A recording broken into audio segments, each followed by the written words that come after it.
Hey everybody, my name is Yancy. If it is your first time joining, thank you so much for tuning in. Super excited to have you.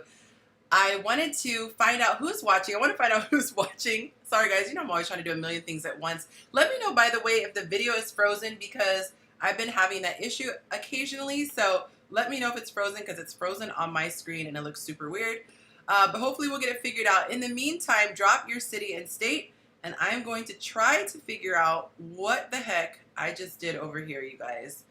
Hang on. This wouldn't be my live stream if I didn't have some kind of a glitch. Let's see here.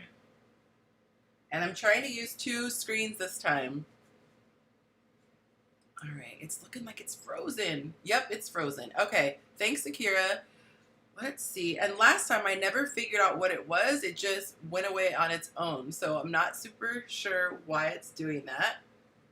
So just bear with me, you guys. Yep, I'm looking at it on my other screen. It's definitely frozen. I think it's a glitch with Zoom, which is what we're using. So hang on, guys. Not sure why.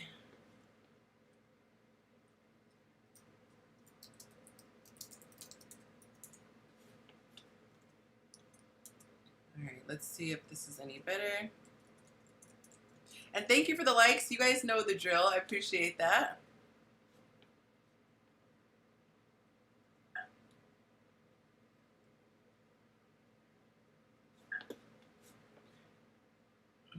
Let's see. Let's see.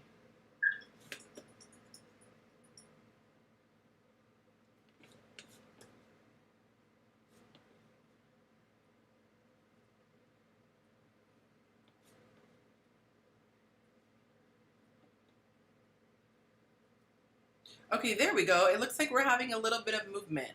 All right, so I have no idea why my controls went away completely. So I saw a little bit of movement. Now I got to figure out how to get this screen back up. Y'all know, pray for me that I get my team so I don't have to try to do this techie stuff behind the scenes. Let's see.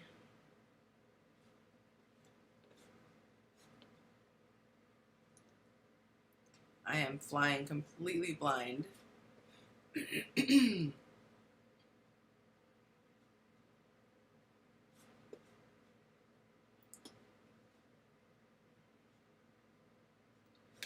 see. Hold on. I think I can remember how to get back.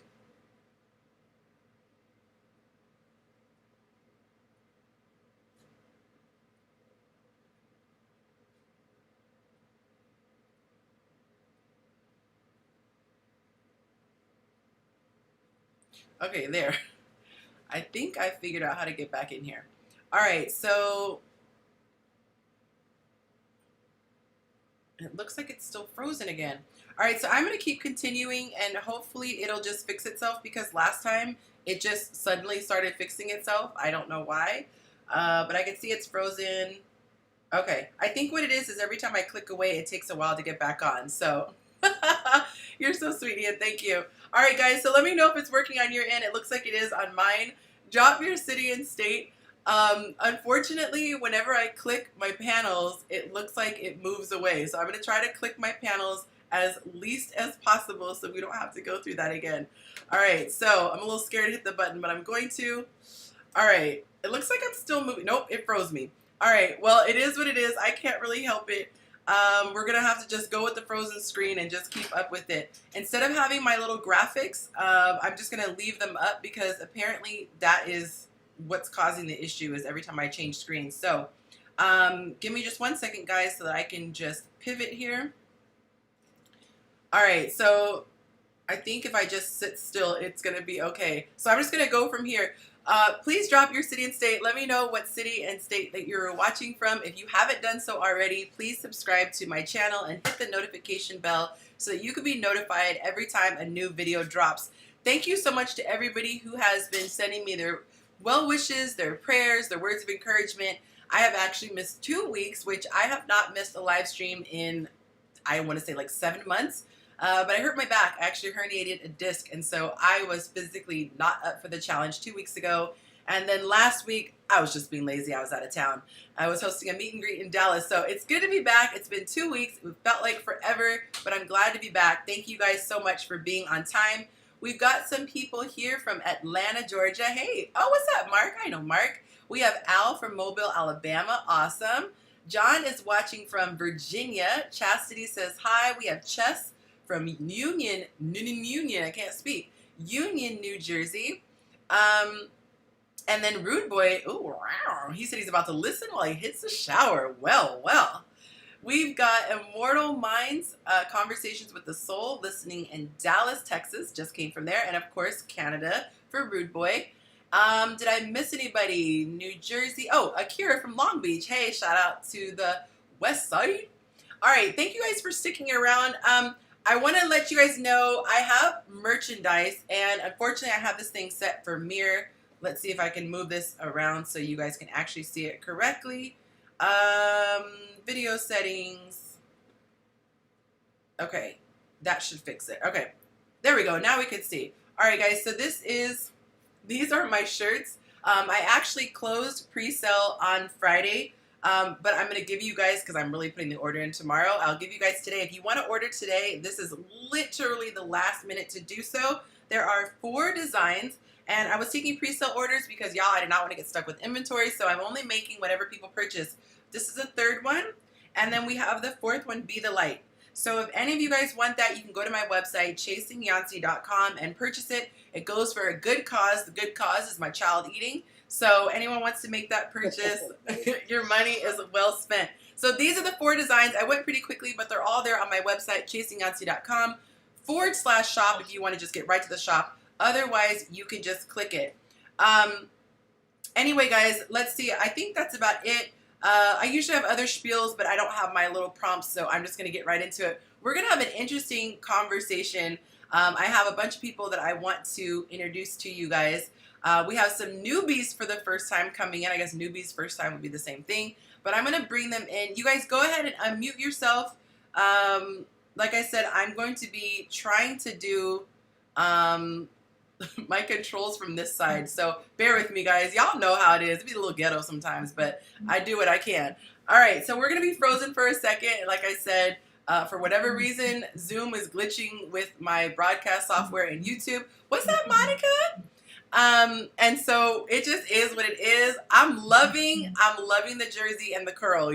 Everything's working for me today. Super cute. Oh, you loving it? Yes, I'm loving it. I'm here for whatever you're serving. Hey, everybody. Hey, what's up, Jen? Coming in looking like a doll face. Hey, darling. We have Mr. Singletary joining us here in the center of the screen. Hey, I was so honored. I was on his podcast, the Help Yourself, right? I feel like I'm saying it wrong. The Help Yourself podcast, right? Help Myself. I was like, wait, that didn't sound right when it came out of my mouth. Help Myself podcast. And if you want, feel free to plug in the comments on YouTube so people can see where to go if they want to get more information. I'm getting background noise from somebody, so we'll see who that is. I'll try to adjust it. And then we have Chavez's chair. We are all well acquainted with Chavez's chair. If you guys were around about a month or so ago.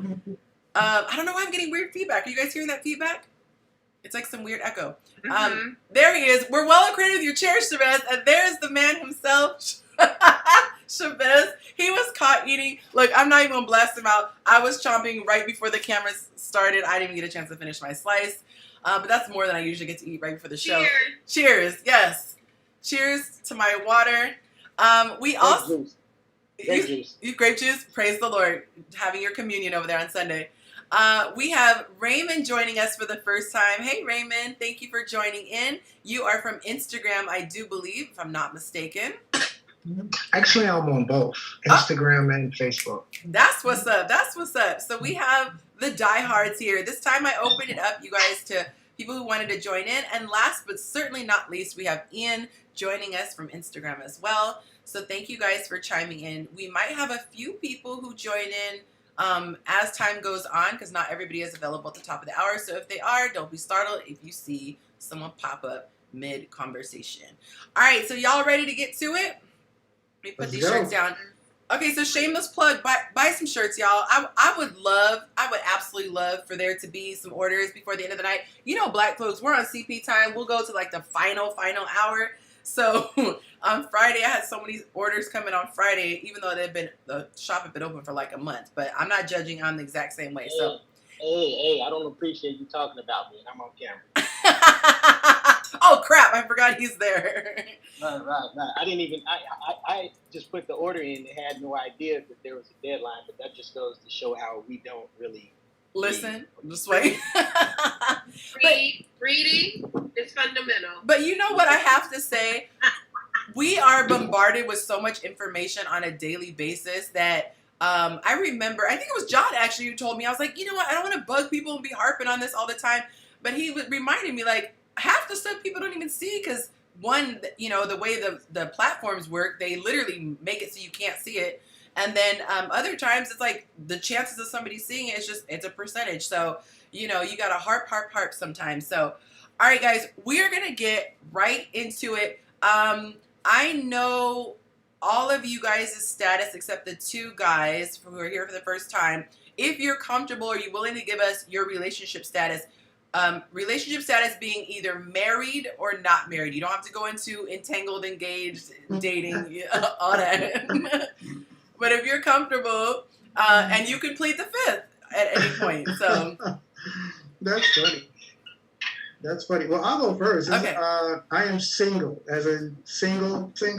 Oh, as there we in go. nobody else thinks I'm in a relationship with them single. That's the clarification right there. No one That's else. as thinks clear as you can do, right? that. Are you sure about that? Because I'm just some saying. men say that and they aren't so sure about it. You know. Oh no, Anybody no. under the influence. I am positive. There's nobody under the influence that Ian is there, man. I love that. And what about you, Raymond? Are you married? No, I too am single as well. Okay. All right. Very good. All right. So let's see. All right. Let's see. Hold on one second. Oh. Perfect. Okay. Y'all, I'm just not being rude. I'm just reading the comments, catching up. All right. So let me go back here. And this is my first time trying to read them on here, but I don't like that because it makes me have to turn and look down here. So I think I'm just going to look at the comments here. Okay, let me make sure I didn't miss anybody. Oh, Chastity. Hey, love. Chastity How is was here. your time in Dallas? You said what? How was your time in Dallas? Oh, my God. It was amazing. Amazing. I'm actually going to talk about that. I just want to make sure I didn't miss anybody. Chastity, I love her. Someone's singing. Michael Scott, it looks like he's singing. And then Anthony's here in California, and he's dropping a heart. So if I missed anybody, please let me know.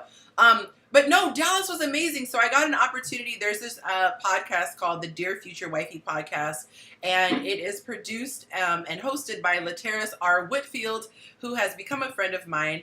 And he offered me to come and shoot some content, part of it for him, and then part of the content is for my YouTube, which I'm going to be posting when I finally stop procrastinating and just put it up there because the video is ready to go. But it was awesome coming and shooting, and I swear, people in Dallas are so nice. Everywhere we go, it was awesome. I know Monica gonna throw a shoe at me because I have not been to Houston. I've been to Dallas like 14, 15, 16, 17, 18, 19 times. But I keep saying, you know, if the ticket comes in the mail, I'll be there. So that's my excuse and I'm sticking to it. So, oh, she gave me that look. Oh. Monica, my cousin is trying to get me to move to Houston, girl, baby. Oh, come on, Jen. Y'all making me want a beverage. Jen, y'all said if you move to Houston too, you know. She said overdosing on I'm Yancy already today. here, so y'all can come on. And it'll just be, you know, it'll be great.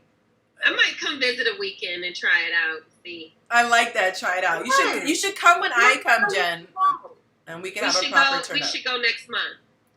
Oh, next month I'm scheduled to go somewhere very interesting. I will be posting about it soon. We should go where? I have to DM you guys. Yes, Natasha's watching, and she said she's overdosing on Yancy today. She said I just finished listening to the Help Myself podcast. So shout out to John. So hey, Natasha, super excited. Okay, so I feel like I was just gonna say something and I just had a brain fart. Anyway, let's jump into it. So we're gonna talk specifically about the beginning stages of dating. And I'm so glad. I was begging the guys to come on because I really, women, we talk all the time. So we know the struggle. I mean, I could really host this by myself. I really want to get the men to help us understand. And I don't want, the whole pick me vibe, which I don't even believe in that because it's like, just whatever you want to say, you can't accuse someone of being a pick me. And then I also don't want people who are like off the rails outliers. So I feel like I have a nice, good collection of normal, middle of the road, I mean that in a positive way, guys, sane, not misogynistic, who can give your take on what happens through the eyes of the man.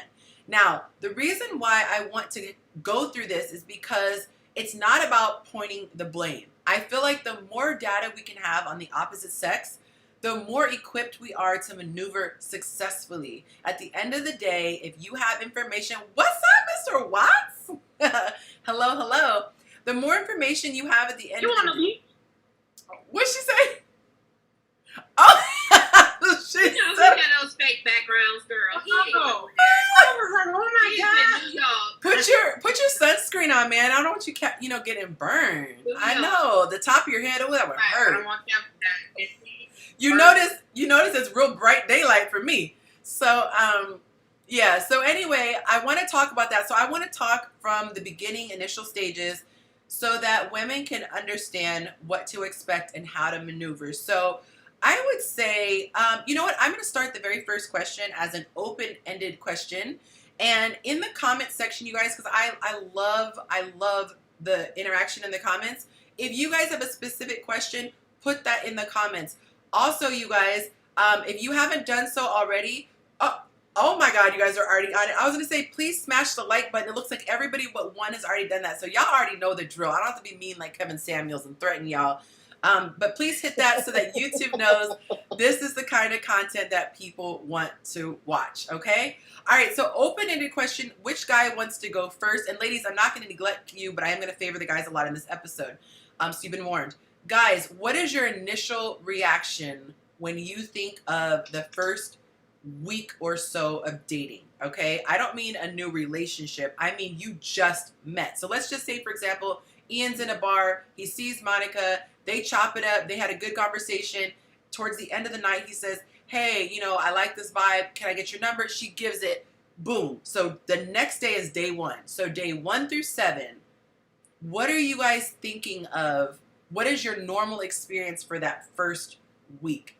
And I don't want to gear you too much. I want to leave it open for a reason, and then I'll kind of hone in on what I'm getting at. I'm seeing a look of, I can't tell, pain or elation on Ian's face. Well, it looks like Raymond had. Go ahead, Raymond. Take it over, Raymond. Oh, and I forgot to tell him. You guys, tell him about the bow rule, okay? When you want to comment, just throw your elbow in, throw the bows in, Okay. because we all are pretty respectful of each other, and we try not to hog the mic too much, but we also talk a lot. So if you raise your hand, you might not never get your point in. So Tony, what's up, brother? So Go ahead, with Ray. that being stated, I guess I will start off with the fact of when you pose or suggested dating, I personally don't view dating as just because I initially start to talk to someone, I'm initially dating them. That's huge. I don't view that as dating. Okay. I view it as getting to know them, right? Once I become a little bit more exclusive with that person, to me, that's dating. And that's something that I typically communicate and make sure that we're on the same page of, because Ooh, I think that could be misleading. grown man in the very vibes. beginning. I'm sorry, I just got some grown man vibes on that. Okay, go ahead. Yeah, so I basically start out with basically wanting to get to know someone, Mm-hmm. because I'm in my 40s, and I'm at a point in my life to Wait. where I don't think, yeah, I'm sorry, because I was about to be really disrespectful, but that's so cute. We have a college kid on this. I really was about to put you in college somewhere. Am I the only one who was thinking that? I really was like, oh, we got a No, baby. he really looks young. You really No, thank do. you. Thank you. I know it's Like probably late 40s, upper 40s, lower 40s. So actually I'm 43. wow. I'm sorry, I didn't mean to just derail that. I No, really, I put you It's 27, fine. 28. Okay. All of Thank 22. you. I Really appreciate was. it. I didn't want to insult him, but I thought you were in Yeah. college. Okay. No, I appreciate it. God Thank you. bless. No, I have 3 kids, divorced, so yeah. He grown Yeah. man. Okay. Yeah. But so for me, it's not even dating. And I think that's where it comes. There's a problem in the very beginning. For me, is I think we have to tailor our approach with everyone that we actually deal with. Mm. My experience with my ex can't be my experience with the person I'm going forward with. So with that being stated, I have to hear that person out and they need to hear me out. That alone, for me, will determine whether we can get to the point of dating or not get to the point of dating. So that's kind of what I view in regards to that. Okay. And that's really good. And that's actually touching upon something that I want to talk about. The difference between how men see things, and I'm kind of giving myself away a little bit, but I hear most men looking at it from a perspective of I'm just getting to know you, and a lot of women looking at a perspective of this is the beginning of the dating process. So pin that comment there. Real quick before the next one comes in, look at these comments. Al says equal reciprocation when initially getting to know each other. Al also says dating phase comes later, so he's agreeing with you. Rude Boy says, when I think of dating, I think of spending money and tiptoeing around your true feelings. This is the raw honesty that I like. So thank you guys. Everybody chime in. And by the way, all the questions are for the comments as well. This is the getting to know each other thing too. What were you going to say, Jen? I want to say something real quick. Yeah. I think women look at the getting to know you phase a little bit more seriously because we tend to not serial date or date multiple people at a time. Like, yes. We like to actually get to know one person, give them a fair shot, and then move to most. Well, men got 3, 4, 5, 6, 7, 8. I'm gonna say this though. Most women like to have one serious date at a time. I know some women though. But I think But you know what? I just kind of grandmother always say, always keep you a spare, just in case. Not you a got spare. The dating phase, though, this is the getting to know you phase. Like, I think a lot of women only get to know one man at a time. Yes. Whereas there are a lot more women than men in the world, and so there are a lot more men having more women to date at a time. But the getting to know you phase, women get to know, or most women, let's just use that. Right. Most women, you get to know one man at a time, so that focus is solely on that one person. And you can see how that's to our detriment big time. Like, major epiphanies this week. It's slim pickings, though, for women. It's slim. But it is. You have standards. If you got standards, it's pretty. It's slim pickings, like this big. It's big. But it's the same for men as well, because we have to look at it is our qualities, our characteristics, what we must have and need in a person. It's not that vast for men as well. However, there's more to choose from than women. But that's not always good though, because like for me, for example, I'm a quality person. I only date or I only talk to one person at a time. Why? It's because I'll get distracted and I want to give that person my undivided attention. So because of that, I will never ask anything from someone else that I'm not first willing to do. So I want all of their attention, so I'm going to give them all of my attention as well. I think that here's the and let's not conflate quantity with quality if we can. Absolutely. But the topic was why. Hold on, wait. Let me get my thesaurus, man. Conflate. John got The topic was why women seem to think that the getting to know you phase is the dating phase. And so while men are sifting through the quantity, the women are usually at that one person who struck their attention. I mean, you have the quantity to sift through. It takes you a minute to see that they may not be the one. And if they weren't someone that you want to give your time and communications to, then you cut them off and then move to the next. But women, we don't have the quantity, and that's the point. Like, Here's why I would disagree with what you're saying, because what Raymond just described was he's not the only man who might date one at a time, or trying to get to know one person at a time. So what he's stating is that while he's getting to know the person, they are not officially dating yet until, I guess, he got into a certain point with him. Like, he says, okay, she's the one I'm not even thinking about, and this is what we're gonna do. So I don't know if not everybody's has this I don't know, just like fantasy type thing. Like, hey, on Monday it's Monica, on Tuesday it's Jennifer. I certainly didn't say every. I was just saying in general that's the thing. There's more options. So even if that one that he's given that attention to, there may be others that are waiting. You know, the waiting and waiting to be the next in communication. But what we ended up getting away from was the way that Yancy was trying to present this topic. Chavez has an upper hand because we had a very extensive conversation about this. I had to call my big brother during the week, my wise sage. I think that one of the main things that we lose each other on, welcome Jerome, one of the main things we lose each other on is view, perspective, vantage point. And I listened to an amazing speaker. It was the host of not the host, the author of that book, The 7 Habits of Highly Successful People. Is it successful? Effective people. And he was talking about your perspective, and he described a man on a train who boarded a train with his 2 children, and the guy seemed totally aloof. He's like off in outer space, and the kids are running up and down the train. They're bumping into people. People's newspapers are flying. Drinks are getting spilled. And people are like, bro, your kids, like, what's going on? And so finally, the guy just can't take it anymore. And he's like, sir, if you could get your kids together, they're being really disruptive.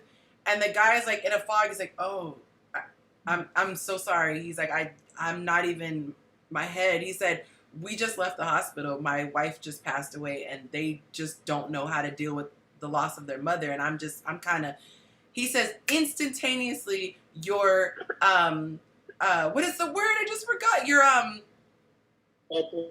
it's your perspective, but it's your, empathy. Oh my God, this makes me so crazy when I can't think of the word. Your, and I put a post up about this, but it talks about like your assessment of the situation. It's a one word that talks about your vantage point. It's your, perspective? No.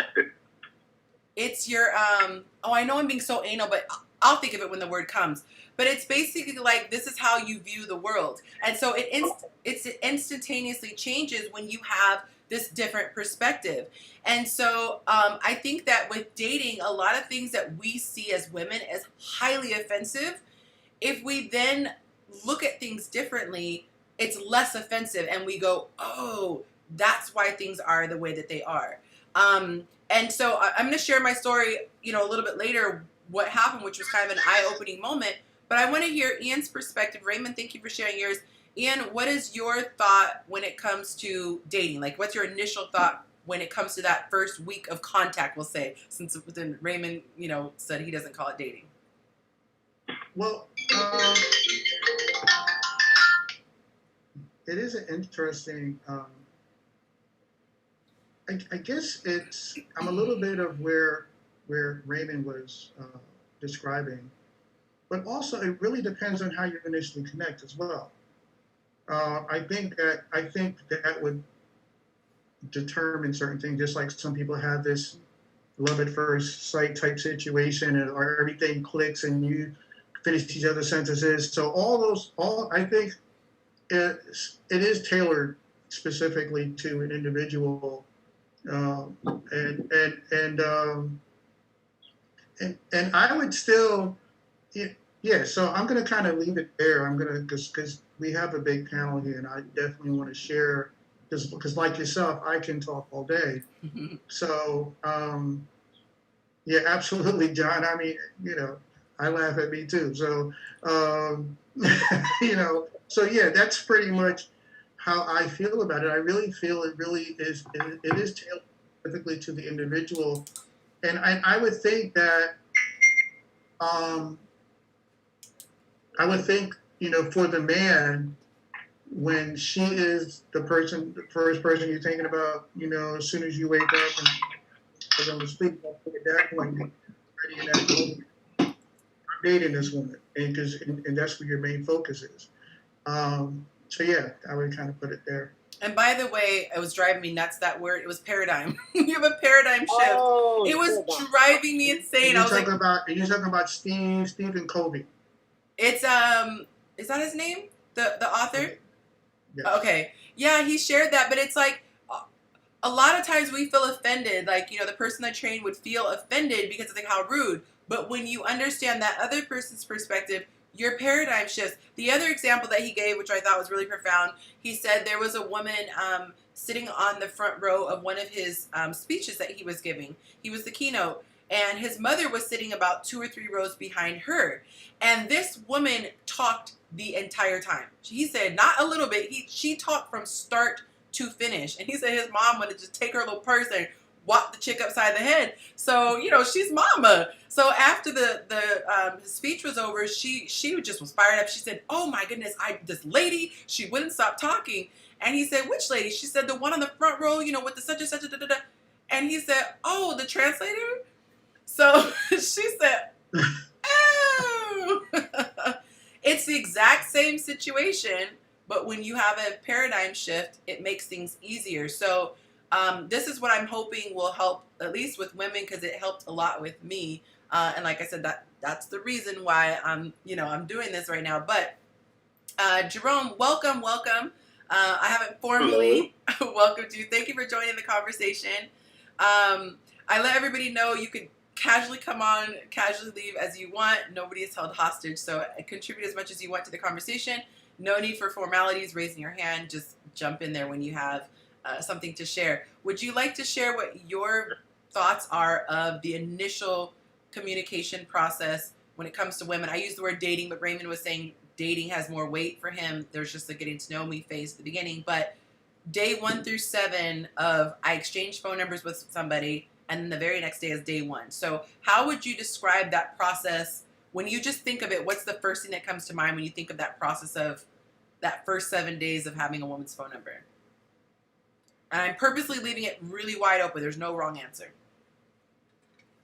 Well, from what I've experienced in dating is usually we're more or less sitting here on high clouds.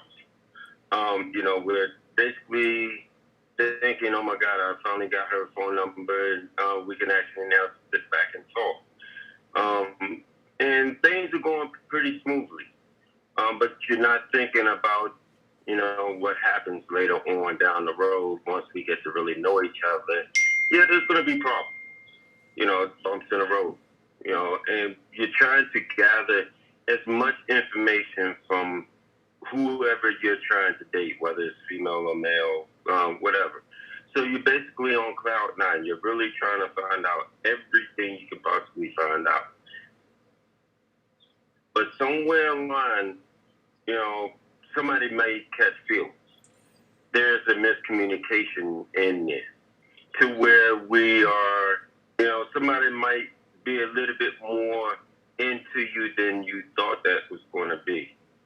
So now you're having to face the fact someone, she might be thinking we're dating more, exclusive. He might be thinking, no, I'm still trying to get you. So there's a bit of communication to that part where somebody might be a little bit more, having more feelings than the other. But that's where communication comes in at, and being able to talk to each other and let each other know, this is where we are. and I'm liking what's going on, but we're going to pick it up and we're going to keep going full steam ahead, or we just need to slow it down a little bit because you're not the only person I'm seeing. Yeah. And we have to get to that point to where we have to understand, even for men, we catch feelings too, but men are more or less to try to hide it than we would sit here and let that other person know. And why is that? Why what is the instinct that to protect yourself? Like because that's a protection. Like I'm not going to do this because I'm going to protect myself. What are you protecting yourself from in your psyche? Well, I guess for some women, you want to protect not only the things around you, either your kids or your feelings. Men, we're supposed to adapt to be the strong one. So you don't want to go showing off your feelings. Like it's vulnerability? Yeah, you basically, you're not trying to go overzealous with it. You want to show it just enough, but at the same time, are you really lying to her? Because you're not really expressing yourself. Or to, you're trying to protect something from your past, how you dealt with other females, and that could play a big part in it, to where a lot of people might not want to share their feelings just yet. You don't want to put your eggs all in one basket. That is so interesting. So this is my question, I guess. And before I ask this question because it kind of will take us a little bit. Does anyone else want to answer that question before I move on? Well, I'm gonna just need Jerome to put his hands on 10 and 2. I don't need to see no problem. I just need that, and then we good. I just need your hands on 10 and 2, bro. All right, you look a little comfortable. Jerome in that self-driving Tesla X. Oh, yeah, okay, man, well, he's big money over there. He don't help. He got it. I don't know if I'm answering the question, but Brother Ian, man, he was dropping gems, and I was just thinking about something he said. As men, we tend to protect ourselves because when we get our heart broken, our boys ain't gonna come over and eat ice cream with us and binge watch TV so we can talk about our feelings. You know what I'm saying? So we got to be on the basketball court and all that, still being tough, and your heart is broken. But when I used to deploy and we would go to war zones, one of my supervisors, on one of my early deployments, he let me know when we go into that enemy territory, the first thing we do is they're infidels, they're enemies, they're whatever. But when you get over there, they don't think they're the enemy. They think that they're fighting for the righteous cause. And so he said, we have to remember that. And a lot of times in relationships, we automatically try to make it a bad guy, bad girl, good girl type thing. And most people aren't trying to be villains. They're not trying to hurt people. They're not trying to break hearts. Mm-hmm. They feel like they're doing the best that they can. And if we could take some of that, take the right, wrong animosity out of it and try to understand, that could probably go a long way. Because, if a guy does something or if a girl does something to you, it's not that they're trying to hurt you. It's situations. You don't know what's going on right. this side. No. And you know what? I'm sorry. No, jump in. Well, and based on what John said, Raymond, Jerome in particular said, one word I would think that we need to talk about or insert in the conversation is therapy, because I think some people need that prior to, like, some people, and I don't want to change the topic, but some people would much rather avoid therapy to change themselves. They would rather change partners and find somebody else to tolerate them, as opposed to changing themselves and fixing what may be broken so that they can not bring whatever that toxic stuff or broken stuff or whatever is missing into the next situation. Because as we all have our fears and concerns and things like that, I just want to make sure that those fears and concerns are not because of things that we haven't corrected in ourselves. They're fear and concerns from the other individual. I'm going to acknowledge that there's an. Oh, I apologize, Jen. That was accidental. Do men acknowledge that there's an issue? to even know to seek therapy? I did. Past relationships? I think it depends on the man. Most I people think everyone is different. Grown, accountable men would have and should have sought out therapy just the same. And that's a part of being accountable as an accountable man. You know, You have to first want to be accountable, though, to notice that there's an issue. Right. I mean, because you also have to understand one thing too, and the one thing we have to understand is that hasn't been a main staple within our community. agreed. So we can't, it's one of those things where it's work that needs to be done, but the expectation of that is not realistic when it has never really been a thing for us. Now we're coming into that now. I feel a lot of us now, people that are in their 40s. I want to say maybe most of the guys in here have been to therapy before, but that's something new for our generation. My dad's generation, therapy. What is that? Yeah, there's definitely been a stigma for our community in particular, and I don't think it's gender specific. I think the Black community period has had that stigma, but now that it's becoming it's less stigmatized. Well, I guess my question was initially to juxtaposed to what you were saying. Okay. How do men become aware that there is an issue within themselves, knowing that in the past there hasn't been a trend of therapy? So how do you know that there's an issue within yourself? Do men know that enough to say, okay, the problem may be me? She may not be dramatic and sensitive. She may just literally be holding me accountable, and I'm not holding myself accountable. Do men know when to do that? Well, I'll answer that question. It was juxtaposed to something I stated. I will say, I think a person, because I think it's period, knows that the first thing you have to be is honest with yourself. And once you've matured to that point of being honest with yourself, that's when accountability comes, and that's when you say, okay, I'm being honest. I see a pattern with this, and this. I'm the common denominator. What is it within me that needs to be broken? I mean, that may be broken or that I need to adjust. Like for me, I learned some things with regards to, a lot of us don't realize that goes back to childhood, whether, me in particular, like with my mother, on how it affected me in relationships. So until you acknowledge that I'm not fully balanced, or something's missing, or something's broken, or I'm creating the problem, or this situation is common. Once you start acknowledging and being honest with yourself, then that's the hardest part. Just like self-discipline is the hardest discipline of all. Somebody else telling you to do something, okay, I'm gonna do it. But you telling yourself and ain't nobody else gonna do it, that's a whole different situation. And also self-assessing oneself. That's a difficult situation for a lot of people to be honest with. I'm not perfect.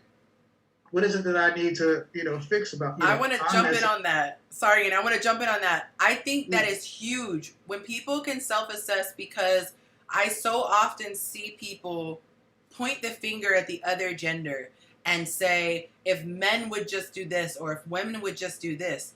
And I think that if all of us look and see what is our part, we could make some major changes. And I'm a big advocate. I know we had a big conversation about this before. I remember, I think Jen was on there. When I said, would you ever go back to some of your exes and ask them for their take? Because I believe that unless you have a spiteful person, or one that's trying to get back with you, No, Jen whatever. got attacked. No, Jen, but I'm saying you were on that panel, but you did get attacked. Yes, I got attacked. Because she was one of the ones that was like, yeah, I would talk to an ex. But I think that if you see consistent feedback and you're open, well, it's because I wanted to know where things go wrong, like what was wrong with me, in order for me to correct that. Right. And some people were saying, I don't give a damn what an ex says, because they're an ex for a reason, and they can keep their little 2 cents, where they can keep it. But I want to get back to something that John said, and it's frustrating because you guys say stuff that's really, really good.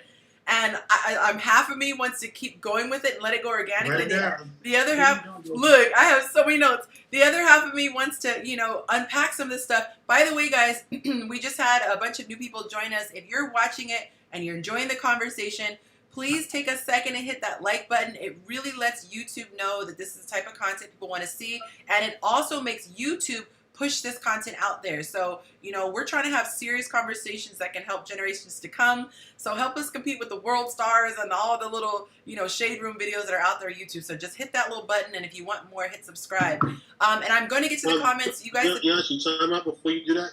What's Let's that? give Yancy a round of applause that she has 780 followers. She's very close to the 1,000 mark. Yes. Come on, So man. what I want everybody to do, I want everybody to like and share and tell people to follow. And Let's tell get her up people to follow. 800 tonight. Come on, 800 tonight. tonight. He's a Let's hard go. worker, My everyone. man, Let's doing go. that. That's what I'm talking about. Do it. Thank you. It's Feed that baby. It is really exciting though when you look, because I told my daughter today, I said, Mommy, I literally have a ticker on my calendar. It's a little whiteboard.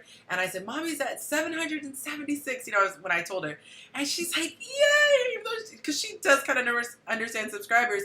But it hit me. I was like, 776 people want to hear what we have to say every week. And so that's pretty darn cool because we are talking about grown stuff. We're not talking about, gossip and what just happened. We're having these really heartfelt conversations. So it's really, it's exciting to know that people care about this stuff and they want to grow. So thank you, Tony. I appreciate that. Yancy, Yeah. real quick. Once you say what you have to say, I want to get back to day 1 through 7 because I think it's important. Oh, thank you. Okay. And yes, please keep me on track with that. When John was talking about what men love really, really hard, and I don't know if you said that part, but you said when you have a heartbreak, the boys aren't there with ice cream and yada, yada, yada. I think a lot of times we as women take for granted the man's situation. And sometimes we have unrealistic expectations that go beyond like human. Like we look at you guys as impenetrable. And something that I thought about, men tend to not fall quickly. You hear women who are like, oh my God, she's telling the story, and you get to the end of it, you're like, how long have you been talking? 3 days. You're like, but a guy, he could be talking for like 5 months or, a year and still hasn't fallen. And we tend to fault the guys. However, the other side of that coin, I think that when men do fall, they mean it. Because it's not something that they do every other Thursday. They really, when they give their heart, they go hard. And I think that it's very, very difficult for them to come back from that. Just a speculation, but I wanted to share that. I disagree. What's that? I think I disagree with that. Okay, share your thoughts. Why? I think I disagree that men don't fall as quickly as women. I think they don't let it.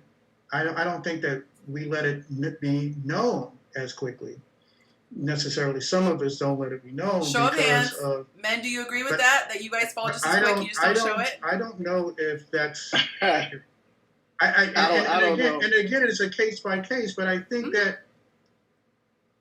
I think that like for the one type of relationship that I described, or like the first meets, like when everything clicks and there's there's freaking stars and rainbows and everything going. They're agreeing with you in the comments, Ian, by the way. I think that's the case. I think we have been raised to shield those emotions a little bit more for a lot of reasons on how we're raised. You're not supposed to show this and that and the other. Sadly, a lot of us men were raised to only show anger and other sort of things. That's masculine. Yes. Right? And some of these other emotions are not. I had a guy. So, I'm sorry. I had a guy tell me last week. He said it's actually scary when I start to have feelings for a woman when they are intense. And I said, why scary? That's an odd word to choose. I would think it'd be exciting or whatever. He said because that's not. It feels almost out of control. And he said, we're meant to be in control. We're meant to be, always on it. And it's like you start to fall into this vulnerable black hole And it's this flailing feeling versus a woman who's like, yay, we like that feeling. We're like, woo, this is Well, fun. because we're taught about the knight in shining armor, so that's what they usually have to be. And I do agree with that. You know, it is tougher for a guy to display his Yeah, vulnerability. Jen, y'all need to come save us. No, I'm just kidding. Hey, listen. No, I'm not saying that I'm coming on a horse in armor. However, I can't ride a I horse, will though. understand that it takes you a little bit longer to get Listen. to us at the castle. Listen. Or here. Brothers be out here like that scene on Boys in the Hood with Cuba Gooding Jr. when he was swinging at the air. But you know what? Like guys that show me feelings quickly, it makes me uncomfortable. See, that's what we have to deal with. That's interesting. Y'all just, That's I'm glad you brought that you're interesting. up. all like, oh my God, but like, Because That I'm not is- used to it. that's You know, it's interesting. something abnormal for Glad you me. brought that up. That is interesting. I find it disrespectful. I'm sorry, Yancy. I find that fascinating. And ladies, I'm curious to know how many other women actually feel that way. That's really interesting because here's why it's interesting, because it's a miscommunication to men. Okay? Because on the one hand we hear, Show your talk to me, emotions. tell me how you feel, share your feelings, right? And now we're hearing, hey, don't show them like that. Like, I can't be ready for it. Well, the problem is we're so accustomed to men not sharing feelings that it's something It's that's foreign. not within the norm. So anything that someone is not used to, they're uncomfortable with. I just Okay, want to that's say true, but what makes me uncomfortable right now is that the person who came the latest has the best lighting. I'm really pissed at Jason. You gonna come on here with melanin glowing, perfect lighting. I'm feeling the way. Like, why is my lighting? And carrying on. So this is I my I podcast. like what you just pointed out, Jen. They're However, ignoring me. that means we're still bringing our old baggage into something that's new. What was Because that? we- Wait, what do you mean by that? what I mean by that is because you're not accustomed to something. So for example, for me, I think it's a level of expectations. When you typically have expectations, or you look at something or view something as normal or abnormal, it's to a degree a level of expectations because you're basing it on something. So because you're not accustomed to that, you're bringing what you're not accustomed to into something that's new. No, I just said it puts us on Makes you feel uncomfortable. you're uncomfortable, yes, but I'm not saying that I necessarily don't embrace it, because I do know it's hard work for a guy to display some sort of emotion. So it's not like I'm like, whoa, you're freaking me out. It's more like, oh my God, what do I do with all of this? And I have to learn how to So it's take not it. like you just block them right away when you say that. No, I did not. Wait, was that a coincidence, or do you know that she's known for her block game? Her block game is strong. She drags it out, Jason, was that a coincidence that you asked that, Jason? Was that a coincidence? They wanted me to be his woman in an hour. Get out of here. Like that freaks Wait, me Jason out. must have watched a previous episode because there's no way he asked Jen that specific question. I was on the episode. Jen, he I was was there. planning. He was waiting on that. That's too much. Oh my No, I God. don't block them right away. I try to. So I'm sorry, I'm just getting here, everybody. But can I interject something real quick? Yeah, of course, that's the platform. Because I'm hearing, like, I know it's hard for men to express themselves, and that's the furthest thing from the truth. Oh, I already know where you're going. I'm on the tail end, and I don't know where we've gone with it. And I've talked about this before. It's more about safe spaces for men to actually be able to express themselves without certain judgments. It is not difficult for us to express what we feel, but when we express what we feel, it falls on deaf ears often.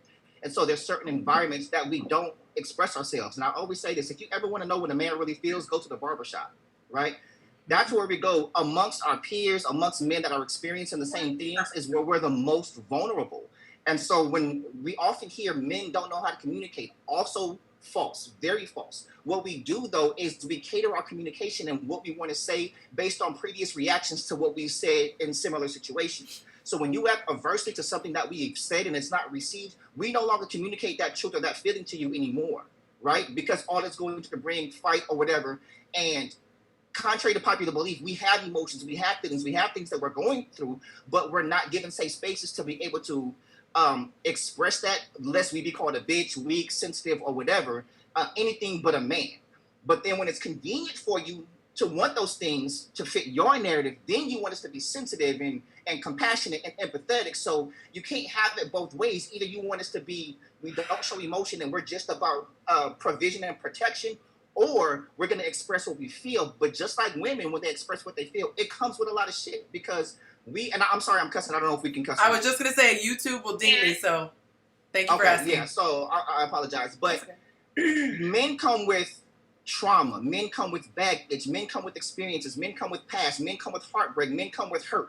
All of these different things that we're not able to express because we're so busy protecting you and rebuilding you and comforting you and listening to you and everything else. And so we have all these things that we experience and often from you, but we can't tell you about that because it's going to make you feel a certain way.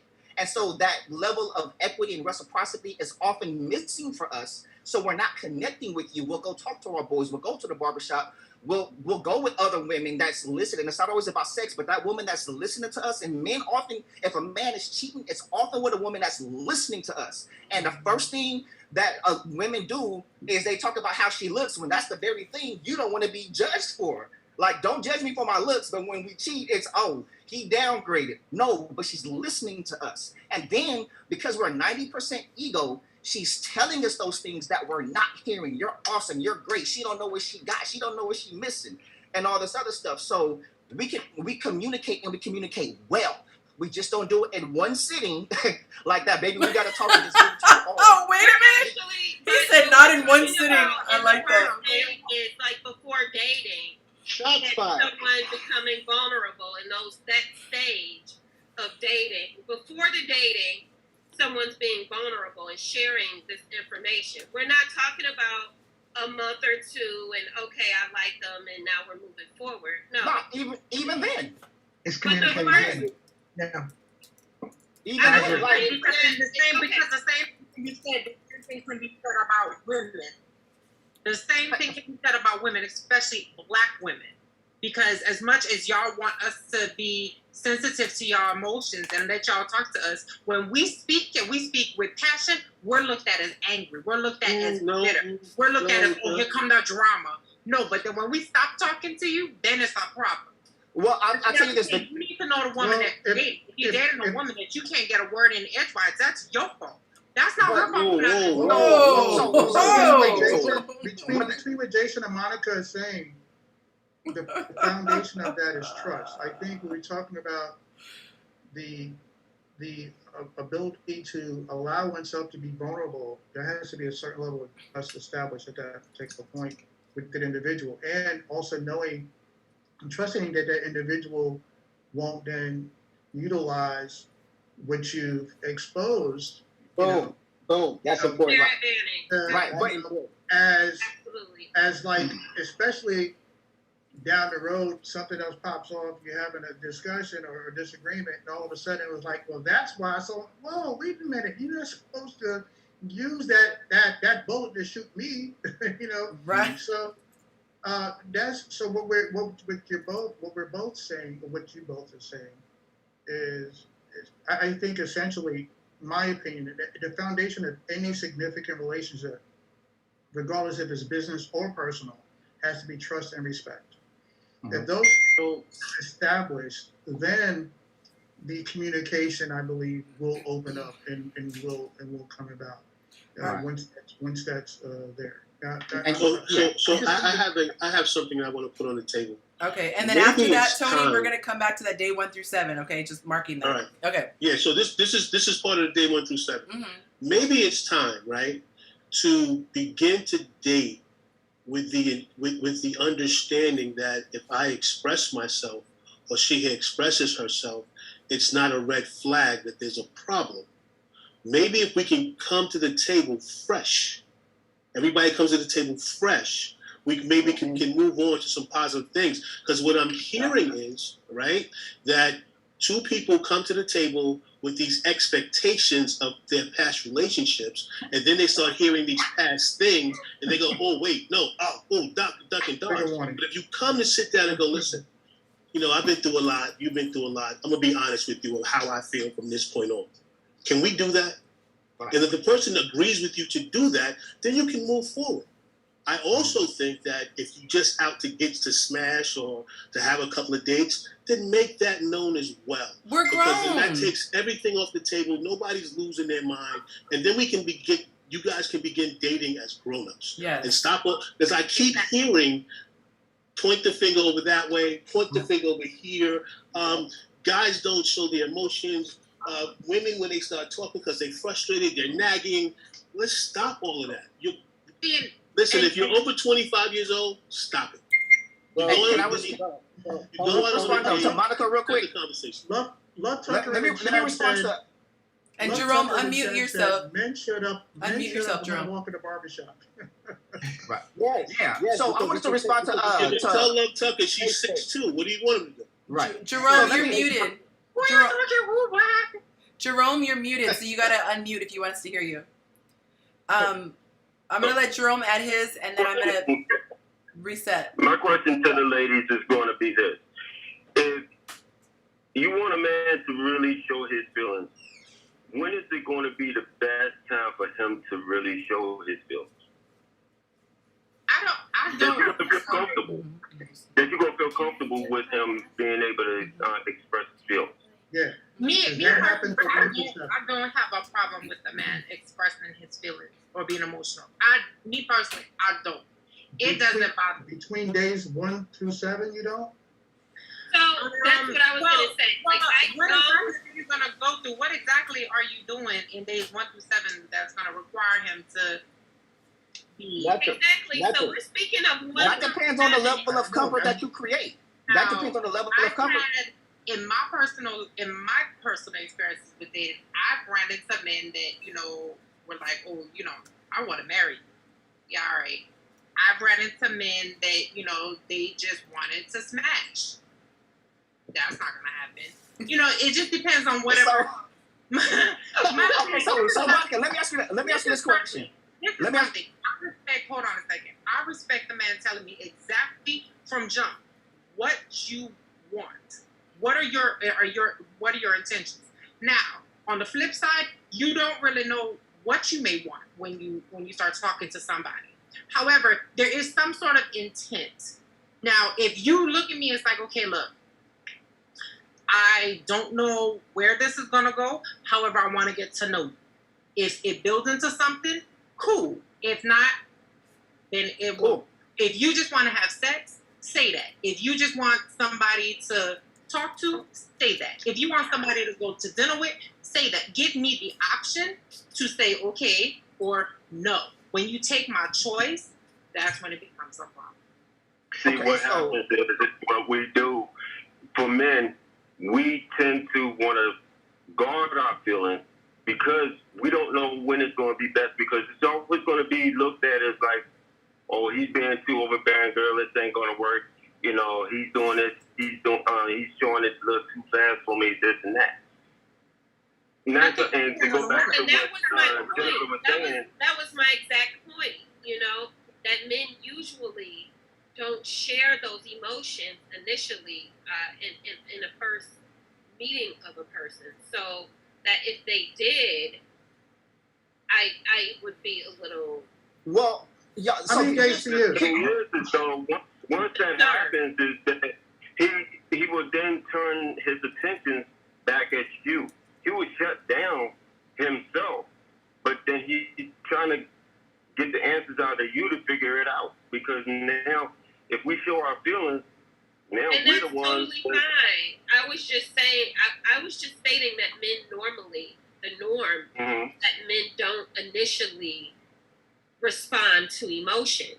They are trying to calculate a situation usually, so that it may make women nervous if initially at that initial contact with a male they're spilling all these emotions because we women have not experienced that. Let me offer this. One, I will contend you have experienced it, but and I'm gonna point out, and this is not to call you out, Monica, because I don't think that this was your intent at all. But a lot of men will shut down again when you come to the response of information. So I gave you a lot of information on how men respond, and the first thing that Monica responded with is women's experience, right? Without acknowledging or validating what men go through, you went straight to women, right? And that type of response is gonna make us shut down. You see what I'm saying? It's like, and then so then it was like, well, so y'all got to look at yourself if you're experiencing this. So now I'm vulnerable. I'm telling you what I'm experiencing as a man, and then I got blamed for it. Like it's my fault that I'm experiencing this, right? So those are things that we're talking about. It's not that we can't, or it's not that we don't normally. It's sometimes women don't recognize when we are because it's shunned over, it's glossed over, and then we get gaslighted into our experience. But here's the thing about men and communication. Communication is to men what sex is to women. And like Brother was saying, as far as there's trust that has to be established. It's about comfort. So a lot of men will talk about sexually when a woman ain't doing what we want to in the bedroom, right? The reason why women aren't doing what we want in the bedroom is because we have not made her feel comfortable and she doesn't trust it yet, right? Same thing with communication for us. Because the thing is, for women, you want a level of comfort to know he's not going out telling everybody what we've done. He's not going to use this against me. He's not going to shame me for these things that I'm doing with him. That's what communication is for us. I like that. Women Jason. are cultured to protect their body. Men are cultured to protect our heart. And you just proved my point. Thank you. But hold on. Because that's all I've been saying is that that's what we're accustomed to. But I'm breaking down your experience because you're saying we don't normally do that, but we do, and that's what I'm trying to tell you. We do. And so the thing is, when you don't show a level of where we can trust you with what we're saying, then we stop. It starts to dissipate. You feel me? So if you're talking days 1 through 7, and you're hearing that, it's already taking you aback. So yeah. We're going to back up because you're showing me I can't communicate with you on that level. That's not what I'm saying. But no, that's what it's not. It might not be what you're meaning to say. But what I'm saying is that's how. Not what I'm saying. I know what I mean to say, and I'm saying what I mean to say. That's not right. But what's being understood is different than what you mean. I'm not saying that that's not what you mean. But what I'm saying is what's being expressed can often come, and the same for us. What we're expressing may be different than that which you're understanding. So there's some clarity or something like that, or miscommunication that happens. So let's try this, Jason. Yeah, we communicate differently. Let's try this quick reset. So I hear you say, so Jen made her statement. Right. Jason is saying this is how most men will probably hear it, and a lot of guys are nodding. Jen is saying, no, that's not what I'm saying though. So I want to give Jen an opportunity to feel heard. What do you feel, hearing what he's saying, what do you feel is the best representation of what you're trying to communicate about men expressing their emotions early on? I'm saying in the initial stages, as he stated, men normally do not. I'm not saying there's a problem with it. Right. I was just saying that it may make some women uncomfortable because we're not accustomed to that behavior. That's not a normal behavior that we get from men in those early stages. And what do you hear Jason I'm using correcting your statement. What do you hear him saying? I hear him saying that it's a problem and men pull back. But it is a problem because women aren't accustomed to it. Okay, so this is where I want to pause. And by the way, guys, keep asking. If you like this video, hit like. And if you really love it, hit subscribe. And if you are just amazing, hit share. I think these conversations, the reason why I think they're so powerful is because they are real life situations that we can pull from. And so I think it's interesting that even in this dynamic, I'm watching it because we're watching this happen live. We're seeing the dynamic between male and female happening right before our eyes. So you have something that you feel, you've expressed it, and he's saying, but this is how we internalize it. So I think with a guy, one of the last things they want to hear is, we've made you uncomfortable. They want, any genuine guy wants a woman to feel safe and feel comfortable. So if he hears, I'm uncomfortable, that for them says, correct me if I'm wrong, guys, that to them says, well, let me stop that. Let me but immediately even Tony stop. asked, Tony then asked me, would that make me block someone? And I said, absolutely not. That might be something that person needs to get off their chest. And Can I ask you a question? It's just not in the norm of what women are actually able to receive. That's like if a man was dating a woman and a woman straight off the bat was like, oh, I mess around, I kick it with various dudes, I sleep with various dudes. That's not something a man is normally accustomed to.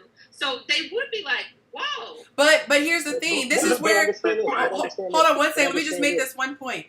The thing is, for whatever reason, in your mind, you're saying uncomfortable is not a bad thing. I feel that everyone else on the panel would agree that uncomfortable is a negative thing. Like if I'm saying it may make a woman uncomfortable.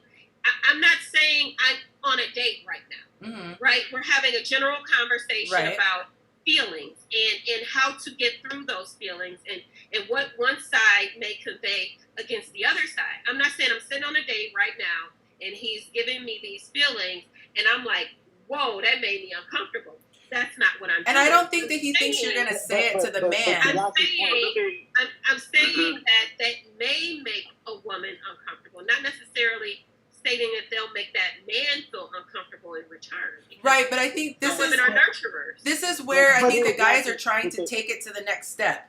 Is that if you feel that way, I think that even a man listening, because you are in a situation where we are being transparent, he wouldn't be privy to that information. However, we oftentimes have subconscious actions, body language, things like that we're not even aware of. That's why they're subconscious if we're uncomfortable. And what I would say is, I think for the sake of this conversation, don't look at it as good or bad.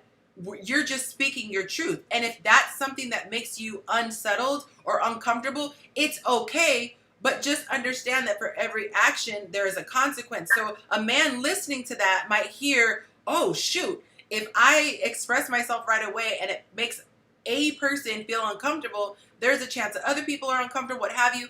They're going to process it a certain way. And I think that we have to really step outside of ourselves, because I do think that they hear what you're saying and they fully understand it. But I think that guys are trying to express, but this is how we hear it. Just like women. Go ahead, Chavez. Okay. They're trigger words. And anytime, especially from a guy's standpoint, and if a guy is a guy of a certain caliber. Yes. If a woman says uncomfortable, ears go up and you're like, hold on.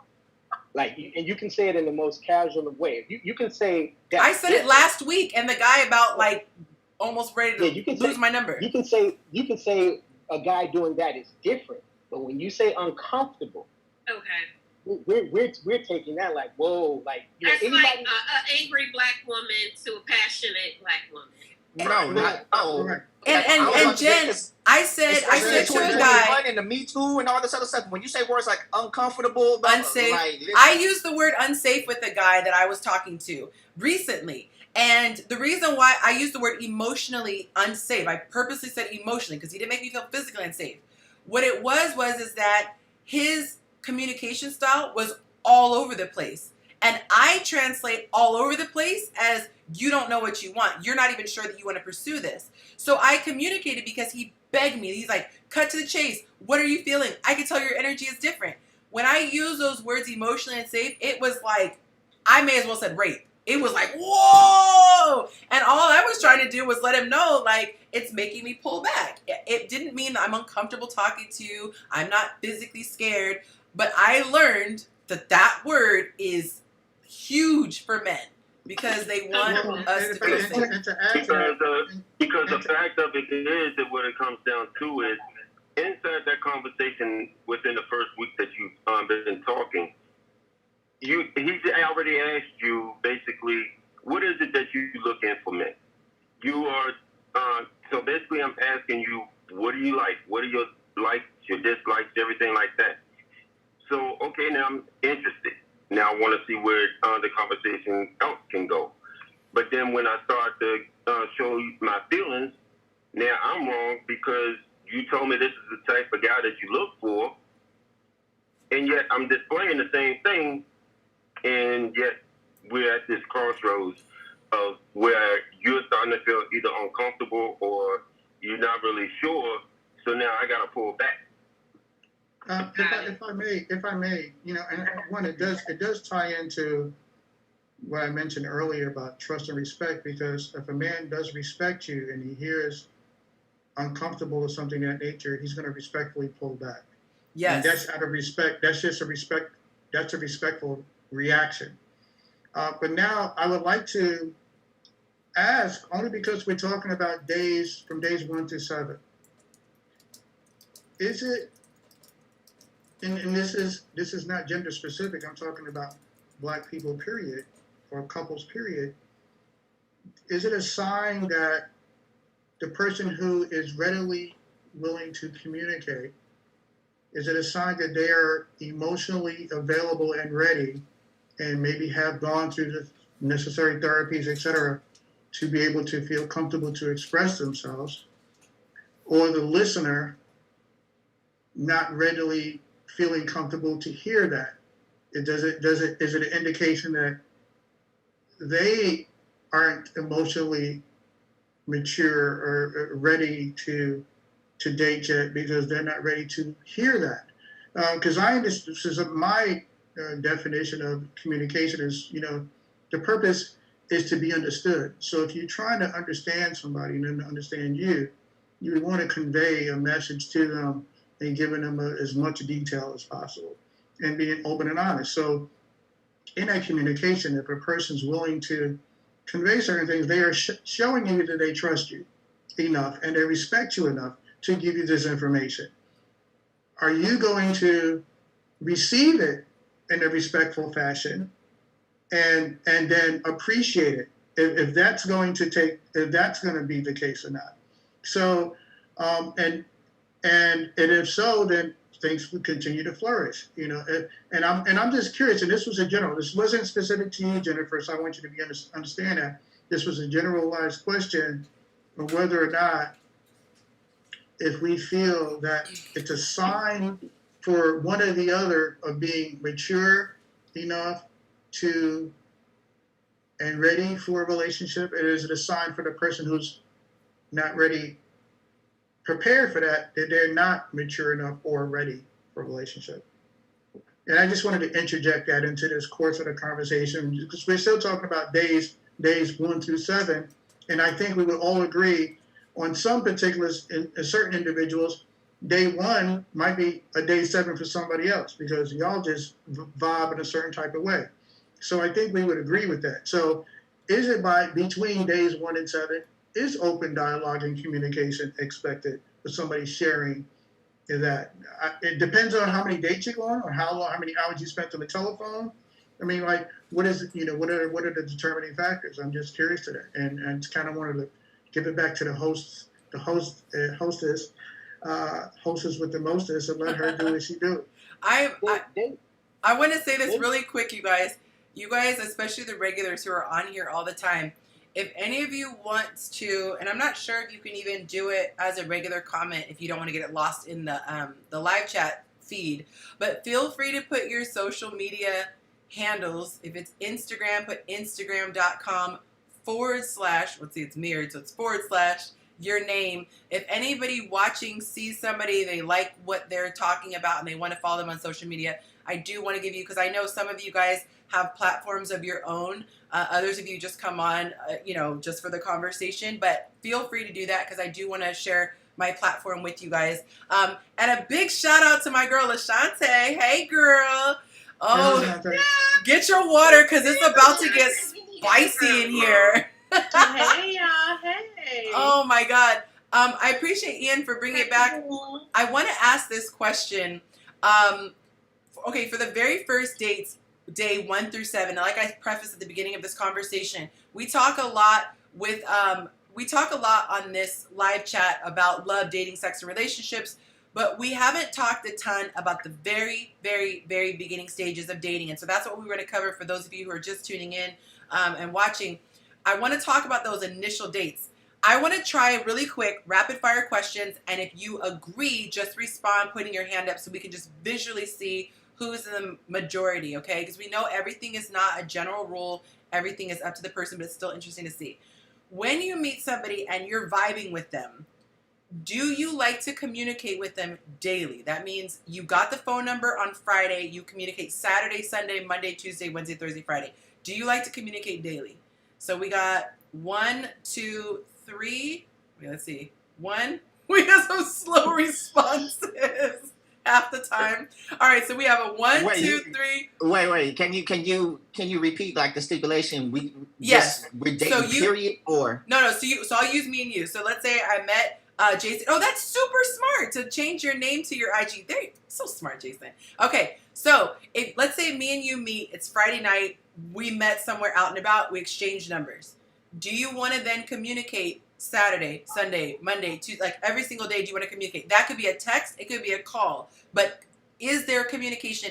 What is your preference? Do you prefer to communicate every single day? Raise your hand from out the gate. assuming that I'm feeling you? Yes, yeah. you're feeling the person. So we have 1, 2, 3, 4. He's like, 1, 2, 3, 4. No scratch. 5, 6, 7, 8. Okay, so we have the vast majority. Context. I need context. It all depends. The vast majority. So this is my thing. So we had this conversation on my IG live last week. Go back and watch it if you want. It was interesting. People really enjoyed it for whatever reason. But we were talking about the expectation. And I said, from what women talk about, because us girls, we kiki, we talk, offline about these things. We have an expectation for the most part, if everything's going well, to get at least a text every day, some sort of communication. And so I was talking about the fact that this is where this all started. Why are men inconsistent? Is that if in that first week, a guy goes like 2 days in a row without talking to a woman, some might say that's a red flag. Like, what do you have going on to where you can't even so much as... a job? But I just met you. Like, Yeah, But that's- So I think that if it's natural that that's the way that the two people communicate, it's fine. I'm not one of those people that I would get upset if he missed a few days talking to me, because I get busy and I might miss a day or two too. Listen. You may not even notice. Listen, that was all. I had a That's the way- job that's the and a way- kid at home. I got shit to And do. Lashante got a home. She got a stable out there, so she can't Thank be. you. Yeah, She can't do I would one at a love to time be because it's 5 or 6 I of them. mean, You know what I would love to be cupcaking on the phone with a dude all day long, but I mean, that's just not the reality. But why everybody who isn't on the phone talk about all day long? Ain't nobody trying to be on the phone all day long. But here's my thing, Yancy. We take so many of the way that we are. We take a lot of that from my childhood, and that was cute in 7th grade, 8th grade, in high school. But people have lives now. You know what I'm saying? So I can't give you 100%. I just. But can't, Shabazz, this is my question. How is somebody saying, hey, how's it going? How is that giving you your life? From the perspective. But what I'm saying is this, though. Just as an adult, my expectation is not I met you yesterday and I'm going to call you for 5 straight days in a row. If I'm interested in you, I would definitely shoot you a text that night saying it was a pleasure meeting you, look forward to talking to you. The next day I will hit. But until, as Lashante said, if it felt organic, but it is not. I'm not waking up every morning like, oh my, because I've lived and I understand that this beginning phase, this is how it goes. But it's like you have to get. Okay, but here's I get it, but I guess it just what I came from after that Instagram conversation was that we just fall into 2 categories, and I have to be careful because I was painting one as a villain and then my category as the noble people. And what I realized is that I just have to look at it as, some people put their toilet paper over, some people put their toilet paper under. And so for me, in the category of me, I look at it like this. I want a relationship. Therefore, if I meet somebody who I seem compatible with, it is an exciting thing. It is not a chore. It is not an inconvenience. It is not anything negative for me to exert some energy to get to know the person. Now, if it's a platonic friend, let's say Monica and I, we met, we clicked, we're a friend of a friend, we're like, oh, she's kind of cool. Am I going to do that with her? No, because I don't really have a need. If something crosses my mind that makes me think of her. Oh, she lives in this area. She might think this is funny, or she might like this information. I'm gonna do that. But I'm in a totally different headspace when I'm vibing with somebody because I have a priority of a relationship. That is something that's big. I am the tortoise. And I think I'm the opposite. I am the tortoise, and I think some people may be. I'm the opposite. Because my question to you would be, how do you know that you're compatible with that person? If by you met talking them on Friday. Like, how do you know on Saturday, like, you were compatible with that person? I find out through talking. Saying this, that sometimes it's a red flag to me if there's too much conversation in the beginning. Like, I mean, I can do that with a girl and not see anything wrong. Like, me and Monica, we talk every day. Right. Like, me and Monica talk every day. Hours, like 2-3 hours. But it's like hit me up just a little bit too much. I kind of get a sense. Like, I've had experiences where if it's so much, too fast, that it's usually something wrong with Yanti, the point, Yanti, I kind of asked that question, and I want to really address that because both Lashanti and Jennifer kind of like inferred to this. And my question is it a sign of emotional readiness and availability and maturity for one to be ready and willing to communicate and share? Or is it a sign of the opposite for a person not so willing to hear it at that moment, or saying it's, I'm just curious, and again, this is general. Is it a sign that a person may not be, you don't really want what you're saying you want. You don't really want that communication. So whereas you really miscommunicated with me now. And that's what a lot of us did. Like, wait a minute. He needs to call me every day. Can I answer that real quick? Yes. I never said that. I met someone yesterday morning at Starbucks. Have you called them yet? Did he call you today? No. Blocked him yet? Good morning. Is he blocked? Yes. You blocked him before you came on, or is he? Did you get a good morning, beautiful? He already proposed. Let me say. Yes, He already one proposed. of 6 people. One of 6 people that he texts in the morning. Ciao. He's in a live feed right now listening. Go ahead, talk to him. We were literally on the phone for 6 hours yesterday evening. So, damn, somebody got pregnant? Well, damn, girl. Somebody got pregnant? What the hell? You said 6 hours? You can tell if you're compatible with someone at that first meeting. Yes, you can. Wait, come out. Because Let's if I on the phone with someone for give 6 Jennifer a hours, round of applause that she gave somebody 6 hours and they're not blocked. That's gross. You know what they call that, Jennifer? Gross. But did she propose? Did he propose, Tony? That's the question. Did he propose and she didn't block? That's the question. So, but can y'all see how it can be confusing for men though? Because we went from men are just as confusing as Thank women. you, Jason. I don't doubt that. I won't I wouldn't argue that. confuse you at 1 second because not at one moment did I say I would tell you I was uncomfortable. What? Okay, you go into something I'm not talking about right now though. What I mean is this. Okay, so what are you talking about? I'll talk about it if you let me get it out. Go ahead. Like, damn. Wait. Did you answer my question? Come on. Did Jennifer get to answer my question? She was trying to.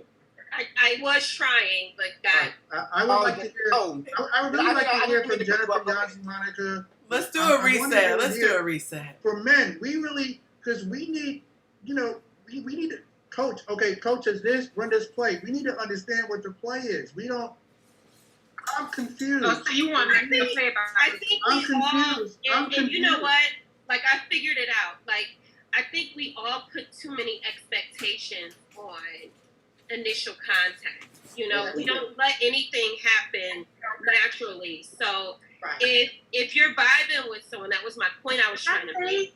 I met someone at Starbucks yesterday morning and literally spent the remainder of my afternoon on the phone with them. Because we had good conversations and we're vibing. So I think to let things happen naturally is what a lot of people aren't doing. we're setting rules and expectations and a roll call on our lives, whereas we're not even enjoying the moment. But doesn't that happen in reverse too? Because as a person who is comfortable and I feel like I'm very emotionally secure, if I talk to somebody every single day, I also don't want them going, she's a Looney Tune, because I'm sending a text every day. I feel like it goes both ways. Like there's an expectation of what someone does and an expectation of what they don't do. I mean, it's like as an adult, I really just feel like as an adult, like I said, that was cute when we were in elementary school and high school. As an adult, it's just like we have lives. But people have lives. Some people. Real quick. Let me just get this out real quick. Some people have lives. Some people may have other situations that they're in. Some people may have they may be seeing other people. So all of that will come out. You ain't the only one trying to be the only one. So would you expect to be the only one after a day or two, though? But that's the thing. Nobody says anything about being the only one. My thing is this, and this is where I feel like Ian was going. If I am a guy and I initiate contact with a woman, and this is why I'm big on gender roles, because I feel like men are the pursuers and the women are the ones that respond. If a guy says he wants my information, to me, I call BS. If you are asking for my information, but are then turning around and saying, I don't have the bandwidth to talk to you. My thing is, then keep it pushing. Like, why are you asking for my information if you're just so taxed during your day? So that's what I'm saying. And that's what I'm saying. That's where the expectations are still kind of, and this is no disrespect, but expectations are still stuck in our childhood. The realization or reality of the situation is, as an adult, we should know that that's not necessarily how everything goes. But what if we're matched on that? What if it's just a matter of incompatibility? So what Ian was saying, and he was talking about men being confused, I think that the biggest issue is that men think women are a monolith. No. You start.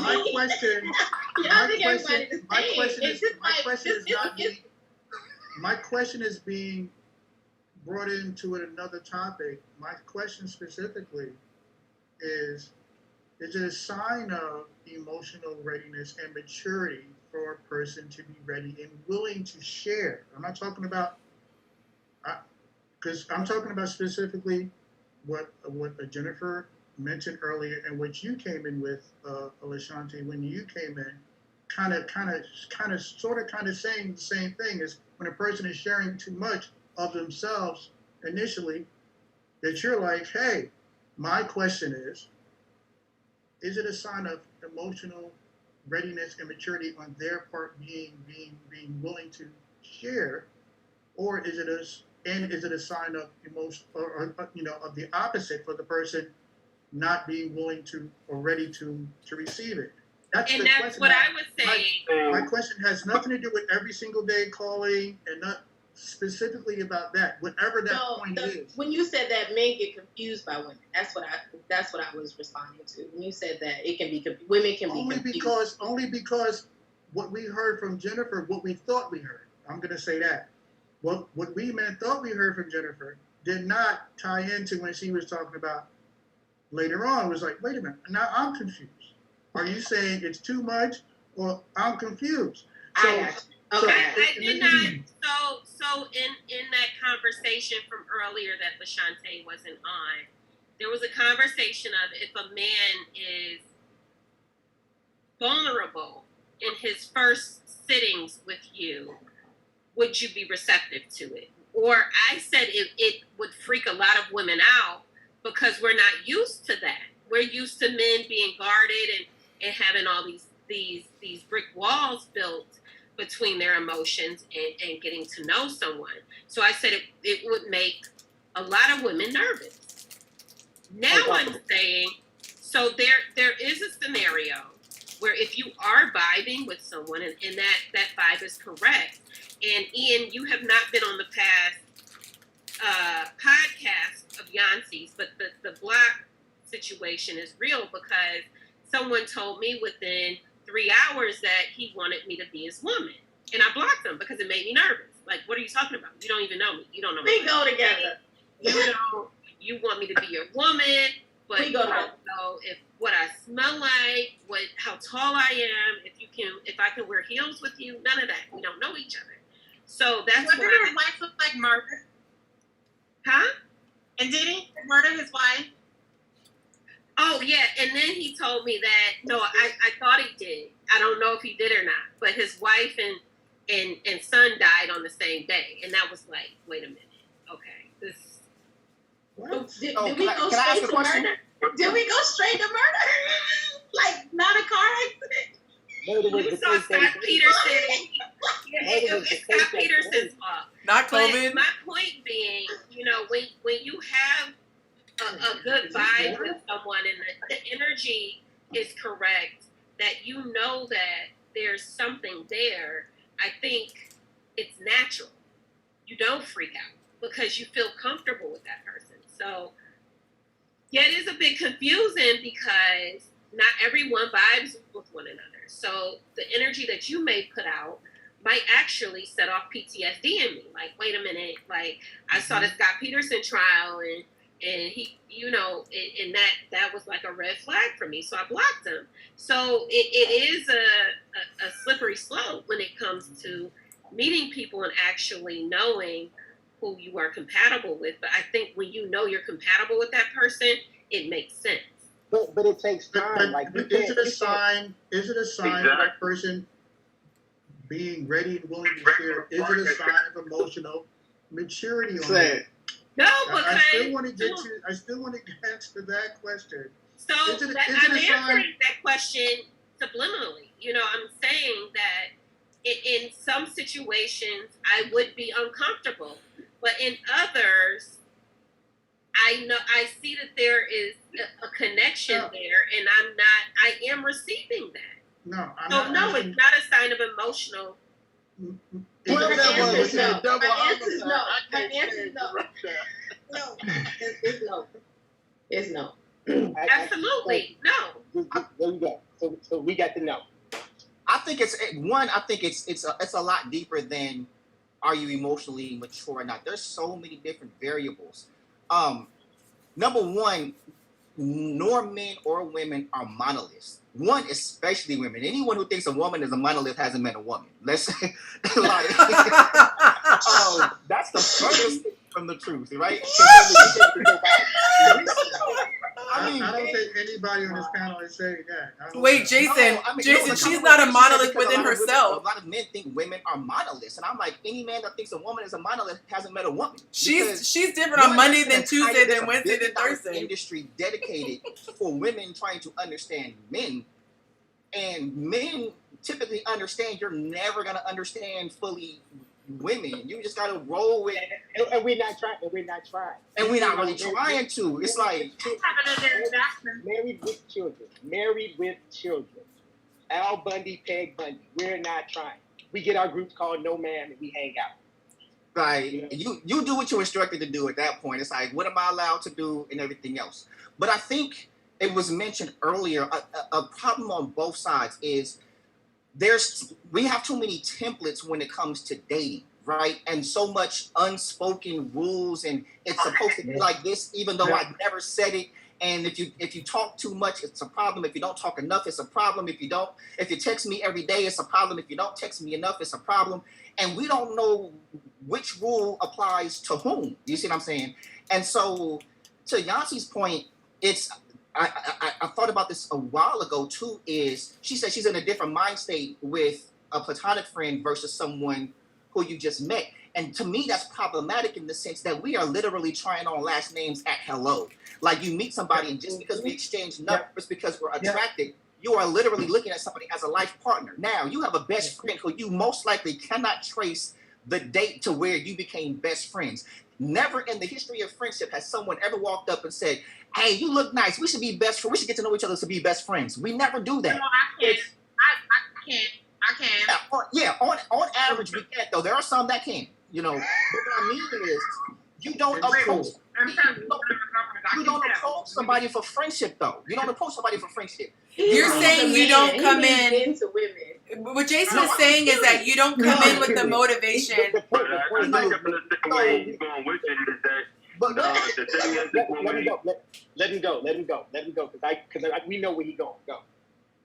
So what I mean is this: you have when you meet a friend, it happens organically. Right. There are no expectations. It just happens. You get to know each other, and it evolves into what you have become. Right.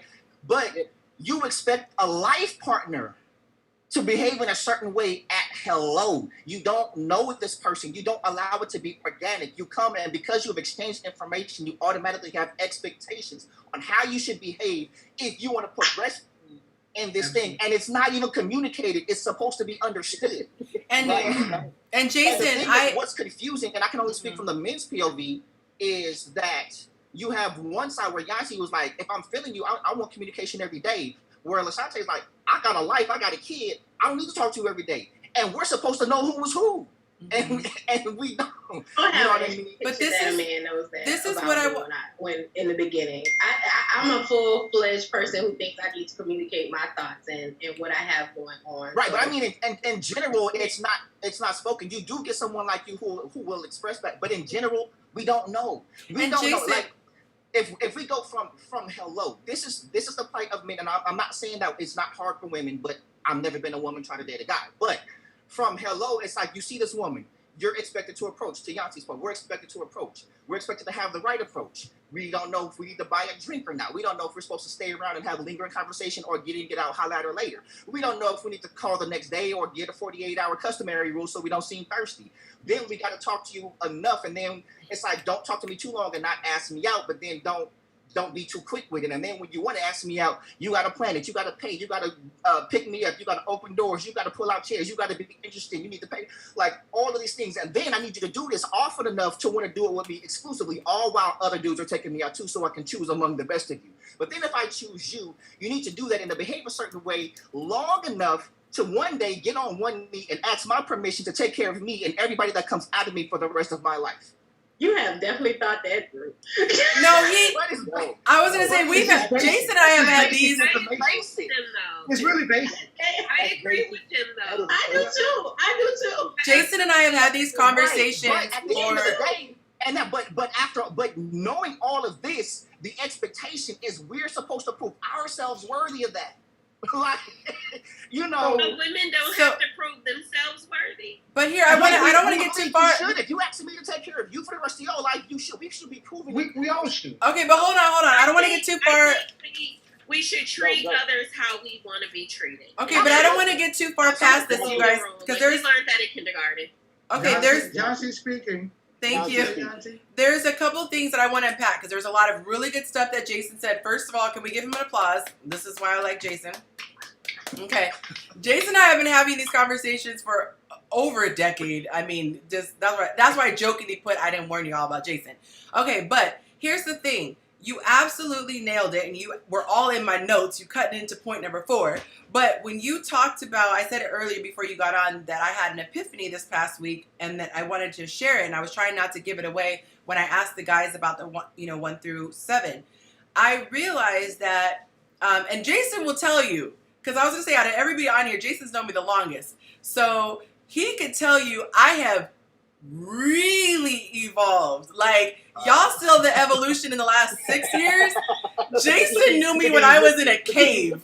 Like, I was in a cave, like, thumping on stone, like, no. Am I lying, Jason? He not gonna say it. I'll say it.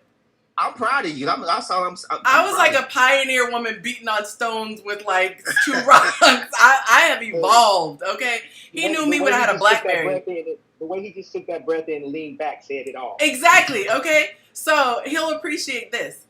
I realize that with women, especially those who value relationships, because I don't think that you have to be desperate. I think there is such a thing as a desperation, and there are people who value it. If you value something, you cherish it, you prioritize it. It's different than somebody on the opposite end of the spectrum who's desperate. So let's just make that very clear. But I think that, to his point, we as women, we have I should say, the women who are very much interested in a relationship, and that is a priority for them. They've found the success in their family, they found their success in their business, and now they have a space for that man. We tend to make ourselves go through way too much work unnecessarily. And we have all these things and these expectations that we put on the situation unnecessarily. And the thing is that we haven't even found out whether or not the guy's even interested. We are more concerned a lot of times with, is he acting right, than even stopping and saying, do we like him? Or has he done anything to really stand out beyond just quote unquote picking me, as far as the picking would be getting my phone number? And when I talk to other girlfriends, it's so obvious when it's not me, because you can see it a lot easier, I think, when it's somebody outside of you. But when I see my girlfriends having certain expectations of a guy, to the point where, because I think expectations are okay as long, like, as far as like, well, this is the guy that I like. The problem is when you become disappointed and you start blaming the person, as to saying, okay, this pet meows and it has a long tail and you're mad about it. No, just recognize it's a cat. And if you're not looking for a cat, you're looking for a dog, you move on. There's no resentment. There's no anger. There's no, like I said, putting the person in a villain category. You just recognize this is what it is. And so I think that when you're moving forward, and this is the question that I want to ask, when you're moving forward, what do you think the solution is to determine if you have the person who wants to text every day and talk every day? Should you have an out the gate conversation? And the reason why I'm asking this is because, just like Jason said, nobody knows what you're supposed to do. I've had people that I literally have blocked because I felt like they were so disengaged that I thought there's no way they could possibly be taking my time seriously. Whereas they could have been like a Chavez who's just like, I'm filing my nails today, I don't have time to talk to you. And then there's somebody else who is, too demanding, and it makes me uncomfortable. How do we move? So let's go back to that day 1 through 7. What we're gonna Can I just say something real quick?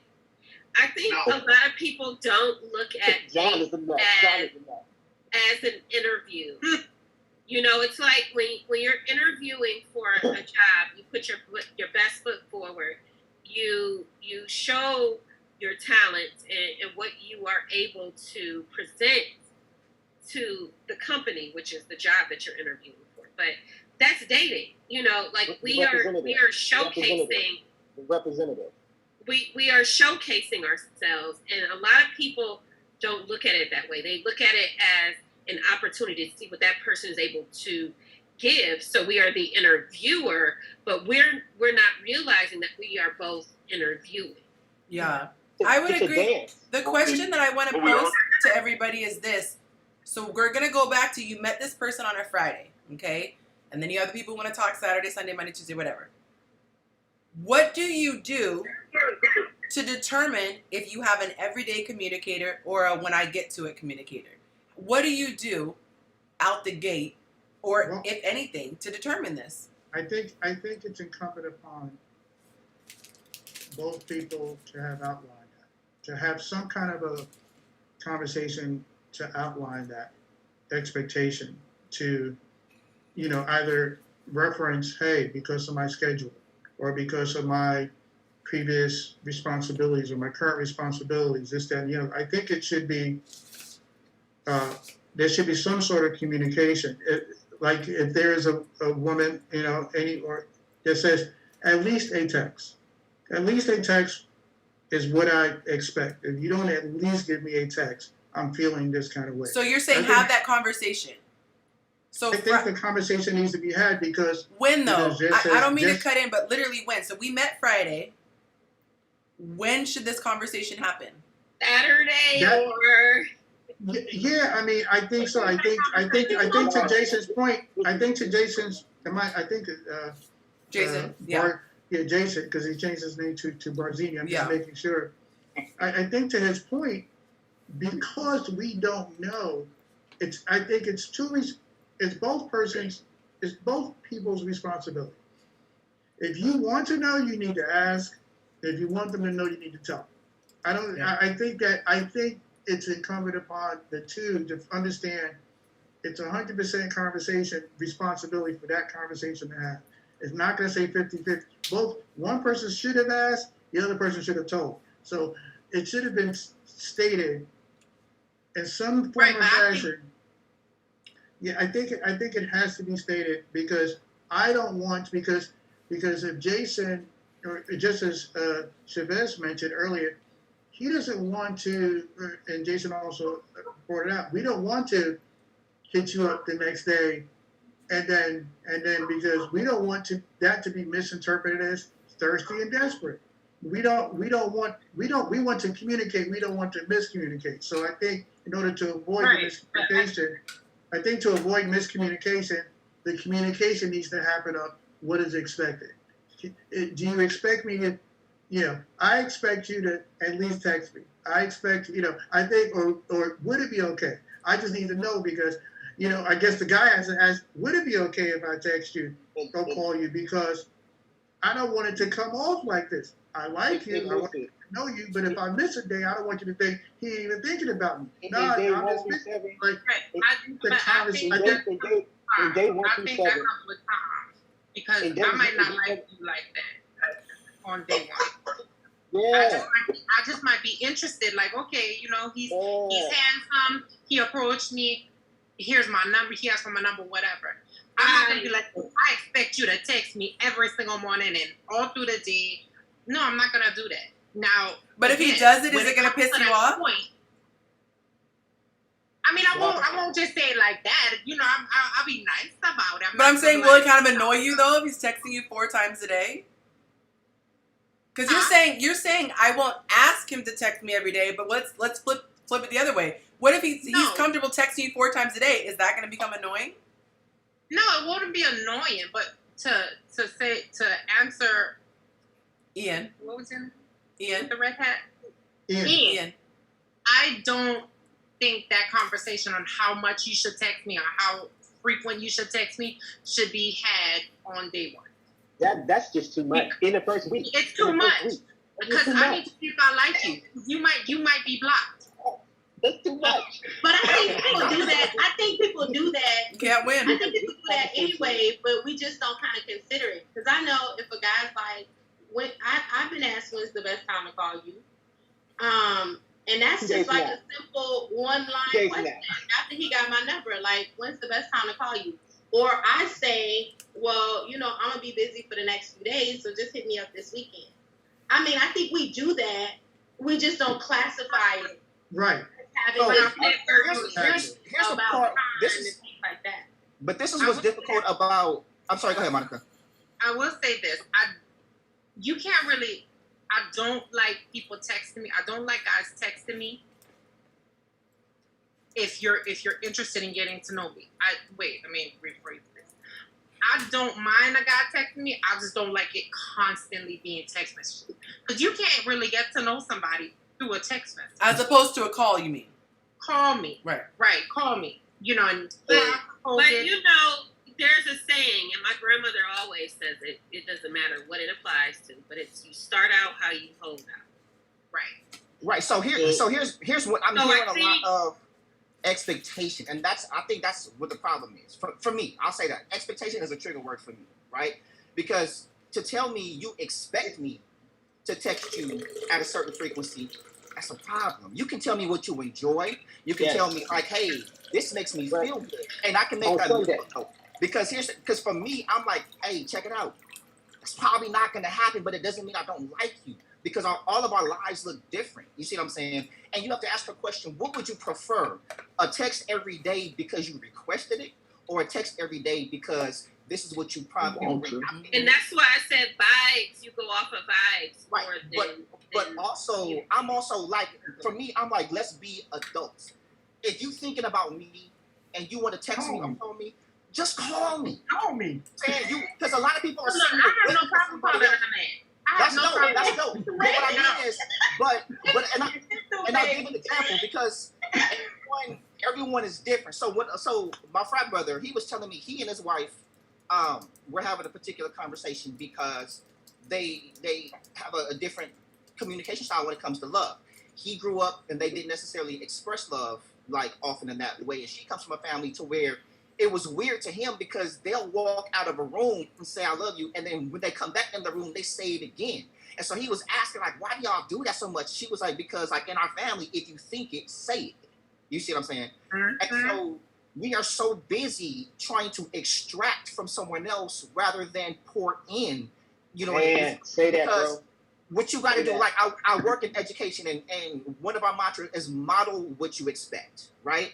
So if you are somebody who thrives off of a level of communication, show me what that looks like, because I might not know. I'm into my whole life. I'm in my bag. I'm grinding. I'm doing my thing. You see what I'm saying? And so I'm me not connecting with you doesn't mean I'm not thinking about you. But as a man, my expectation is also provision and protection. So I'm trying to do this thing over here, not only for me, but so I can be at a certain level in my life, right? But now I got to interrupt that to make sure that you're fed with this thing. Now I'll respond to text great. You see, I may not be able to. I may not be. I don't even think to eat sometimes, so I'm definitely not always thinking to text. But if you text me, I'll respond. Oh, hey, you know what? I was That's thinking true. of. Now, granted, that can't be up for everything. Yes, I'm gonna have to compromise and let me make more of an effort to stop and drop and shoot that text more often. As time goes as down time the line. as time But goes. that's all a part of communicating too. You know, But you no, I'm find saying out what's important to people. but I would say it's more about showing that person. You can't require something of me that Set you the don't tone. prompt in me. No. Set the tone. You got to prompt that in me. And sometimes it's not even just texting me, but who you are, the conversations that we do have, who just makes me crave communication and connection with you, because you just don't. And I'm like, dang, I know I'm at work, but when I get off, first thing I'm doing is calling her because I want to connect with her. I want to see her. That's got to be you. But you just saying, hey, I require this. Say it again. They're feeding your soul, basically. Yeah. When you're having that conversation with them, they're feeding your soul. They're making you want more out of something. And it takes time to get there. For some people, it will take time to get there. You can't automatically think from this person here, I can sit back, talk to for 2 weeks, and it's still nothing. This one over here, she feeds my soul like crazy. And so I'm going to gravitate to the one that's going to feed me and make me more hungry for that conversation. So Absolutely. I'm going to play devil's advocate on this. And that's the thing, because like he was saying, for me, I'm not trying to extract anything out of anyone. If there is an interest there and we have interest, you're not my child. You're not my child. I'm not trying to extract or guide or direct you anywhere. What I'm trying to do is to get to know who you truly are. And from that point, as we go down the line, then we can decide. Because at the beginning, flat out, I'm the most important person in my life, and no one will ever be more important than me. So I have to make sure I'm cool, and I know who I am, and I know what I want out of life, and I know what I want to be, and I know all of that. I have to connect with someone who's on that level. So I want to play devil's advocate a little bit, because I'm not trying to make someone. I'm not trying to make someone that because there's an attraction. I'm trying to see if they are that, and if they are that, then cool. But if they're not, keep it moving, because it's okay. It's okay. It should be okay. It should be okay. It should be okay. We have to remember at the initial contact, when we get the phone number, there's an interest on the visual. Then you have that first conversation. You're talking. Okay, I'm a little bit more interested. Now you want to take it to another day. You might be interested, but it takes time to get there. So, and everyone is going to be different on how they take things. We can't sit here and say, oh, well, this person is going to be my best friend. You just don't know which way it's going to be. But you have to understand the initial point of getting a phone number, there's initial interest there. Okay, well, now let's see where we go from here. It's like a book. I like what I see on the outside, but now I have to ingest what's on the inside of that book. And this is where I want to play devil's advocate, because we're having a whole conversation in the chat. I love how active you guys in our chat tonight. This is easily a record. People who are involved in listening. So I appreciate that, you guys. I want to have this conversation because I feel like we all can agree. Nobody has an expectation that somebody's going to fall in love the first day, the first week. We all agree on that. Nobody is saying, because I described there two. Do we though? I don't think anybody on this panel. What's that? Unless you I mean, we love to act like it. 60 days out. But here's Right. this is the thing. So I described two categories. There's one category of people who like to communicate daily, and there's another category of people who want to talk, whenever I feel like it. For me, when I hear the conversation, it seems as though there is an assumption that the people who want to talk daily are trying to rush progress and are moving too quickly in the process of like I don't even know you like that. And I don't think I don't think that they're one and the same. I think that they are two separate things. If I meet Ian, for example, and Ian strikes my eye, he asks for my number, we seem like we're vibing. To me, it's not thirsty, it's not desperate, it's not even weird for me the next day to say, hey, you crossed my mind, hope you had a good day. And then Ian might say, oh man, I did too. If you get some downtime, hit me up. And we talked that first day. For me, because I am in the category of a day by day, I'm not looking to buy a wedding dress and get married and, oh my God, this could be the one. It's not that. It's that each day is a gift. The way I look at it, each day is a gift. And I am going to set aside a little bit of time for this endeavor. Just like if I want to learn about a hobby, like I'm going to set aside a small fraction of the day. Derwin said in the comments, has anyone timed how long it takes to send a text? Whenever people come in this category of we'll talk whenever we can talk, it's always dramatized. I don't have all day to be on the phone. I can't sit on the phone. We're talking about texting half the time. Like literally, while I was on this chat, somebody texted me, and I texted them back. Hey, what's up? Hey, I'm hosting a live stream. Like, it is really possible, if that's something that you enjoy, that it's nothing. It's not even a burden. It's not a hassle. It's okay. It's not a desperation. But I'm saying I'm constantly it's not hearing. to you though.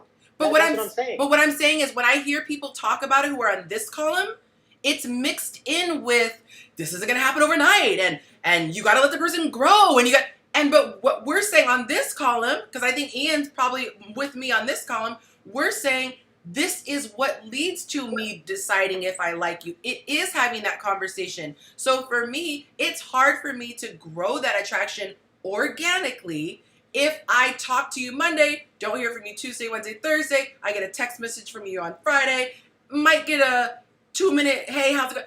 That is difficult because I'm a sapiosexual and I connect with someone through consistent communication and through meaningful conversation. And But I just conversely, it's also difficult when said communication feels like you're trying to meet a quota. Day 1 And- through 7. and that to me says that the people are not compatible. That says to me, because if I'm compatible, what I'm getting from this is that people who are in this lane should stay with people in this lane, and people who are in this lane because if I had this exact experience with Ian would be going, this is amazing. Wow, this person is actually invested the way I am. Each day we're building and seeing if there's something there. We can easily see if it's not because we've covered so much ground. Somebody who's in this lane, sorry, my camera's mirrored, so it's confused me. Someone in this lane is going, damn, girl, we don't have to talk every day.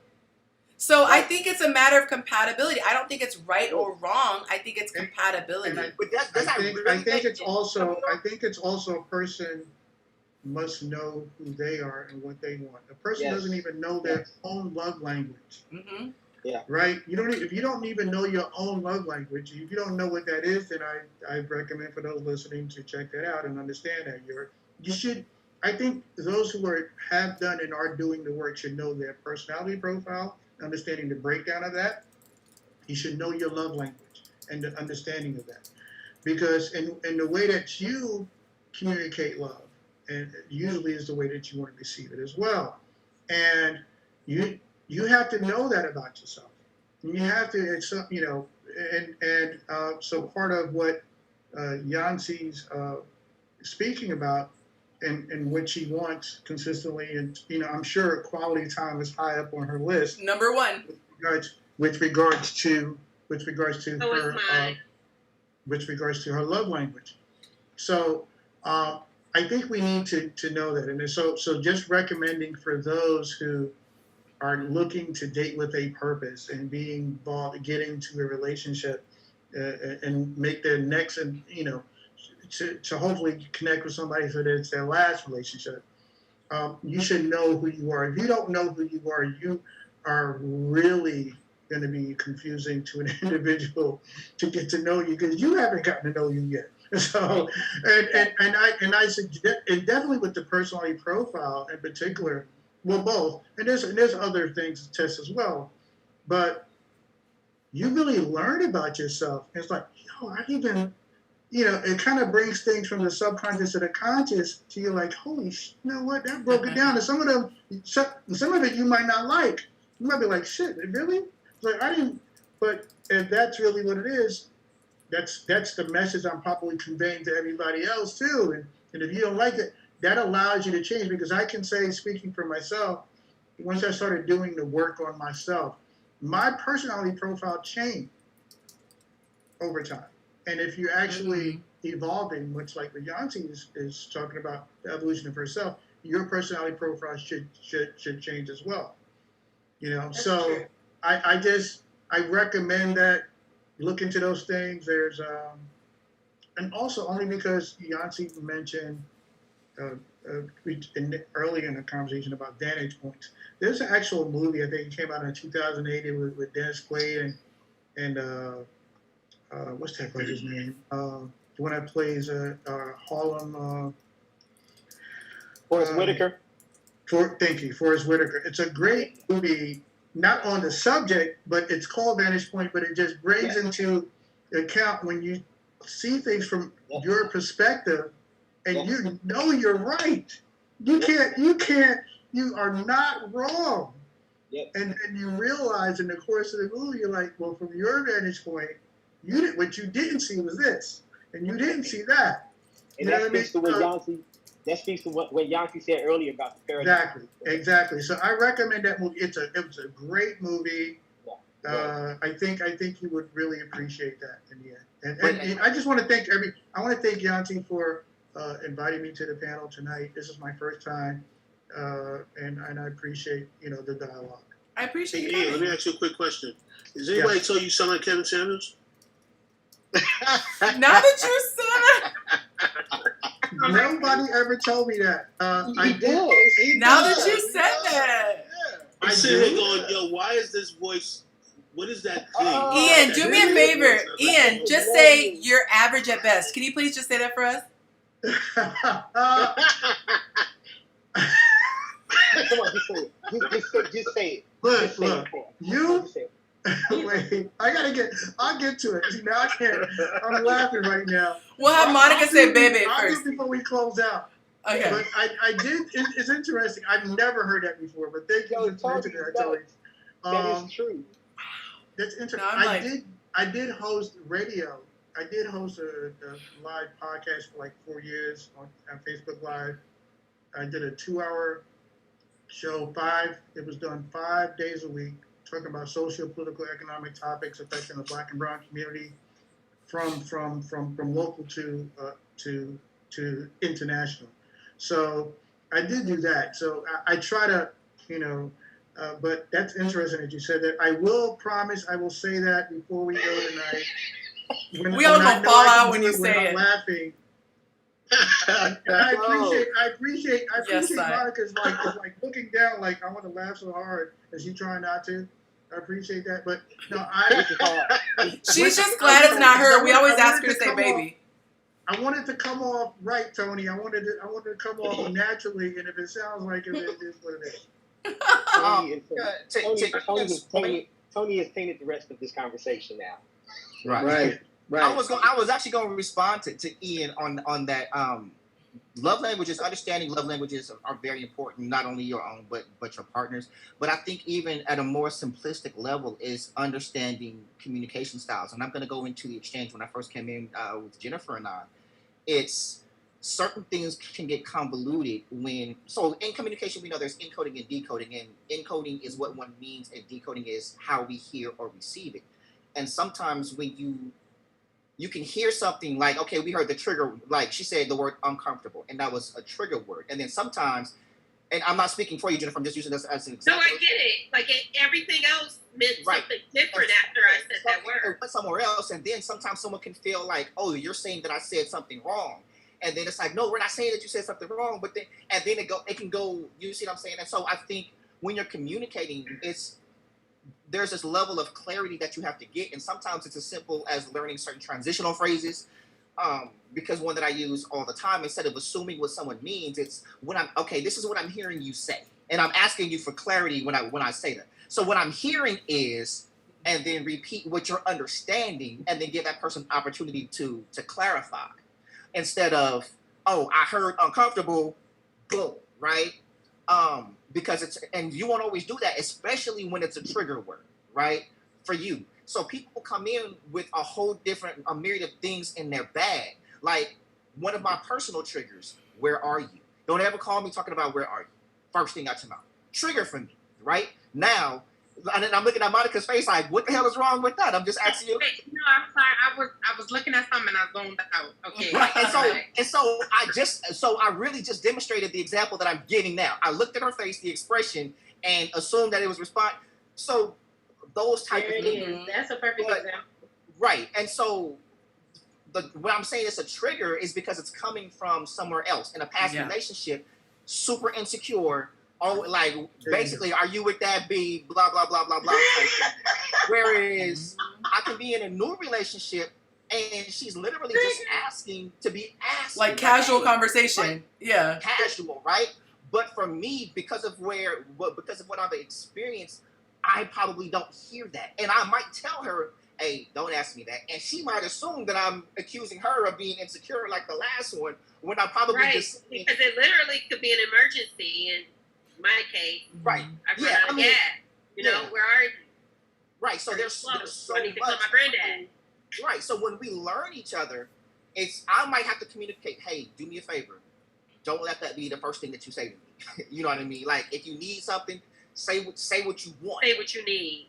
You know what I'm saying? And like to your point, Jason. Say it again. No, to your point, your great point to what you just mentioned, and you know what? I think that the evolution of our communication styles have been affected by these gadgets and how we text. I think we communicate. A lot of times we communicate. I actually hear people nowadays say LOL. I'm like, you're saying LOL? So or BRB. So a lot of times our diction we changed. Our dialogue has changed. Now we actually speak text talk. A lot of us are speaking text talk now. So the whole where you at is text talk conversation that we've No, that wasn't text talk. That was insecurity. Like I'm just saying. Like where are you? Where you at? Any derivative. I wasn't talking about the exact words where you. I mean, asking my whereabouts or my location in any words.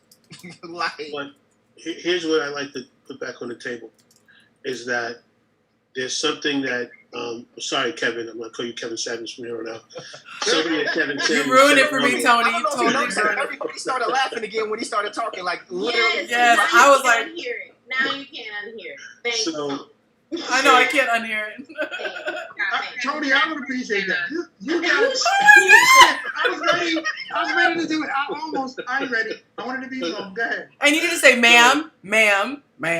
There's a level of expectation, and I know we don't like that word, that we're putting on people to do work within themselves to get rid of their last relationship, right?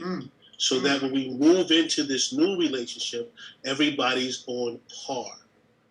We have come on this panel, I'm believing, everybody has had the work. Everyone has sat down with someone, a professional, to work through whatever issues they had passed in their lives. That you've done that work.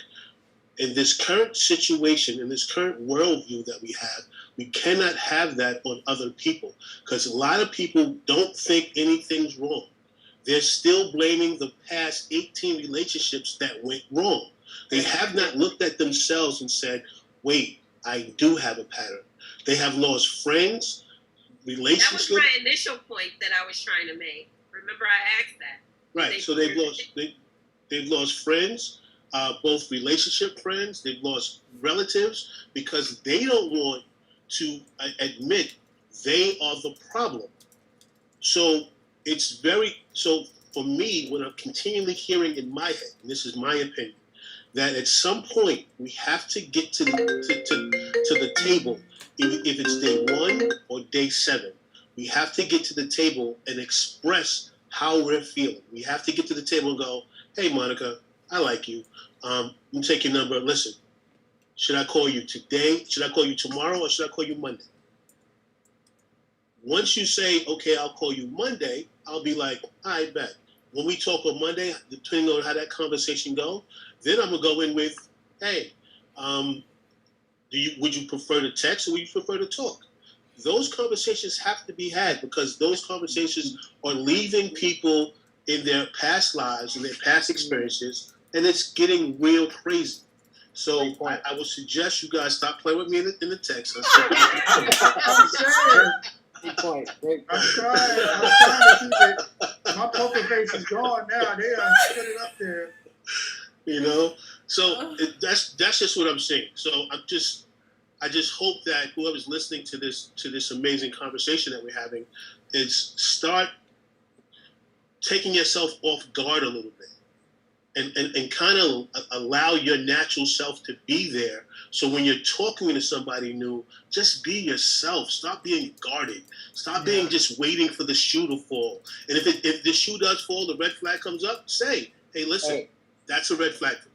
And Tony, it's okay. I just don't understand why it's so complicated. I don't understand. This is the part that confuses me. I'm like, if you meet somebody, why is it a demand that you like that person or that you see a future with that person? That's the part that I don't get. Because, it's just an interview. I mean, I get it. I get it from men all the time. It's like, just because you think I'm pretty, that doesn't necessarily mean that you like me or that you'll like me as a person. Our views may not be the same. You might have voted for Trump. I mean, like it's so many things. You might not have side teeth. Yeah. I've had that happen to me before. Don't even look that crazy. It's happened. I'm just saying, like, our political views might not line up. You might want more children where I don't want any more kids. Like, there are 1,000 different things that could make us not be compatible. So that's why I say, like, okay, if I met you that day, I don't know if I'm compatible with you if I meet you on Friday. And then, because we haven't had the necessary conversations and getting to know each other for me to think that we're compatible. Like, I feel judged by Lashante and Chavez. I feel like y'all judging. Because I'll be vibing on that first day. You know what I'm saying? I feel judged right now. I mean, you asked for that ring size on that first day? I vibe with guys too, and I've had conversations with them, and they were like, yeah, you know, I shot at this dude that one time, and I was in jail for 7 years, and I just had a baby a month ago. And Thank you. It just be me. Hey, listen, Lashante. Once again, I am with you because I'll go here again and I'll say this again. The chocolates sticking together. All of that is the that's a real scenario, by the way. I just want to put it out there. That's a very real scenario. All of that being smitten and all of that is cute in elementary school and high school. But as a 47-year-old adult, who's getting smitten in the first week? Here with me, brother. I know we're on the same page. As a 47-year-old adult, I don't downplay the excitement. I'm just not on cloud 9. I'm on base level 1, and you go from base level. I'm ground 0, and then as time goes on, we go up 1, 2, 3. Oh, you know what? Okay, no, there is no 4. You know, so that's just me. I'm not. Do you think that anybody? I'm not a mean person. We also put it out there like we're just talking about how many times you call me, but we not ones that do we vibe in person. We might have been vibing that first initial time where we were walking past each other and you kind of walked in my lovely perfume and was like, wait, hold up. What's the name of it? What, like, you know what I mean? And then it's like we exchanged numbers because I was on my way to go somewhere. And we could have been talking for 6 hours that day.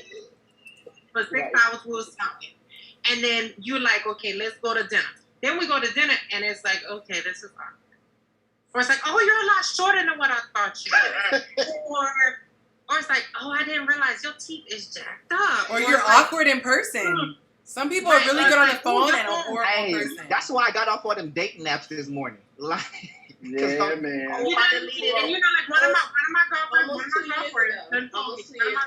told me, I'm not on a date, but one of my girlfriends told me that you find more.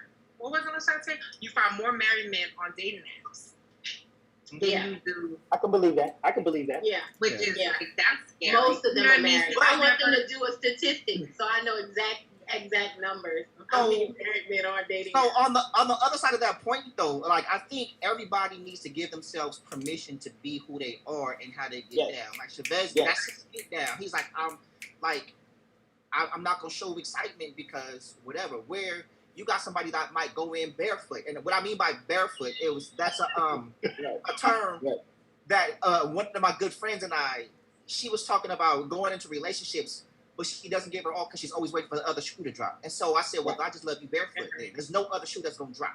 I ain't got shoes on, so it can't drop, right? Now, there's nothing wrong with being excited. I remember I was talking to somebody, and we were having a long conversations, an hour, 2 hours here and there. And then we had set up a day that we were going to have our first date. And then I was like, you know what? It's crazy. And I was like, I'm going to say something, and I don't want it to be weird. I was like, is it weird that we haven't even gone out yet and I miss you? You know, but that's how I felt. You know what I'm saying? Cool. You're authentic. Write that down. You know, that's not weird though. Because And that's cool. Especially when you're used to communicating all the time with somebody, you used to communicating, you start pulling out different. But it was still, it was new, but it was the feeling that I had when we were communicating. And so So I why was all the like, brothers taking this down though? Why Yeah, all the brothers yeah. taking this down? Definitely to throw some notes. You were speaking your But- truth. You were not afraid to be you and speak your And truth so in what that happened? moment. So what happened when you told the girl you missed her? When she said, "I miss you too," or like, "Ooh, that's too much." Yeah, that's no, too she actually soon. said she missed me too. And then we actually had a date before the date. I was like, I know we got a date Saturday, but I kind of want to see you. That's And so cute. we went out for That's coffee. cool. Wait, That's cool. Wow. Wait, man. Anthony in the chat said Jen blocked. Yeah, I was thinking that. I was totally thinking, like, don't say that to Jen. Don't say you miss her. But here's the thing. But that's a crapshoot, though. It's a crapshoot because, like, To those that have never logged into any of this, I'm not that bad, guys. I'm really She's not. not. But Jason, to your point that you made, Jason, I really like what Jason had to say about accepting your situation because, and I can't stress this enough, different does not mean bad. And I'll be the first one. I started out by saying this. I was notorious for thinking in my head, you are a villain if you don't think like me. And the reason is out of self-preservation. Most women create rules in order to protect themselves. Shoot, let me not even say women, because men do it. Humans create rules to protect Coping themselves. mechanisms. Right, and but what you do is you say this. So for example, if I talk to 10 guys, and out of those 10 guys, the 9 who were inconsistent in communicating with me ended up being full of crap, my brain is going to subconsciously say, well, then that's a sign. If you see a guy who doesn't talk to you consistently, he's full of crap. Because the guy who was interested in you and he was genuine, he couldn't go more than a day without talking to you. So you start to create data. Everybody has a reason why they've come to the conclusion that they have. And I think that what this conversation has cemented for me, and I feel like Jason really nailed it with that last point, is that we have to really respect the other person's perspective, but without judgment. Somebody who wants to talk a lot isn't thirsty, and a person who doesn't want to talk a lot isn't fraudulent and isn't playing games. It's just what the person is comfortable with. And I feel like the other point that I want to share, because you guys have been dropping gems and you're all in my notes. Y'all always stay in my notes. I'm like, get out of my notes because I'm trying to have an outline here. But one of the other things I wanted to say is I am learning how to have friendship with men. And I think that it takes work for me to unprogram the programming that I have as a woman. We're conditioned from day one to want to be picked, we're conditioned that your life will start at marriage. And I've done a lot of work to take that programming out, but there's still going to be remnants there because we've gotten that since we were old enough to comprehend as women. That's how, we were raised that way. And so for me, I've been on this process, and it's going to sound so simplistic to people who've already been doing it, but I've been learning how to enjoy men outside of two columns. And in the past, I've always looked at men as potential, not potential. And when I had this epiphany, I hate to admit how recent, it was recent. I had an epiphany that said, just get to know the person the way you would if they were just platonically your friend and you knew it could never be anything. Almost in the way, let's say if they were like straight versus gay, like if you were not matched sexually that way, you might find them attractive, but it's never going to go anywhere past friends. And there has been so much freedom in that, because in the past, the minute I realized we were not compatible, it felt like a disappointment. It felt like it was a waste of my time. I felt like, the person was maybe playing games. There were all these negative emotions tied to it. And like Chavez, you and I talked about earlier in the week, when you just kind of take in experiences like you're taking in data, you're like a researcher just taking in research. It's like, okay, I met Jason. This is what he's like. Okay, this is how he communicates. Okay, And you're just taking in data, and it's not personal. And then after you've gathered enough data, you can then go, I think there might be some compatibility here, or maybe there's not. But you don't have all that angst, and you don't have all that anger. And now when I listen to my girlfriends who are upset about the fact he didn't call, or upset about the fact that he's not acting accordingly, it kind of looks silly. Like, why are you upset about it? It's just data, and use that to your advantage. So hopefully that's helpful to someone watching. I would say women, but I want to categorize. Maybe men are the same way.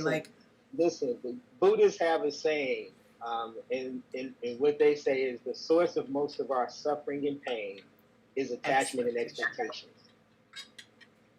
And not to say we shouldn't have expectations or attachments in certain things, but at the end of the day, that is the key to a lot of our unhappiness and suffering. I agree with that. Yeah, and in a dating scenario, what I often illustrate when we're talking about it is each other's pool, right?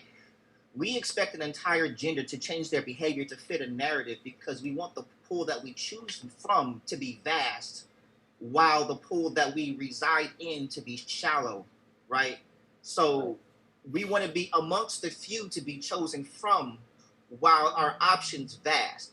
And so it's really, at the end of the day, it's a numbers game, right? Because in the cliches, where are all the good men? Where are all the good women? You don't need to know where they all are because you only need one. And we're afraid of the weeding out process that it's going to take to get to that one.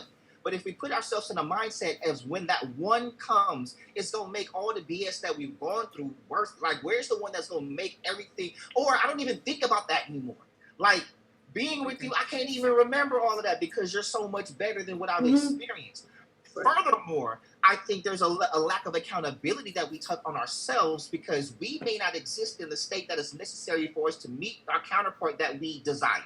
Ooh. And so and I say that to myself because people say, well, why are you single? Why are you single? I was like, maybe I haven't ascended high enough because the woman that I want is exceptional. And so maybe I'm not exceptional enough yet. You know what I'm saying? So now I'm exceptional, but there might be... twisted. He said I had to bring that back. Let me bring that back. Like, let's not get it twisted. But in case we didn't hear the enough, exceptional enough. Yeah. But what I mean is God might be like, hey, you're not there yet. When the student is ready, the teacher will appear. So she might be existing in a place that I've not yet arrived to. There might be something that I don't yet understand. There might be something that I have not yet accomplished. I watched a video today where somebody was saying that your mate is in the oven cooking and good food takes time. And you have to be patiently wait till that person is done and ready for you. I just literally watched the video. Mine might actually be in a crock pot somewhere on the wall. Not in a crock pot. They still frozen in the freezer? They may not have made it to the oven. But no, he's still in the freezer. Jennifer, it's not them. It might be you that's still in the crock pot. It's still frozen. It's still frozen. Right, but here's the thing. We gotta thaw out, y'all. Put that boy in the air fryer. Get it cracked. I forgot to I heard you, Jason. I know. In the microwave. Oh, What fraternity? You lost him. Oh my God. Microwave. Oh my God, this is funny. I was gonna say we need the other guy, Tony, who was playing the organ. Yeah, did y'all? Any of you guys on that episode when he played the organ? Oh my God. I swear, if I could afford, I would pay him. He was hilarious. He was actually listening while sitting on an organ, and so at one point he's like, and he really was doing it. That thing was hilarious. I think the big thing for us to do is to find out who we. I think the big thing for us to do is to really find out who we are at the core of our being, like as individuals, and determine whether or not we're okay with that. And if we're not okay with that, then we need to figure out what we have to do in order to become the person that we want to become. And then from there, we have to sit in our truth and sit very firmly unapologetic into who we are. And then from there, it's like, at that point, we have to put ourselves in a position where it's like, if we're seeking from someone, we can't lose ourselves in that search. So we know who we are. We know what type of person we will work with. And then now we're going out and we're meeting people. In this meeting people, it's getting to know people to see if they're that person and not wanting those people to be the person. And I think for a lot of us, that's the big problem. We meet someone, we're excited about them. We want them to be the person. And we go all in trying to make them be the person versus sitting back and asking the question and watching and taking notes and say, oh, really? Okay, this and that, yada, yada, yada. And not being afraid to say, if this person is not the person, cool, they're not an enemy. That doesn't make them a bad person. It doesn't make me a bad person. Look, we're just not compatible. And then, let's remain being friends or whatever. And making sure that, because day 1 through 7, I'm not trying to hop in the saddle. I'm literally trying to get to know the person. You're the only one. So day 1 through 7 should literally be about getting to know the person. So you say in day 8. Go ahead, Monica. What'd she say? What'd you say? She said, "Oh, that's reserved for date 8." Okay, got it. No, let me pose a question. 22, date 22. Well, I remember years ago, I took a personality. Like one of my supervisors gave me this book about personalities, and they had like 8 different personality types, and you would get like 4 of them. And I remember specifically, like one of them was called Woo, and it was called Winning Over Others. It was like in my top 2 traits. And that's because I'm a networker, and I meet people, and I want to network with people. I want to get to know what they do and what happens with them, and I put them in my mental Rolodex as somebody that I may future do business with or something like that. Like that's one of my personality traits, and that's a familial trait for me. We're all like that. So when you say you meet somebody and you're putting them in this box and you're like, oh, we're really like, I don't really have those experiences. Like I've had guys that I vibe with, but I don't necessarily know where I want to put them at that early. Like I don't know where they're gonna be at on Friday. Like on Friday when I met them, we've been having an excellent conversation. And men feel really, really comfortable. For whatever reason, men and women feel very, very comfortable with me, and they'll start spilling out their lives. I've had conversations with people at bars, and I knew, their draw size by the time we were there. Yo. It's so much. But when I realized that that's the type of person I am, that's my vibe, that's who I am, people feel comfortable talking to me, then I don't put too much stock in how long of a conversation I might have with that person, or what that connection may be initially, because I literally have those connections all the time with women. Yeah, exactly. And men.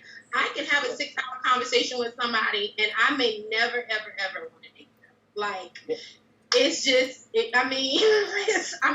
it's like for me, that's the thing. Like, I get to know people, and I make connections with people, and sometimes they're really, really long connections, and sometimes not. But I don't know if I must specifically like, oh yeah, I'm gonna date this person, or I can see us being in a relationship. I just want to interject something real quick. I'm sorry if I may, because Jason mentioned something earlier, and I know we all have different things that do trigger us in certain types of ways, and those trigger words bring on a certain level of anxiety. So, For those who are listening, who hear any of these things that does apply to you, I recommend that you work on that part because Natasha, shout out to Natasha Vincent in the feed. She said something that I think kind of ties in to that a little bit. She said assumptions based on anxiety or fear will block the opportunity for blessings. Yeah. At the very least, you will miss a chance to learn. Yes. So with that, I'm not saying you haven't done it or are doing it now that you've acknowledged certain things as triggers. Right? So this is a general conversation. So you guys did it. They're gonna be on timeout. Tony, I was good. Kevin, you can continue. Just ignore them, Kevin. I'm sorry, man. Listen, it's interesting. You're talking facts, and I'm just the voice is just killing me, son. I'm just waiting for you go. If you guys get a high value man, you better cash in, Ian. You better cash in on a podcast and get your money. You do have one of those voices though, like that commentary. Because your voice is calming. It's real calming. It's like real. It's reassuring. It's calming, and I'm just. Right. I agree. I'm sorry. I'm saying he should come for Kevin's coins, but go ahead, Ian. I'm not that scared. I can go for a joke. I said front and center at a darn comedy show. I don't mind the comedian joke. Oh, you better than me. I'm okay with that.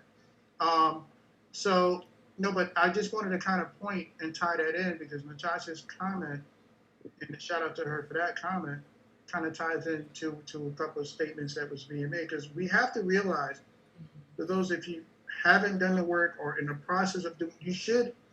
If you're going into a relationship or you're looking to do that, you should have done some type of work for yourself and are doing it in the process. If you're not, you're doing yourself and the other person a disservice. Because what you're asking the other person to do is to take you, is not only just, take you as you are, but take you as your with regards with your dysfunctions that you need to, and things that you should address that you rather not address. You don't want to put the time and address, but you just have to handle that. Take me that, and some of those is not a good look. So, but to that point, what Natasha said and what was said earlier, I think it kind of ties in that we need to. You muted yourself. Sorry, we need to recognize where those triggers and anxiety is coming from, and don't allow those things to block us from the individual or not hear the message as intended from the person who is saying it. Just as encoding and decoding, as was so eloquently put earlier. Link asked a question. He said, "Here's a real question: are we as older men and women tainted to a degree and need time away from dating for a time to heal, or just have personal time in general?" And I'll answer this first. I think that I definitely agree that we all have baggage and we're all tainted to a degree. I don't necessarily think that everybody who is tainted, because I think that's everybody, needs to take time away to heal, but I think that they should be actively working on it. Because there are some people, it's like a functioning alcoholic. I think there are functioning dysfunctional people. I think that I've learned so much about myself and my problems and my baggage through dating. So I try to be authentic and show up, but I think that the process itself is what's helpful. I think that the only issue is when you refuse to look inward, when you always say everybody else is the problem, all these guys are messed up or all these women are messed up, like might want to look a little bit inward. I think that's the thought. I think Lashante was asking, like, why are people so upset when there's no compatibility? And I think the reason for the people who do get upset are the people whose identity is in other people, or they think that their identity is in someone else. So I did a video talking about men who are just overly consumed with sex and women. And I said, I think the reason for that is because it's validation for them. They don't actually want a lot of these women, and they're not even necessarily looking to sleep with them. But when the beautiful woman gives them the green light, or gives him her phone number, it validates him on some level. So in that same way, when a relationship ends or something fizzles, they take it personally, like I'm being rejected, as opposed to this just isn't a match. This isn't a compatibility thing. And I think that and that's what, and that's why I was saying we bring a lot of the ways that we were in our childhood to adulthood, because those were things that weren't introduced to us. Not being able to accept. I mean, as an adult, we would all figure that most people should be able to accept that rejection and not being compatible, as we've all experienced this through life. But we weren't presented that as children a lot of times. So a lot of times, we take from childhood and go through adulthood and go to our grave without changing things that derived in our childhood. And I think too that we don't have a realistic perspective. I did a post earlier today saying, why is it that the same women who will reject a man based on his height are offended at him rejecting her for her weight? And the thing is that we have different yardsticks. If we dismiss somebody because we weren't physically attracted to them, we chalk it up to, I just wasn't physically attracted to them. But if for whatever reason we happen to find out that we were rejected because they weren't attracted to us, we take it personally. And so and that's just human nature. Like, we make everything about us a lot of times, especially when it's negative, as opposed to this just didn't work for them. Or it could have been that there was nothing wrong with us. The person just wasn't in a headspace where they realized, oh my God, I'm not over my wife's death. Or, you know what, I really don't have the capacity to do this and school at the same time, or whatever. We can't make it personal. So the other reason why I would say people get so upset is they take it absolutely personally. And I want to say this. I know I said it already, but I really want to speak this to the women who are listening, who have that conditioning that you have to be picked. You have to be picked. You have to be picked. Sister, whoever's listening, pay attention to whether you like him or not. Because so many women are watching to see what he is doing. Does he deserve is he picking me? And you're not looking to see, does he deserve your time? Because I think there's a pendulum. There are some women who overly value themselves, and they're like, they're sitting back like, you better jump through hoops of fire and prove to me that you're amazing before I even respond to your text. And then there are other women who are just like, oh, he texted me. I think there is a happy medium in the middle where you're gauging. What'd she say? I want to answer Link's question before we go on to another subject that you already started to answer. Yeah, I was just going to say, I think that healthy spot is in the middle where you're watching him while he's watching you, and you both have the right to step away if there's not compatibility. Don't just wait for the man to make all the decisions for the connection. What were we saying, Ian? So with regards to Link's talking about our older men and women tainted and to a certain degree, I would argue that it's not specific to AIDS also. I don't think it's just older men and women, because some of us are dealing with unresolved child issues, and also grew up in environments that were unhealthy. So what we've seen and don't understand, just because it's normal to you doesn't mean it's really functional. You might have grown up in a dysfunctional situation that you've taken on as normal. Case in point is somebody who, I've dated. She argumentative is like, just being argumentative is almost like a sport. And just because the style of communication was habit forming, because that's what she grew up seeing. Like, if we're not doing this, we're not talking. Like, no, that's not necessary. That's not necessarily the case. We don't have to come at each other like this to communicate. So a lot of us need to, so I would just answer that. Are we more tainted to a degree? I would say that we're probably more rigid for those who don't want to make any changes, and we're stuck in certain type of ways, as we heard. And I would say those of us who don't want to do any inward work, don't want to work inward and change ourselves. Yes, those type of people, they're going to be stuck on stupid for the rest of their lives. But with regards to Link, which was a great question, in time to heal, some of us, depending on the individual, some people don't want to take the time to heal also. Link, as you asked, and should they take the time? And the time to heal may vary depending on the wound. just like any other wound or injury that you're dealing with physical, the mental and emotional wound or injury that you're dealing with also in the same manner should take, but a person has to be willing to take that time. So, you know, some people just like, yo, hell, I got the cast, I'm gonna get back up anyway. I'm like, yo, the doctor said, stay your ass off for 6 weeks and chill the hell out. But you're unwilling to do that. So, you know, you have to recognize that part too. So, but great question. I just wanted to make sure I answered that along with you, Yancy, with regards to that question before we got onto the part about height and weight. Because I know I saw the trigger and we was about to go there. I said, well, before we get there, bro, before we go there, tell you something, bro. I had one time, like this. I had one time in the shop, kicked it with this sister at this club. She was like so amazing and everything. At the time, I was 5'7". Now I'm a whole 5'8". So you know what I'm saying? Like it's different. It's different now, but at the time, like we were kicking and tripping out. And, yo, and she was like 5'11". He just started standing up straight, Lashante.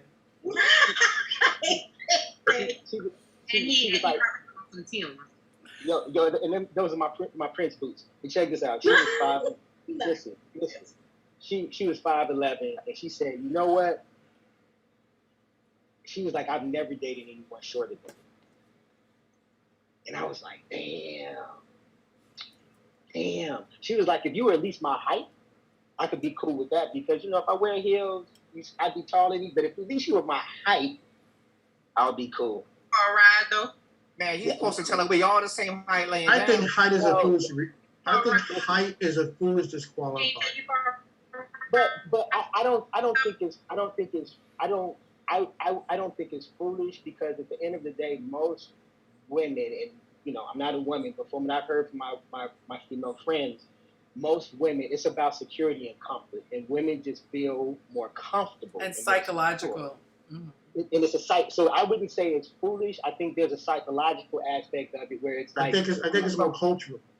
Yes, from a cultural standpoint, where it's more about size and protection, and this is the way it is. Like, I just feel like I can be protected, you know, from someone who's either bigger than me or of a certain stature. John, how tall are you, John? I don't know. Me? Yeah. 6 foot. All right. Have you ever seen somebody 5'8" get knock out somebody 6 feet tall? Mm-hmm. You ever seen a woman's face after he does that? Yep. Thank you. What I mean, was the question? I'm sorry, I missed the question. He asked if someone shorter ever knocked out someone's bigger, and have you seen a woman's face? Okay. absolutely. I'm gonna And ask. I see that video of Keith Combs got knocked out by somebody that was under 6 foot, and he said, All the time. Yeah, man. me personally, I dated women from 5 foot tall to 6'3", I believe she was. I'm 5'9".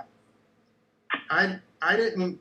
At first, women really have to recognize what the average height of a man is. I don't think they really realize what it actually is, as opposed to what they think it is.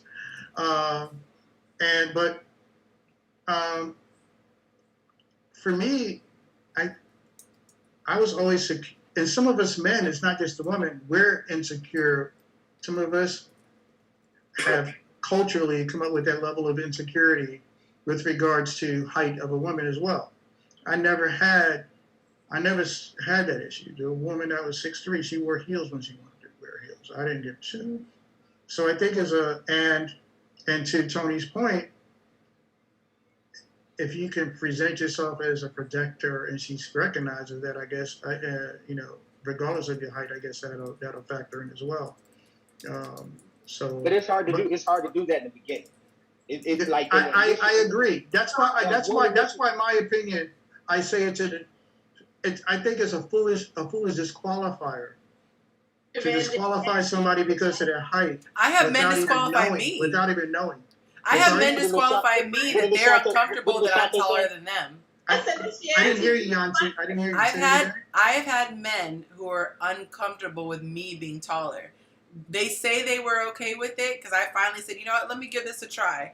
and I would date guys who are like my height or my height in heels. No, I'm 5'7". Okay. And so if I wear my heels, I'm 5'11". She's much taller than she put heels on. And so so I've dated. Heels on. I'm saying I've dated a guy. I've dated more than one guy who was 5'10", and when I put my heels on, I'm 5'11", and he felt away, and he didn't want to admit it, but he was like, "You really want to wear your heels?" So I'm just saying it does go both ways. Nah, y'all see had a hard and fast rule. She would not date men that were under 6'2" because she wanted to hit him at the right chest. spot, even in heels. But like I said, this past year, I said, you know what? I'm going to drop my height requirement for 2020. And I ended up encountering 2 guys. I'm so proud of you. It's big steps. It's big steps. And then the guys were like insecure. Now can we agree? Can we agree that the height, because height and weight conversation was mentioned? Can we agree that one is just the luck of the draw of freaking genetics? One you're born with and one you and the other is can somebody actually do something about it? Not always. In most cases, I don't want to talk about the exception to the rule. Not even in most cases. In most cases, not everybody has issues with, certain hormonal issues. Not all of it is. Some of it is they're lazy. They don't want to make certain healthy choices. Majority of the time, we know people. We see them all over Instagram. That's not how I'm going down with you. Sounds like you're I gotta disagree. Yes, Kevin. We have to disagree there. We see them all over Instagram who are actually related. But hey, two things. Just hit us with it real quick. It's because I'm 7.5. Right. I'm sorry? What's your dress size? I'm 5'7.5". I'm gonna put that half in there. However, if I'm trying to date somebody that's 5'3", naturally, yes, I'm gonna be heavier than you. You little. Who's talking about that? On my back. You know what I mean? We lost Shabazz. I don't know who's expecting that to be different. I don't understand. I'm saying when it comes to if you're like, oh, you're too short, it's like, okay, but you're too big. Well, you short. Of course I'm gonna be bigger than you. But what I wanted to say was I've actually dated somebody that was shorter than me. He gave me the most problems. And LaShonda, I'm trying to understand what weight and. Okay, little baby. I'm trying to understand. I'm trying to understand where you're coming from. Okay, but what I'm saying is, a woman that is 5'7" and 170 pounds is going to look a lot different than a woman who's 5'2" and 170 pounds. So if a man 5'2" says to a woman who's 5'7", "Oh, you're too heavy," of course, to you, because you're little. That's what. We're not. I think we're talking about in proportion to your height. Let's be clear. I mean, I'm not trying to say because we're not talking about because I've seen women 200 pounds who look very shapely, etc., so on, because of their height. Right, but and then another woman, 200 pounds, but seeing her man who weighs 100 pounds, they walk down the street looking like the number 10. But in general, though, somebody who is a larger size, that is not an automatic indication of laziness, lack of health. A lot of that is genetics, and even if they try, that doesn't mean that they're ever going to be small. So I think it's that's been disproven because it's no, that's that has been disproven because of the fact that a lot of times people say it's genetics, but it's not genetics. It's actually eating habits that they picked up from home. So if they're eating the same thing as the people that they live in that house with, they're going to be. My sister and I are 13 months apart. We look like identical twins, and my sister has always been thicker. We ate the exact same food. We didn't have a car. We couldn't go out and buy different food. I was tiny. I was always a size 2'4". I modeled. She was always thicker, thick thighs before thick was in, and it gave her such a complex. She was athletic. I would eat Snickers, pizza. I was that girl that everyone hated, and I was tiny. You can see how small my wrists are. I'm naturally a size 2. I was 126 all the way through high school, all the way through pregnancy. I was just small, and my sister was always thicker. She was never necessarily fat, but she was thicker. Her thighs were really big. So I get what you're saying about people who are unhealthy, but I will say that we grew up exact same house, exact same diet regimen, to that point. thicker. So here's the thing, that whatever scientific study, that doesn't even stand to logic, whoever did that study, because here's the thing. You can have siblings born to my brother and I. My brother is 5'10", if I'm being generous, about 5'9". I'm 6'2". Same mom, same dad, right? But he was always real muscular. I was super skinny growing up, right? Genetics kick in. Like, I took after my father. My father's always been very slim. I got older. Mom's genes start kicking in. Now, I was in high school, 100 pounds, maybe. I was a freshman in college, 5'9", got to about 150 or whatever. Most of my adult life, I've been 160 pounds, right? Now I'm 6'2", 220. I'm never, you see what I'm saying? So wait a minute, when did this happen? So it's a vast difference. Wait a minute, hold on. But metabolism said, baby. Hold on. So, also, wait a minute. Metabolism changed with age as well, right? But hold on. But what I'm saying is that's also a level of genetics, a level of age. There was one point where I was fat. I've been super skinny, then I looked fat. Does that mean I'm lazy or just got older? So that disproves that right there. So you have age, you have genetics, you have all these other factors. Also, you can have somebody who's skinny and more unhealthy than someone who's big. You see what I mean? And so if you have two people born of the same parents, eat the same things, but yet they have different sizes, people come in a variety of shapes. So you can't say that somebody is genetically short but can't be genetically fat. That doesn't even make sense. You see what I mean? Like, my brother is shorter than me, but genetically he got more of my mother's genes. He's shorter. I got my father's genes. I'm taller. You see what I'm saying? So if we can agree that genetics plays a part in height, then how can it not play a part in weight, regardless of what we eat? You see what I mean? And to go on top of that particular this discussion, who created that chart in the first place? A white man. I don't nobody that looked like us. Right. So once we get to the root of who created that chart, you will understand that the average black person does not adhere to the size of the chart. Because if you're telling me, like my doctor will tell me, Tony, I want you to be 190, right? If I was 190 pounds, I couldn't carry this head. And that happened to me. Everybody told me if I ever go back to the size I was in college, they were going to stop being my friend. They said my head looked like it did not fit my body. Jason knew me when I was a freaking stick figure. Like, I look like this.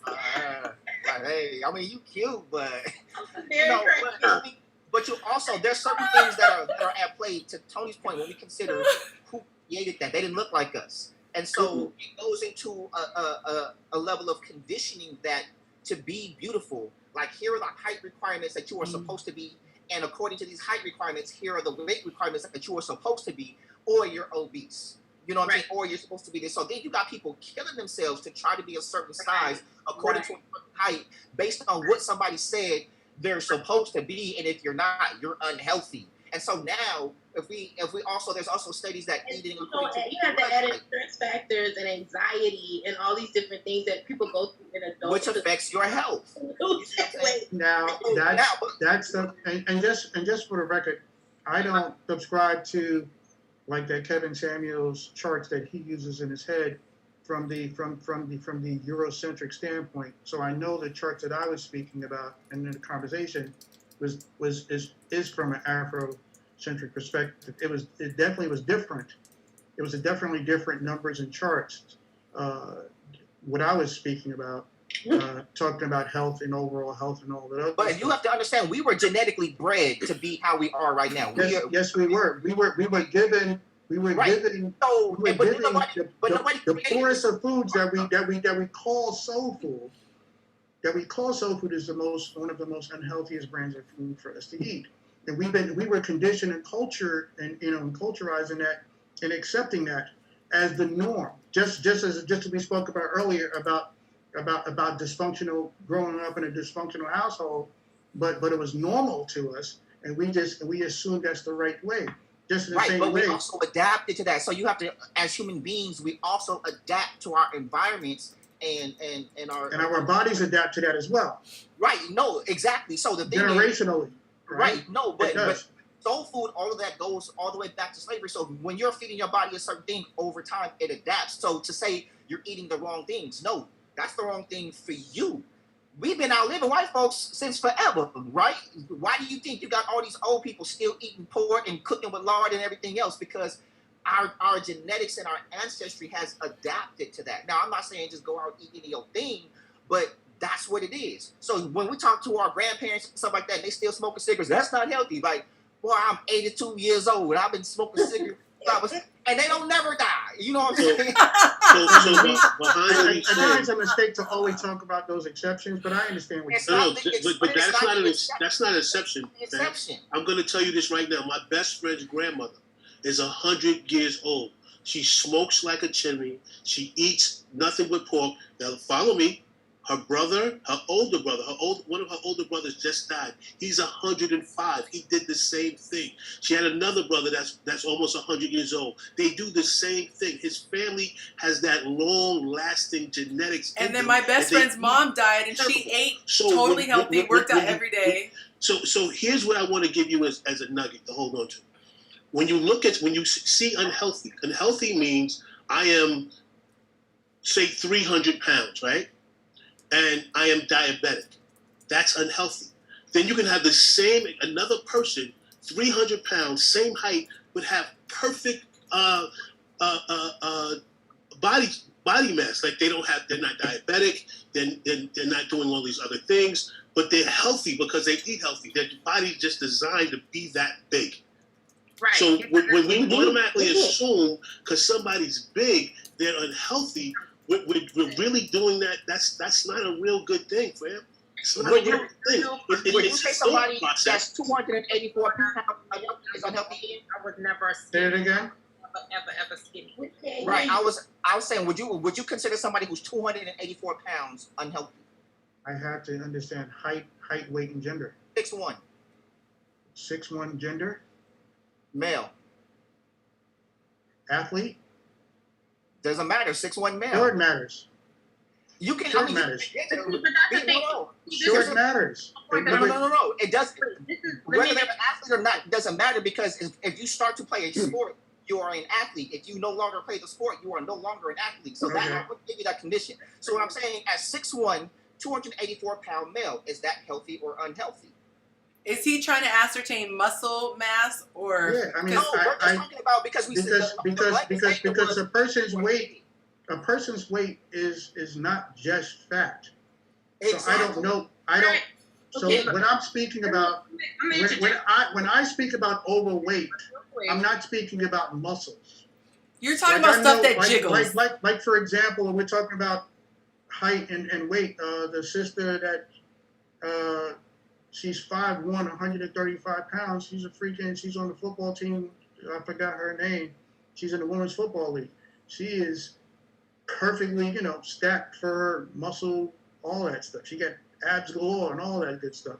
That's to just talk about weight. I need context. I need to see what we're talking about. Right. So hold on. I'm sorry, Monica. Let me give you an example.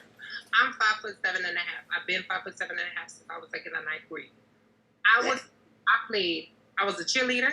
Hey, baby. And I played volleyball. Okay, so volleyball? I was always a size 10. I was never skinny, ever. When I started getting my annuals, I had a Caucasian doctor at the time. They used to tell me that I was 40 pounds overweight. Okay. A black doctor. And she doesn't see anything wrong with my weight. Were you tight? Huh? Were you tight? Was your body tight? I mean, I've always had, I carry my weight in the bottom half of my body. But I've never had a stomach. I've never had a stomach. Right. So So again, from the Afrocentric perspective, But then I thought I had the issue. If I Tony feel me. Tony feel me. Wait, it's this way. What's this guy doing? no, but you so 5'7", 5'7", with the 5'10" is not. H at the end. See, I don't.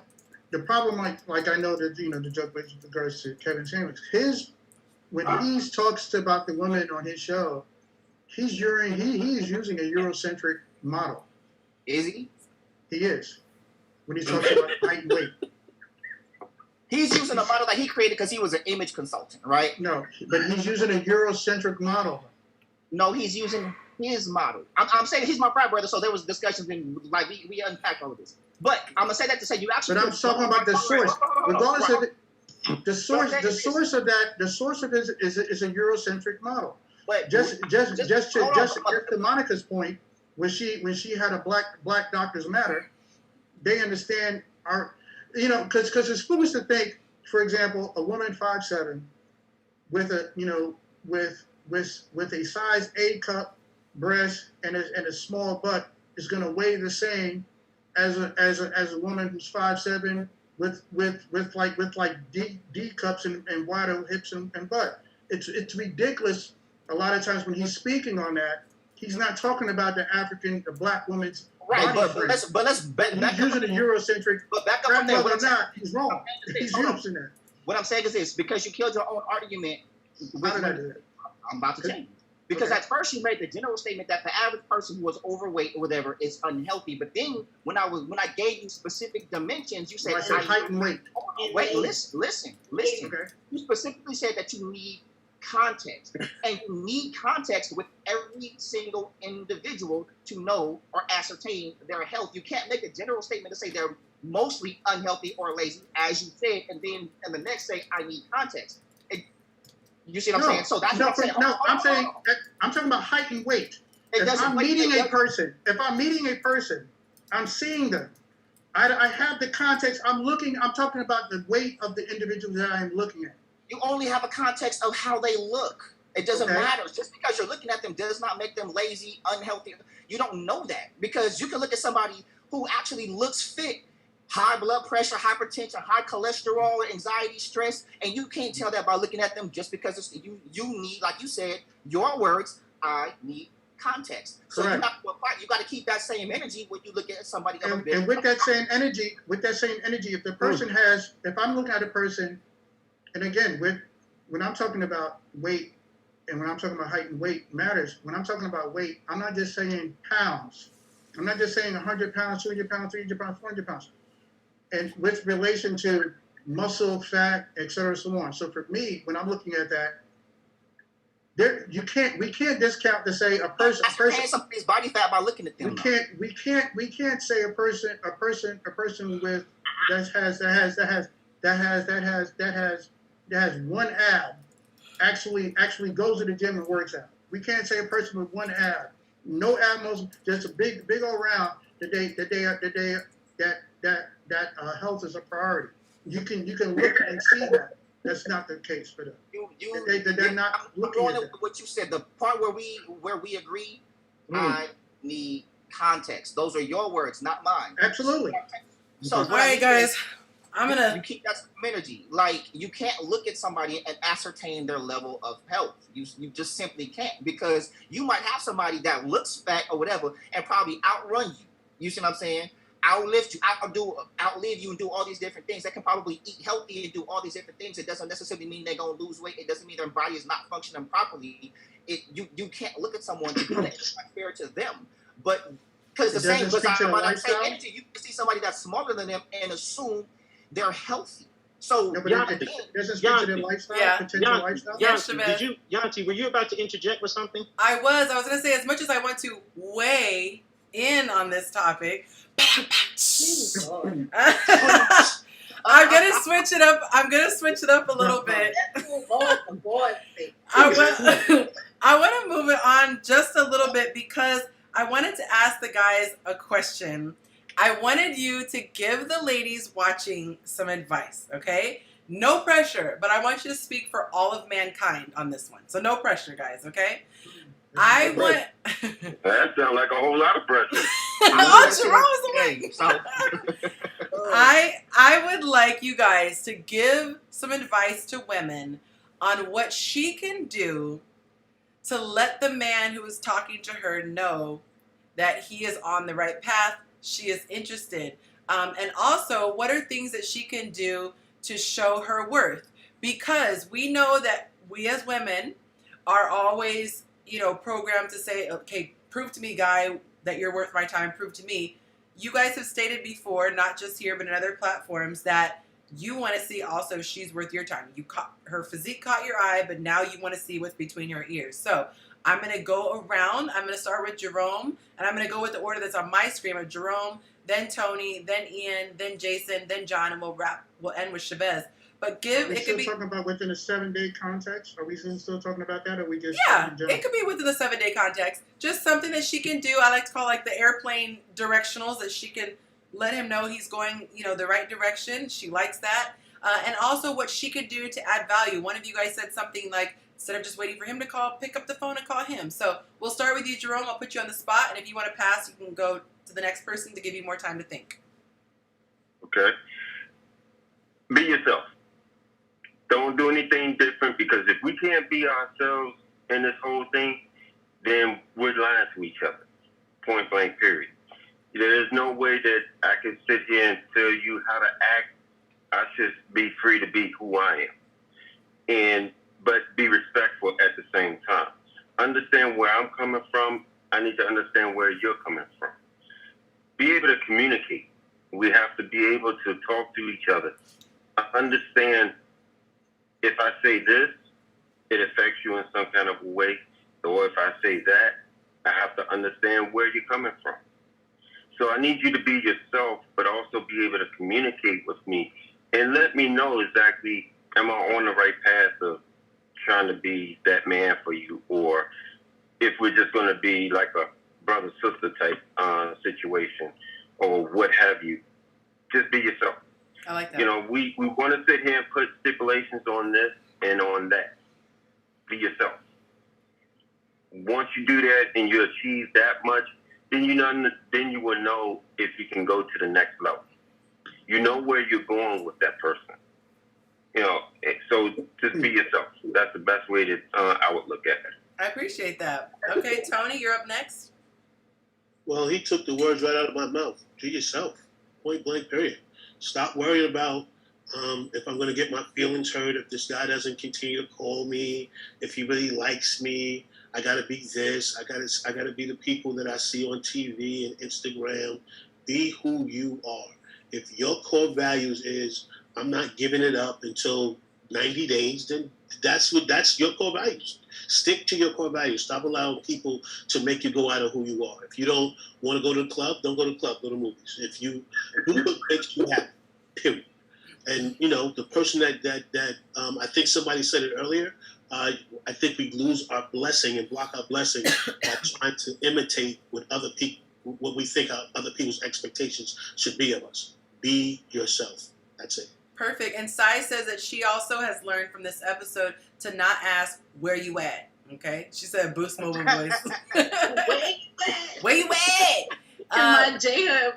Where you at? Link says, as a man, my advice would be that we gift each other friendship courting. Allow us to develop from there. Get back to old values. Take one step at a time, however. Be real and be adult. Okay. Anthony says, be yourself. Burp in the phone, but with respect. Don't take the phone in the bathroom. Anthony is our resident comedian on here. Okay. All right. So next up is Ian. Ian, what is your take? What advice would you give to women to let men know that they're on the right track, and also to show him your value as a woman? I don't want to just echo what was said, but let me add to what not to do. Don't bring in old stuff to the new situation. Do not take the advice from people who don't reflect what you want. don't that's a terrible idea. You're talking to only your single friends who ain't never held down a relationship ever, or the gay friend who can't tell you either. And things you have to look for those individuals who reflect. If you're going to seek their advice, don't get it from the wrong places, and communicate effectively. Make sure that you. And when I'm talking about communication, I'm not talking about verbal. I believe verbal communication is only 7% of all communication. Make sure that you're communicating effectively who you are and what you want. And because if you're not doing that, then don't get upset with the individual for not giving you what you want, because you have miscommunicated. So take some accountability on that, because that's, I think, one of the buzz things that we were talking about tonight. In your own relationship, make sure that you're taking accountability for the direction that it's going as well. So I will just leave it at that. Okay. I like that. Barzini, Jason. Equitable reciprocity out the gate. And what? Why you laughing? Real T.I.-ish. Oh snap! Nah, T.I. gonna give you the Asian. Nah, it wasn't an Asian word. No, but what I mean is, equitable reciprocity is, I don't expect from you what I give, right? But if you expect for me to do the things that you like, then reciprocate the things that I like out the gate. Like, we're not waiting for someone to go first. You see what I'm saying? So if you enjoy getting taken out or whatever, cool. I enjoy someone who cooks and fixes plates. That's one of my love languages, acts of service. You see what I'm saying? Or you can plan something, do a picnic or whatever. I don't need you to do what I do, because I might receive love in a different way. But that willingness to come in giving the same way that you expect to receive, it can't be all, oh, he got to do this before. It's like, nah, if you're not coming in with that same energy from jump that you're expecting, then you're going to have problems. I'm not here to prove anything to you. I'm here to be who I am. And the things that I do not because I'm trying to impress you, but because this is who I am, and this is who Jason does. This is what Jason does for women that he likes or is interested in. And so I'd like to see the same thing, because that's going to keep giving me the energy to keep doing it. If you're not fueling me with the energy to keep doing for you, then it's all for none. We're adults, so be adults. It may or may not work out, and as LaShante said, that needs to be okay. It's perfectly okay if we don't work, but we're not going to find out until we both show our hand. Like, we both got cards. We're going to play the hands we dealt. Show your hand. This is what you bring in. Bet. This is what I'm bringing. Bet. Now let's see, you know what I'm saying, if it all adds up.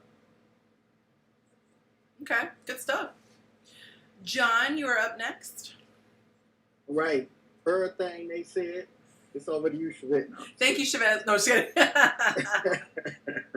I would say, off the top, don't, and I'm going to start with a don't feel that need to run your resume, talking about, hey, I'm this, I'm that, I do this, I do that. If a man is interested, when I'm interested, I see you. And you can just be your natural self. You don't have to prove to me that you got your own, you hold your own. Because, if we really vibe and build, none of that matters anyway. So you don't have to run your resume. Just be authentic and natural. And then I would say, like, a really authentic, unique compliment to let me know that you're paying attention to me on some level. Like, whatever you come up, I'm not going to come up with a compliment for myself, but whatever, just pay attention. Something that's specific that lets me know, hey, you paying attention. And that, they had keys to the kingdom with me, That's it. Over. He said that's it. Over. All right, he passed the baton to you, Chavez. I would say to know thyself and to know who you are at the core of your being. Not what society has told you, not what your subculture has told you, not what your family has told you. Because far too many women have taken on roles or become who others have told them to be. Find out who you truly are. Find out if you're okay with that. Push forward with that, and be unapologetic with it. And when I say unapologetic, I'm not saying we shouldn't always be trying to be the best version of ourselves, but never feel you have to feel so filled within yourself that someone else coming into your fold is a blessing to both of you. You should never feel crushed or feel less than if someone who doesn't fit as a square peg in a round hole. You should never feel a certain way, a negative certain way about that.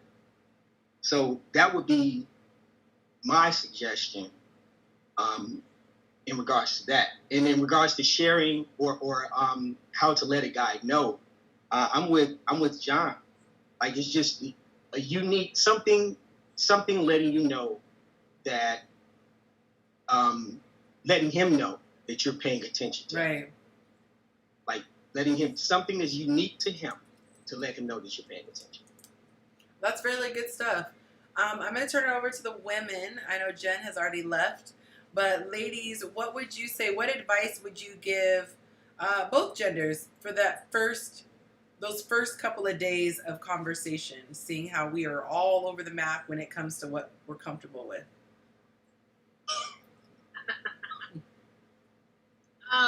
You want to go first, LaShante? And actually, while you guys are doing that, I'm going to read Link's comment because he had written on there. He said, keep your so-called friends and associates at a distance. I'm assuming that means keep them out of your situation. It's your relationship and you're brand new. Yours and his new journey ahead. So I would concur, listen to yourself. And like what Chavez said, to kind of piggyback on that, the more you know who you are, the less you need other people's 2 cents. A lot of times you just want someone to co-sign what you already feel intuitively, but that means that you already have that intuition. And so you are the best one to make that judgment call. And the older I get, the more comfortable I am with that. And I've noticed I tend to keep my friends out of situations until I've come to my own conclusion, because I don't want to feel peer pressured into or second guessed or questioned. And I know with women, we tend to be a lot more, I think, impressionable when it comes to our friends. And women can almost sometimes bully, where it's like they've decided he's no good for you. They can't celebrate him for you. They can't be excited for you. It's just like, ew, you're still talking to him. And so you might regret telling them. So just, figure out what you want. All right, ladies. I mean, I would say you have to know where you are at that moment in your life in order to know exactly what you may need or what you may not want in your life. That's one big thing. Heal from your past traumas, like we've been talking about, childhood traumas, generational traumas that subconsciously is like pouring into your life now, and know what your triggers are and have your 5 negotiables.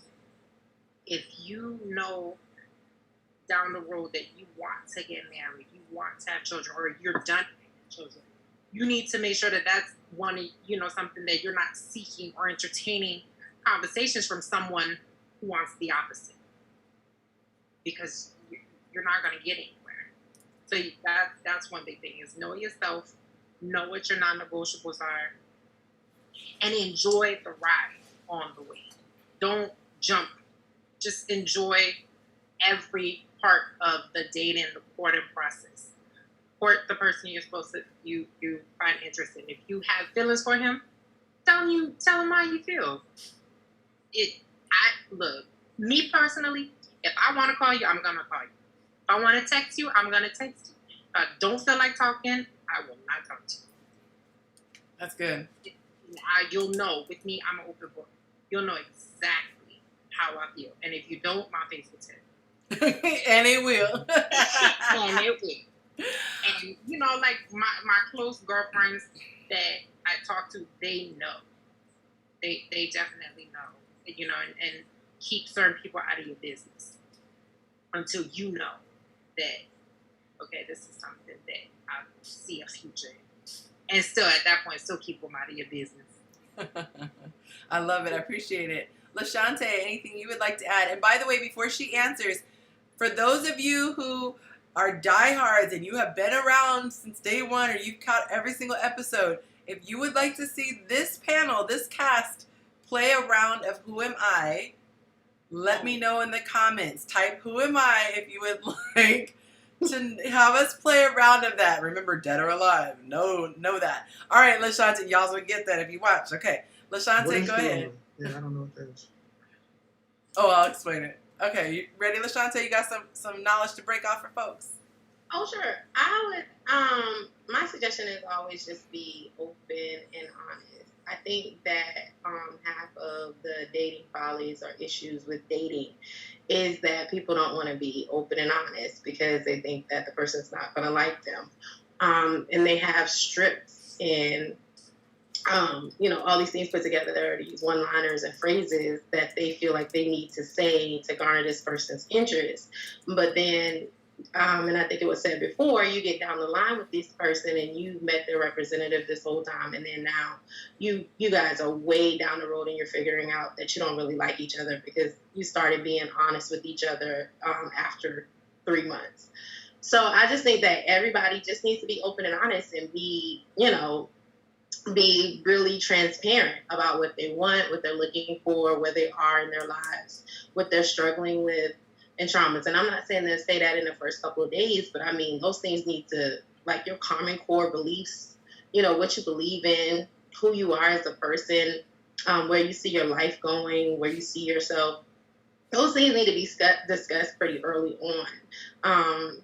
And, I don't think that those things need to be oppressive. I hear people talking about all the time, like you don't want to 21 question a person to death, but those things should be able to come out in natural conversations. And I think it may be a little bit easier for me because I'm an interviewer and I interview people for a living. But I just think that those are conversations that can be had that don't have to be awkward.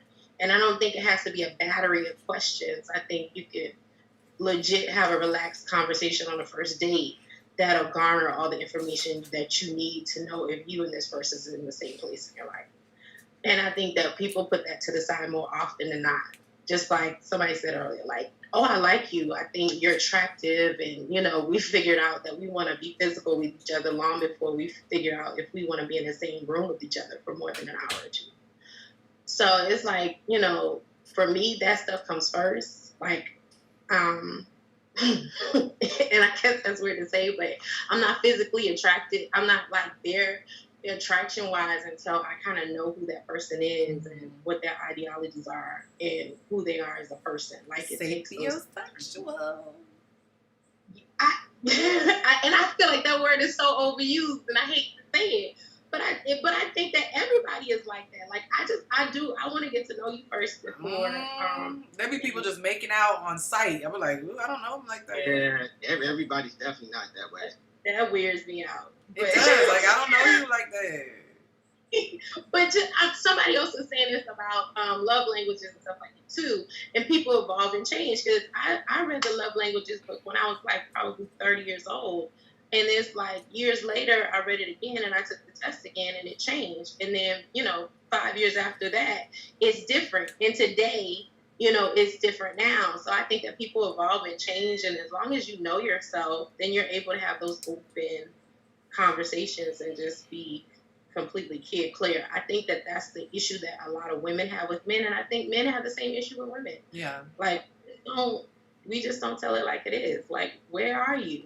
What are you doing? Where are you going? Don't ask where you are. Don't ask. Yeah. Where you at? Cause where you at? In life, not your physical location, Jason. Drop your pen. I'm sitting there yelling and I'm muted. Couldn't even. Yep. Well, you guys, for the new people, okay, because we had Natasha. She said she's down for a round. Okay, I don't know if everyone else is awake because they didn't say yes or no. But we're going to do a round of Who Am I? Now, for those of you, how many of you have played? I think there's only 2 of you who haven't played, right? No, 3 of you haven't played. Everyone else played? John, you played?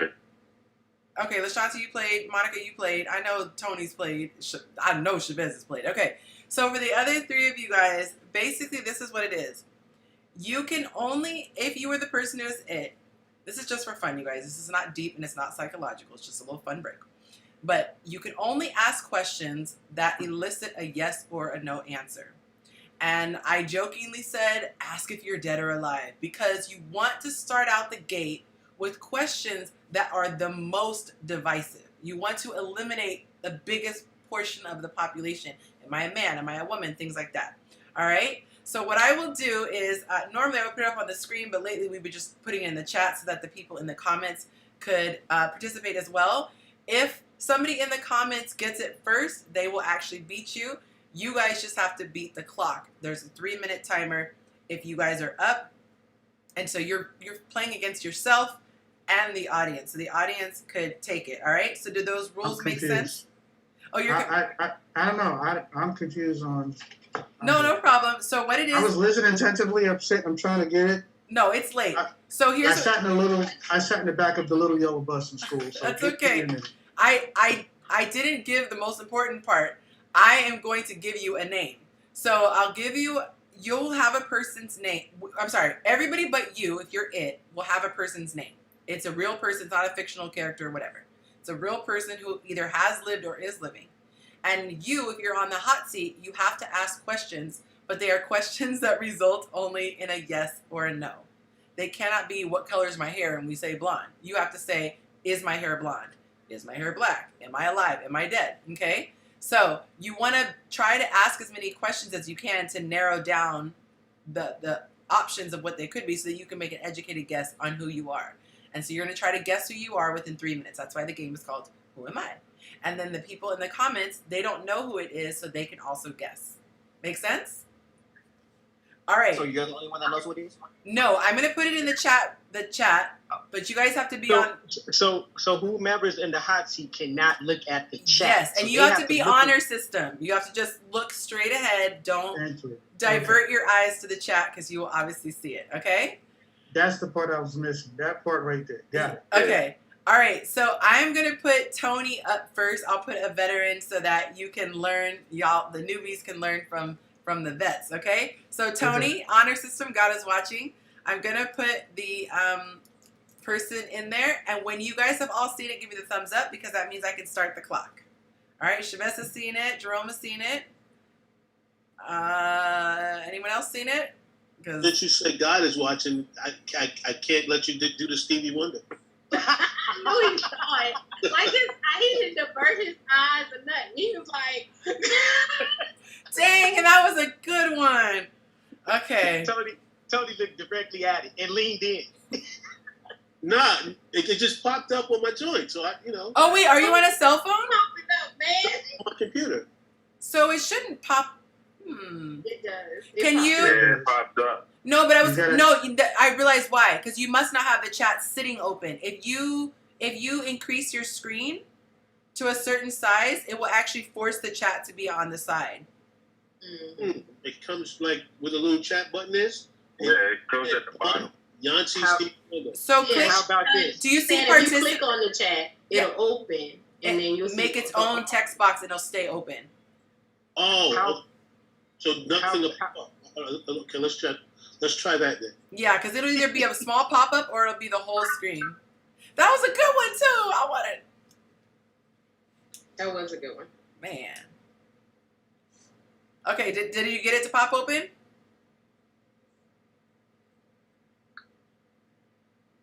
Oh, he's trying to show us what we can see.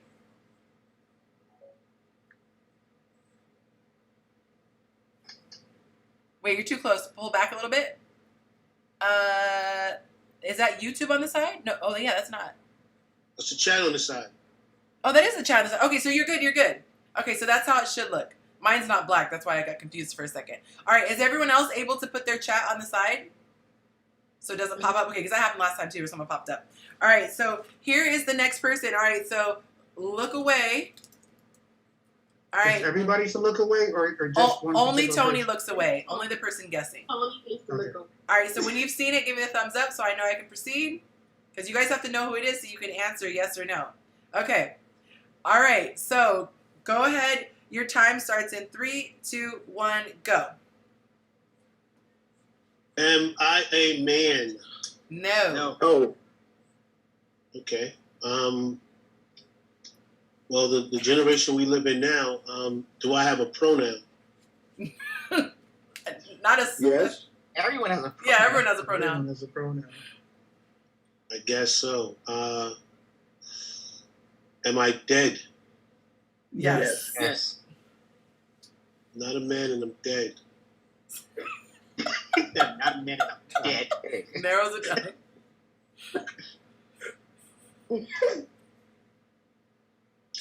Not recently. No. No. No. Have I been dead more than 10 years?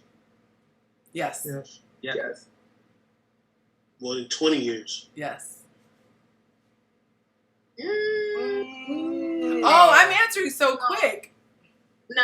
Yes. Not No. more than 20 No, years? not more more than than 20 years. Mm-mm. This is Hold on. 2021. This is 2021, y'all. I'm a Google. Yeah. The Hold on. answer is yes. That was That's a good point. last That's 10 years. great. Do I Less have than 20 years. It's less than 20 Do I years. have famous? Do I have kids from whoever I am? Do I have kids? What? What? It is. No. Right. What? Am I famous? Let me ask that question first. Am I Wait, famous? hold on. Yes. Yeah. Derwin just got it correct. How? Derwin is correct. Rosa Parks. Okay, we Hey, have. Darren, mind your business and get out of my conversation, dude. How in the world did he guess that? Somebody on YouTube? Yeah, Yeah. Derwin and YouTube. Okay, we gotta know how his first and only guess off of a woman dead, not been dead more than 20 years. That That's is interesting. crazy. Okay, so he got it in 1 minute. So sorry, you got robbed, Tony. You got robbed. All right, Who was it? Rosa Parks. Rosa Parks. What's the part?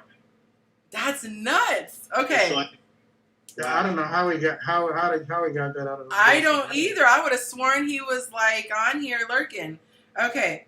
All right. So, any other volunteers to go next, or I'm going to volunteer you? Someone text him. Someone texted him. Yeah. He said random guess. All right. Anyone else volunteer, or you're going to get picked? It should be someone new. I'll go. Okay. I was I going have to pick my someone thing new. Okay, Ian. All right. So, Ian. So look away. Honor Yep. system. All right. Mhm. Everybody, thumbs up when you see it. I only got 3 people who saw it. Tony saw it. LaShante, did you see it? She in Boo Town. Okay. All right. So, all right. Here we go. Oh, let me reset the timer. All right. In 3, 2, 1, ask away. I'm just gonna guess before I ask a question because there's been a joke all night. Kevin Samuels. No, but that would have been perfect. No. That would have been so good. Okay. He was one time. He was. Am I a man? Yes. Yeah. I'm just kidding. Think about I'm it. sorry. I'm pausing the time because I really was being Yeah. punked by that. Yes, he's a man. Yes. Is it a black man? Yes. Yes. Currently.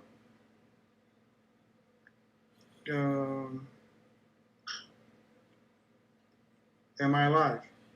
Yes. Yes. I so need Corey right now. Am I an athlete? No. No. Right. I know, Facts. Corey. Back. Huh? I mean, one day. We're making No, chatter. no. Ignore us. Ignore us. No. The answer He's is not no. an athlete.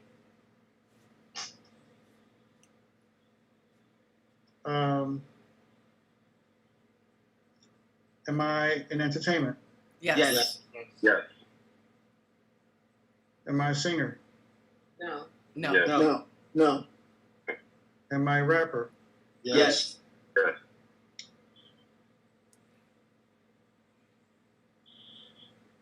Am I from New York? No. No. No. Am I from California? Yes. Yes.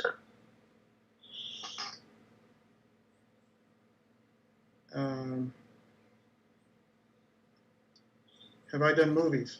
Yes. Am I known for smoking weed? No. Not really. No. Oh, someone beat you to it. Sorry. Anthony is the winner. We got Ice Cube. I was getting there. Nice job. Dang. Oh, nice. He was making it down. I love it. I had it written down. The commenters are on fire tonight. Doggone. Nice. That was well done. Well done, Anthony. I was going Ice Cube until as soon as I asked that question. The weed one. Anthony. Yes. The weed will throw you off, yeah. That was good. Okay, I'm actually going to put Barzini up next, put Jason up next. So look away, Jason, okay? All right, you are up next.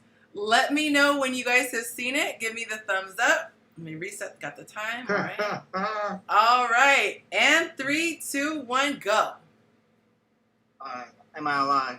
Yes. Yes. Yeah. Am I a man? No. No. Alright, so it's a woman. Am I black? No. No. No. Oh, okay. No. Hell no. Am I in entertainment? Yes. Yeah. Yes. Am I a singer? No. Am I a rapper? No. No. Am I an actress? Actress is a woman. Am I an actress? No. Am I a model? No. We've done Yeah. Well, It was cooked. No, you're not a model. It was a film. Kim Kardashian. yeah. But let me ask you, would she be considered an IG model? That's why we were like, That's why I was like, I wasn't sure. Is she considered an IG model? I mean, people wouldn't call her an IG model, but she clearly models for personality. She gets. But she wasn't really social media famous. Like she was, yeah. I think it's relative because if you go off of a model, a technical definition is, do you get paid to model clothing? She definitely gets paid to model clothing. But this question is difficult because for those of you who it's your first time watching, it's because if we say yes to a technicality, it steers the person in the wrong direction. Yes. Perfect example. Oprah Winfrey. Is she an actress? Yes. Does she do action movies? Yes. Like, it sends them down like a wrong path. Okay, so I think we call a rapper a singer. Let's do it all up. Yeah. Drake. So y'all, when you said there was a movie, that gave it away. That's why we're supposed to say yes or no. So good job, Jason, for that. Okay. All right, so we got any volunteers to go next, or else I'm gonna pick you. Ooh, those are some good ones in the comments. Okay, LaShante, I'm picking you then, girl. All right, so here is yours. Yeah, I like some good ones in the comments. Those are pretty good. Yeah, there's some good ones. Thank you so much for joining us, Jason. Appreciate it. You'll have to come back and see us sometime. Jason. All right, look away, LaShante. I got my notes, man. I got my notes. Don't use them on anyone who was in the live. All right, when you've seen it, give us the thumbs up. Honor system for Sister Girl. All right, everyone is there except the people who are sleeping. Okay. All right, in 3, 2, 1. Is it a man? No. Is the person black? No. No. How do you hang themselves? Is it is the person an actor? No. Entertainer? No. Lawyer? No. Doctor? No. You dirty. Singer? Oh, like No. at all? Maybe in the South. President? No. No. Newscaster? No. Vice president? I'm winking at you. Okay. No. But no. And I'm a positive. Figure. Yes. Yes. Is the person married? Not anymore. Now. God says no. God says no. Not right now. God said Not no. anymore. Said no. Not anymore. God said no. Go back to you part. Yeah. Handsome. They're beautiful, Monica. We'll give you. This is a harder one, so we will say that. Till she was married till death did her part. It just lost their wife. Oh crap. Does the person have children? Do they have what? Are their children famous? Yes. Yes. Yes. That didn't help me. Nobody. Okay, I'm gonna give you one really big clue. I'm gonna give you one really big clue because this is a harder one. I knew it was a harder one. Leave the United States and go.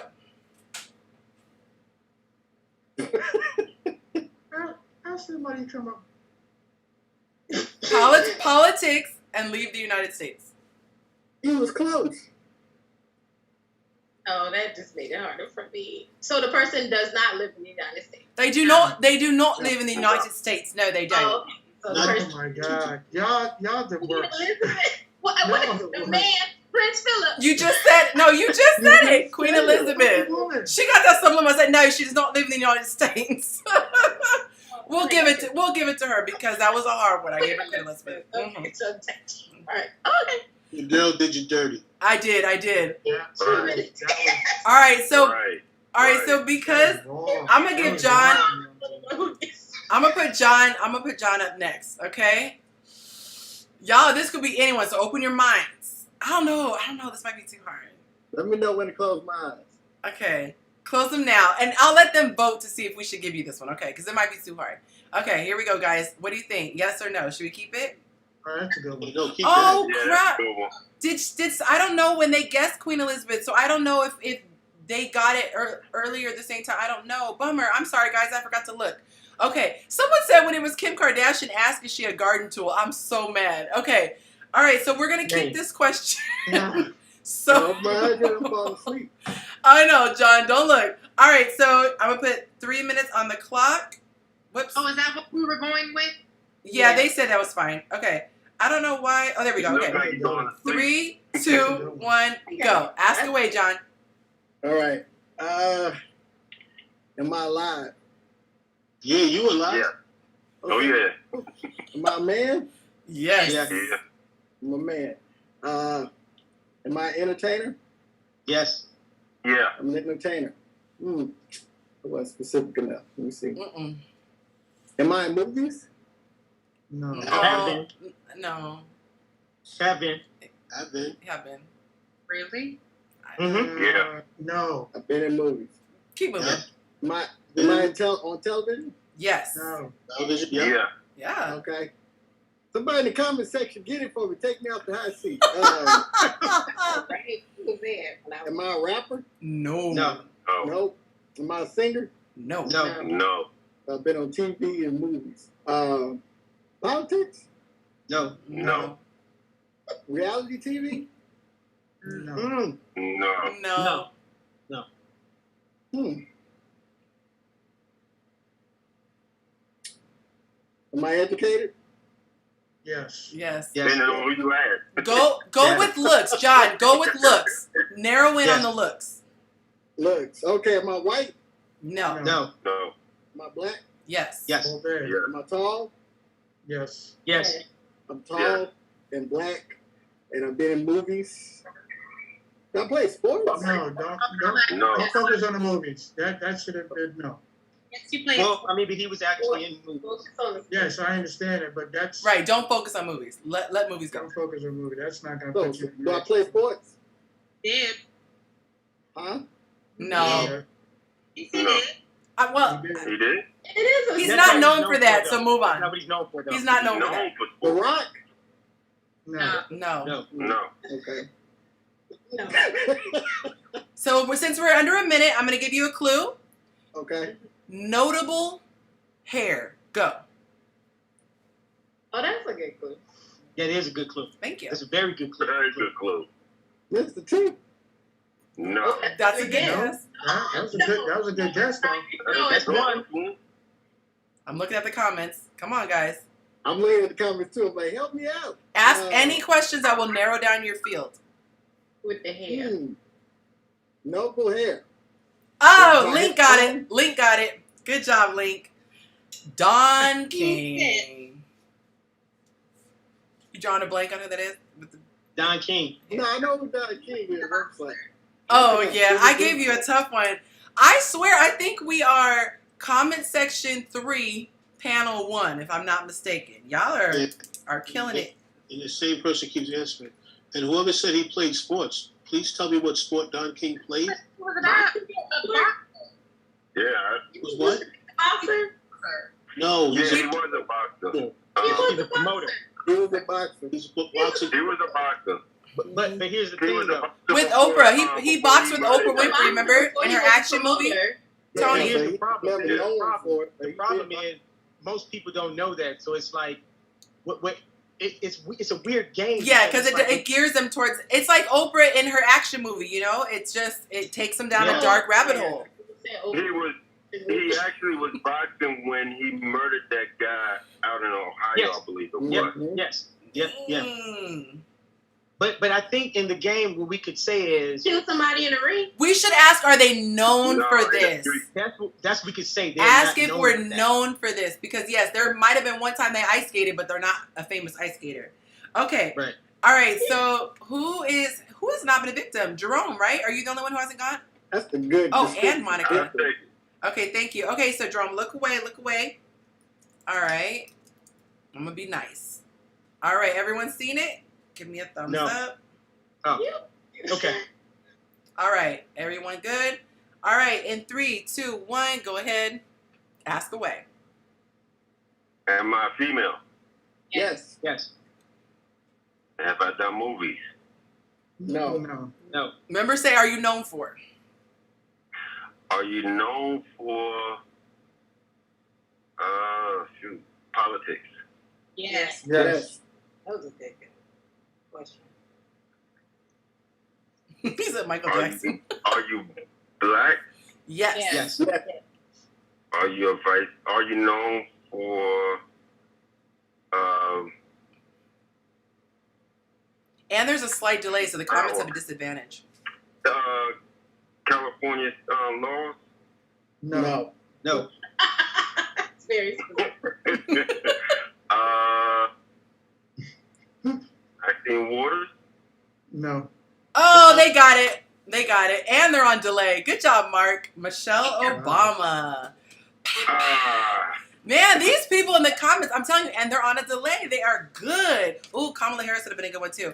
Okay, so we only have one left, just Monica, right? Mm-hmm.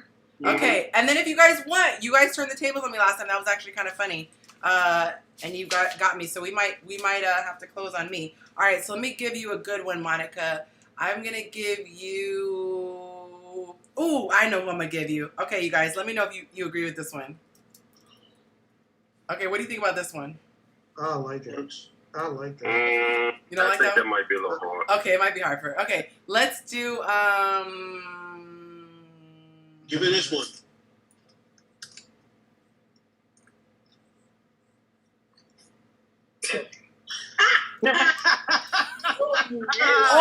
Oh! And I was jokingly going to put this. Dang.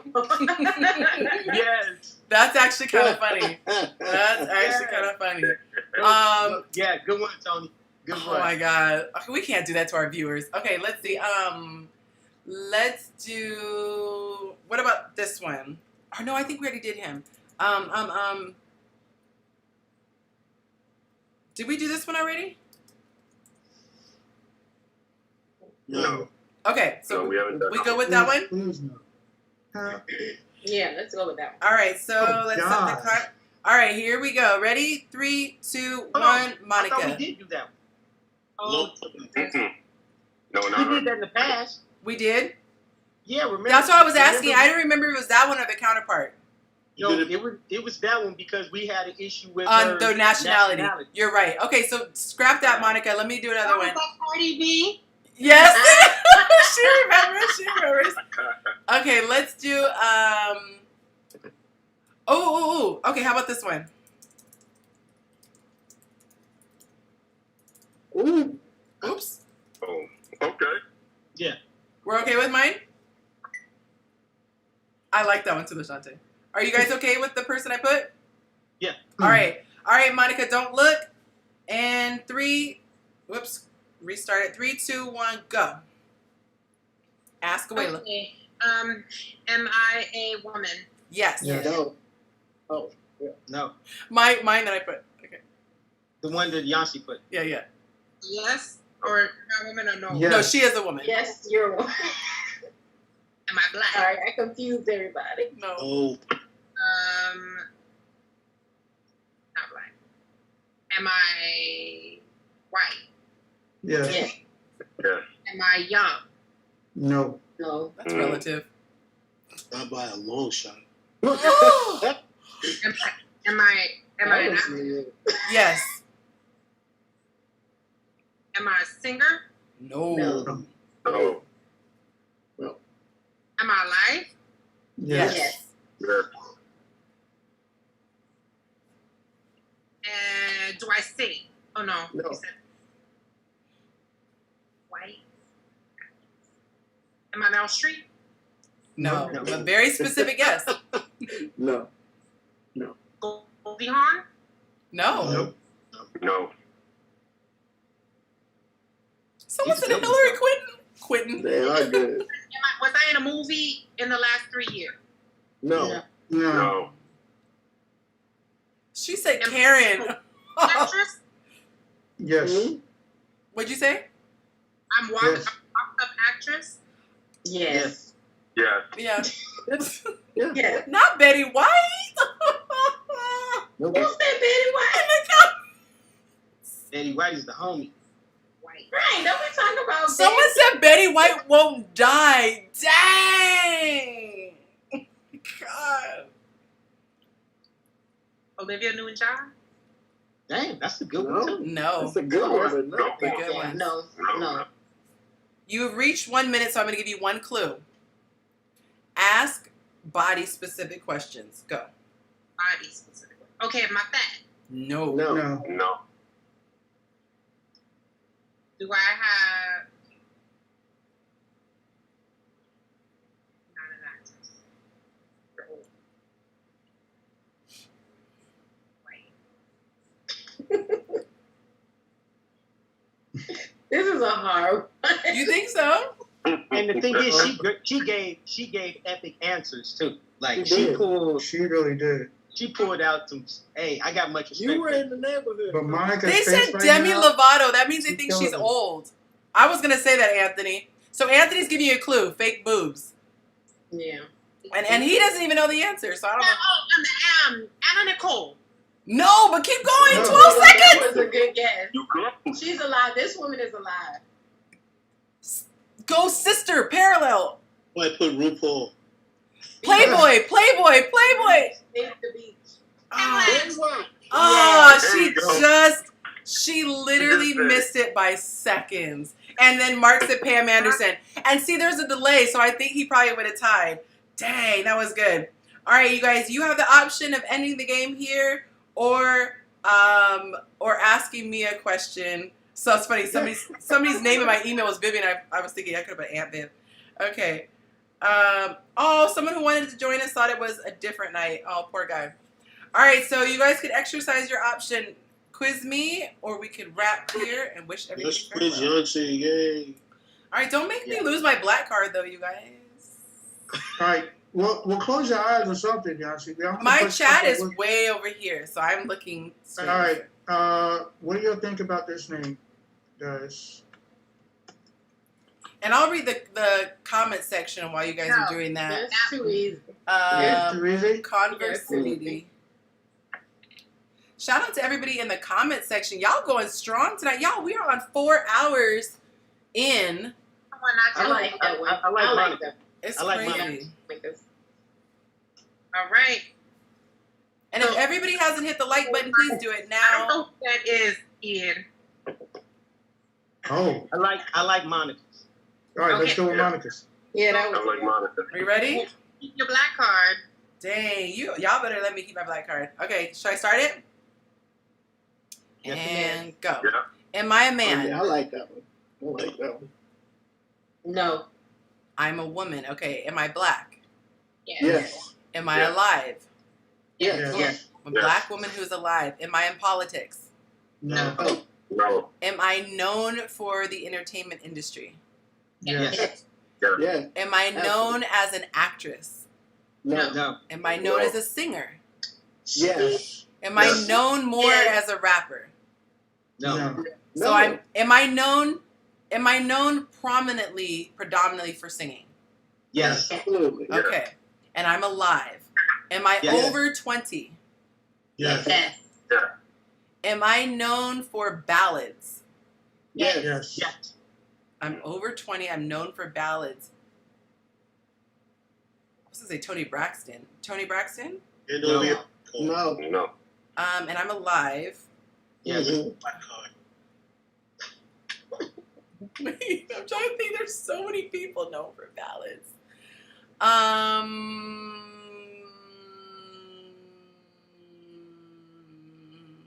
I would start with the age question again. Man, Tony, I was just thinking that. Am I I was just over thinking- 50? Yes. Yes. Yes. Yeah. I'm known for ballads. They're coming. Anita Black- Baker. No. Oh, no. No. No. Not the good one. You, You cooking with gas. Patti LaBelle. Patty LaBelle. Yeah. Patty. It is Patti LaBelle. It's so funny. I was actually gonna say her, but my brain froze on her name. All I could think of was pie. I was like, "Yay, Patti LaBelle." Okay, I like that. Oh, Kobe, that would have been a good one too.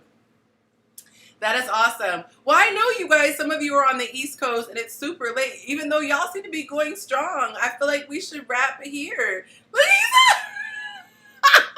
See what y'all don't know. You can just dip out church fingers if you want Oh, to. yeah, you can hit them church fingers. Look, tell Ian our record. Our record is 9 hours. Okay.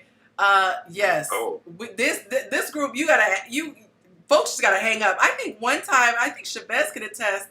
I went to bed. I was like, good night, and I left.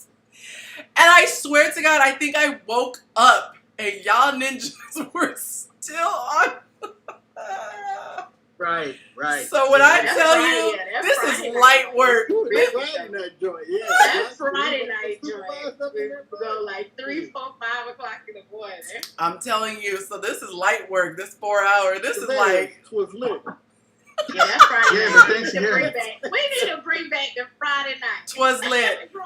You know what? I think we should do that, and we should reward the folks in the subgroup because I think there's like only 100 people in there, and some people still don't even know about it. But we should be rude and be talking for the company. But anyway, see, on cue, he yawned. But does anyone here have anything that they would like to promote? John, any platforms or projects that they have on YouTube or social media? Tony, if you guys want to promote anything that you're streaming, anyone trying to build an audience that might benefit from sharing anything. God, this Tony. That cough, right? It's the pollen. It's the pollen. It's It ain't that row, is it? I got that plug. Roll. I got that plug, and I don't mean the mucus plug. I mean the. No, she didn't say that. The bed. Brother Tony, you go first, brother Tony. Son, you go first. No, you didn't say that. I'm already loving your advertisement and your promotional pictures, man. Like whoever did those, they did an amazing job. So I am really in love with what you're doing right now. So, Appreciate you, my brother. Appreciate you. We're going to have to link up, man. I'm going to hit you up. yeah, no doubt. Instagram, John. Hold on. And go ahead, Tony. What are you working on, sir? Well, I'm gonna let John do his first. Oh, okay. Yeah. The Help Myself podcast, man. Check me out. The website is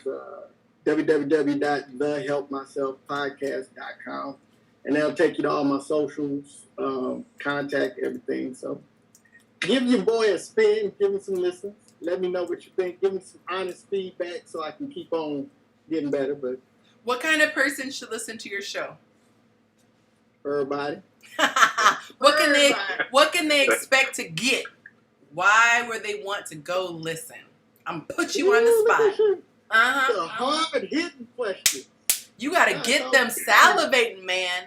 Yeah, it's all about helping yourself. Accountability, personal responsibility, living your best life, inspiring, encouragement, empowerment. So we focus a lot on stories of resilience, people that I bring folks on that have a story that I really really respect and admire. And so we chop it up and get inspired by inspiring people. And Yancy was on there, and that was my first interview, by the way. Complicated, but I love it. She was awesome. She dropped the mic on us. Like, that's gonna be like top 5 for the season. Real talk. That was very special for me because that was my first official interview. I've done guest spots, I've had speaking engagements, but that was my first interview. And so I was actually a little bit nervous, but you made it really fun. And it was a really fun conversation. So that was a first for me. But I'm glad it was with you, my first time. You know what I'm saying? That sounded a little dirty. But You picked up what I was putting down? He was gentle. He made me feel safe. John started blushing. I'm like, hold on, what happened? He did. Right? He said he was gentle. He eased her into it. He took his time. It wasn't a rush job. It was nice. It is. Yeah. It was my first time too. He was a gentleman. He even followed up with an email. It was. I gave her the best 27 seconds. I love a man that's so gentle. Oh, he sped it up when it needed to. Like when it started to. Yeah, it was good. I never seen so many dimples in his face right now. Let me stop messing with this poor man. So I typed his website in the comments. You guys go support, listen. It actually is really good stuff. I'm not just saying that because I'm biased because I'm on there. Listen to the other episodes. Tony, put you on the spot as well. Anything you want to plug? And y'all, for the newbies, we really did mean if you want to dip. Y'all saw people were saying goodbye in the chat like deuces. Yeah, just don't let us hold you hostage. Go ahead, Tony. So I do a podcast called Triumphant TV. It's almost in the same vein as my brother is. We do all things resilience. We cover all bases of humanity, from relationships to how pastors are pastoring their churches. We talk to everybody, poets, musicians. We just did Yancy and a couple of young ladies. I let them take over my podcast on Friday. It was 4 divorced women and a relationship therapist. So they got to talk about what divorce looked like for women from that aspect. A month ago, I did 3 divorced men and a therapist. And we broke down, what divorce is like from the men's point of view and how they, go through all the things they go through when they're getting divorced, how it is to file and, with the mistakes they made, what they could have done better. My ongoing series is, Yancy was on there too and she killed it. It's called Dating and Single. So Dating and Single Part 3 is coming out. It will be out on Friday. It's a live show. It's a live conversation with people who are dating and what that really looks like. You also get a opportunity to promote whatever businesses they're doing. And Wednesday will be my first official heavy hitter interview. I'm interviewing a young man called Muhammad Ayers. He is a singer-songwriter, 2021 Grammy and Oscar nominated. So I'm doing it on the 21st because the Grammys is on the 23rd. So we'll have a little conversation with him about, growing up in New Orleans and all that good stuff. So it's the podcast is about resilience, about Black excellence, and how we can continue being a family and really bringing the village back. So that's that's what I do. And I think it's really cool with both of you guys who have just spoken. I'll still give an opportunity if anyone else has one they want to plug. But I think it's really cool because a lot of times we can look at other people and say, I could never do that. Or they're only able to do that because of X, Y, Z. And I like the fact that I know both of your personal stories and you guys have overcome a lot of that self-talk. Same exact self-talk I have. So it's really cool. I kind of feel like a big sister. And seeing people step out, my friend Elizabeth, same thing. She's stepping out doing her podcasting. And I think it's awesome. I feel like we should never look at other people as unique or special in that way. Everybody has something to offer. Everybody has the ability to carry out something that you have a desire for because, as our buddy Sherelle said, if you see it in your mind's eye, that means that you're capable. So I love seeing people go after their dreams. Does anyone else have something that they would like to promote while there is a platform? Shabazz? I guess I got a bunch of stuff. So a film that I shot in 2016. Oh, I got that home. Me too. Sorry, Shabazz. Just don't mind me, So Shabazz. off. Don't. I'm like, I know you got a shirt that say home. No. I'm just trying to be the light, you guys. I'm just trying to be the light. I'm sorry. Right. Those are really nice. Thank you. On sale now for only 3 more hours. So chasingyancy.com. Just don't mind me though if you want to purchase. The shop is closing. But anyways, go ahead, Shabazz. Yeah, no. So I mean, for my music festival, Sonic, we are selling sweatshirts, hoodies. So we put that out. We do limited runs. So we do limited runs of 100 or less, and that's all it is. Get it while so you can. That's one. What did you say? I said get it while you can. Yeah. So that's one thing. Music like a concert? Well, no, we do a family. It kind of is, but it's basically like a family reunion. It's like a big family reunion where people just come from all over the country. Think festival, food Miles trucks, That's music. music festival. Yeah. Everyone brings their own canopy, their own like what you want to set up on the grass. It's good vibes. There's food. There's vendors that come and sell merchandise. And like he just said, he has merchandise as well. Where can they get more information? You got a www, friend? Yeah. Shante, we should go, girl. It's a whole vibe. Of course, it won't be happening this year. Right. But you can actually go to my IG. You can go to the IG Solnic, SOULNICLA. All right, guys, So I just put it in there. Yeah, Solnic. Or LA. you can check out my podcast that drops tomorrow night. He'll talk about it more in depth too. Yes. Very nice. Look at that. I love that. And listen. Very nice. And listen, that was my first time doing an interview as well. See? Uh, John just gets around, just taking photos. Hey, listen. John was one of the few people where it was like he asked to do an actual interview, and I was like, all right, I'm cool, because typically I don't do interviews. Like that's just not my thing. Mm-hmm. I'm telling you, John has a way of getting in them. Getting in the interviews. Like Tony reached out to me. Tony reached out to me in regards to his show about being single and dating and being single. That was the first time where it was like, all right, cool, because I knew what it was going to be. But with John, it was like literally, I didn't know. I really kind of didn't know what it was going to be. Right, that's exactly. I thought I had to prepare. I was like, he's like, just get on the camera, just get on the phone. Like, yeah. I gave both of them homework. They ain't do it. They ain't do it. I mean, I think. Wait, no. I think what happened was I did the homework, but it was like a month before, and so I didn't remember. That's what happened. That's my story, and I'm sticking to it. Yeah. Same here. Yeah. I think actually Shabazz and I did our homework together. I think we actually we're studying. We did our homework together. I think we're on that study group. We did. We were in that study group. Yeah, both get zeros. Okay. She said it's a lie. I detect a lie. He said it sounds like Freaknik. But no, it's a whole vibe, you guys. I went to it, and I remember thinking like, man, I wish I got here a lot earlier. I came with my cousin, 2 of my cousins. Their significant others. The energy was just amazing. Everybody was having such a good time. We were all dancing like hippies, in front of the stage, and then the energy was just great. We purchased stuff. I'm so mad. I bought some really dope earrings from one of the vendors, and then had my cousin hold it for me because I didn't have pockets, and then she could never find it. She could never find it after that. That's terrible. But I need to get those earrings back.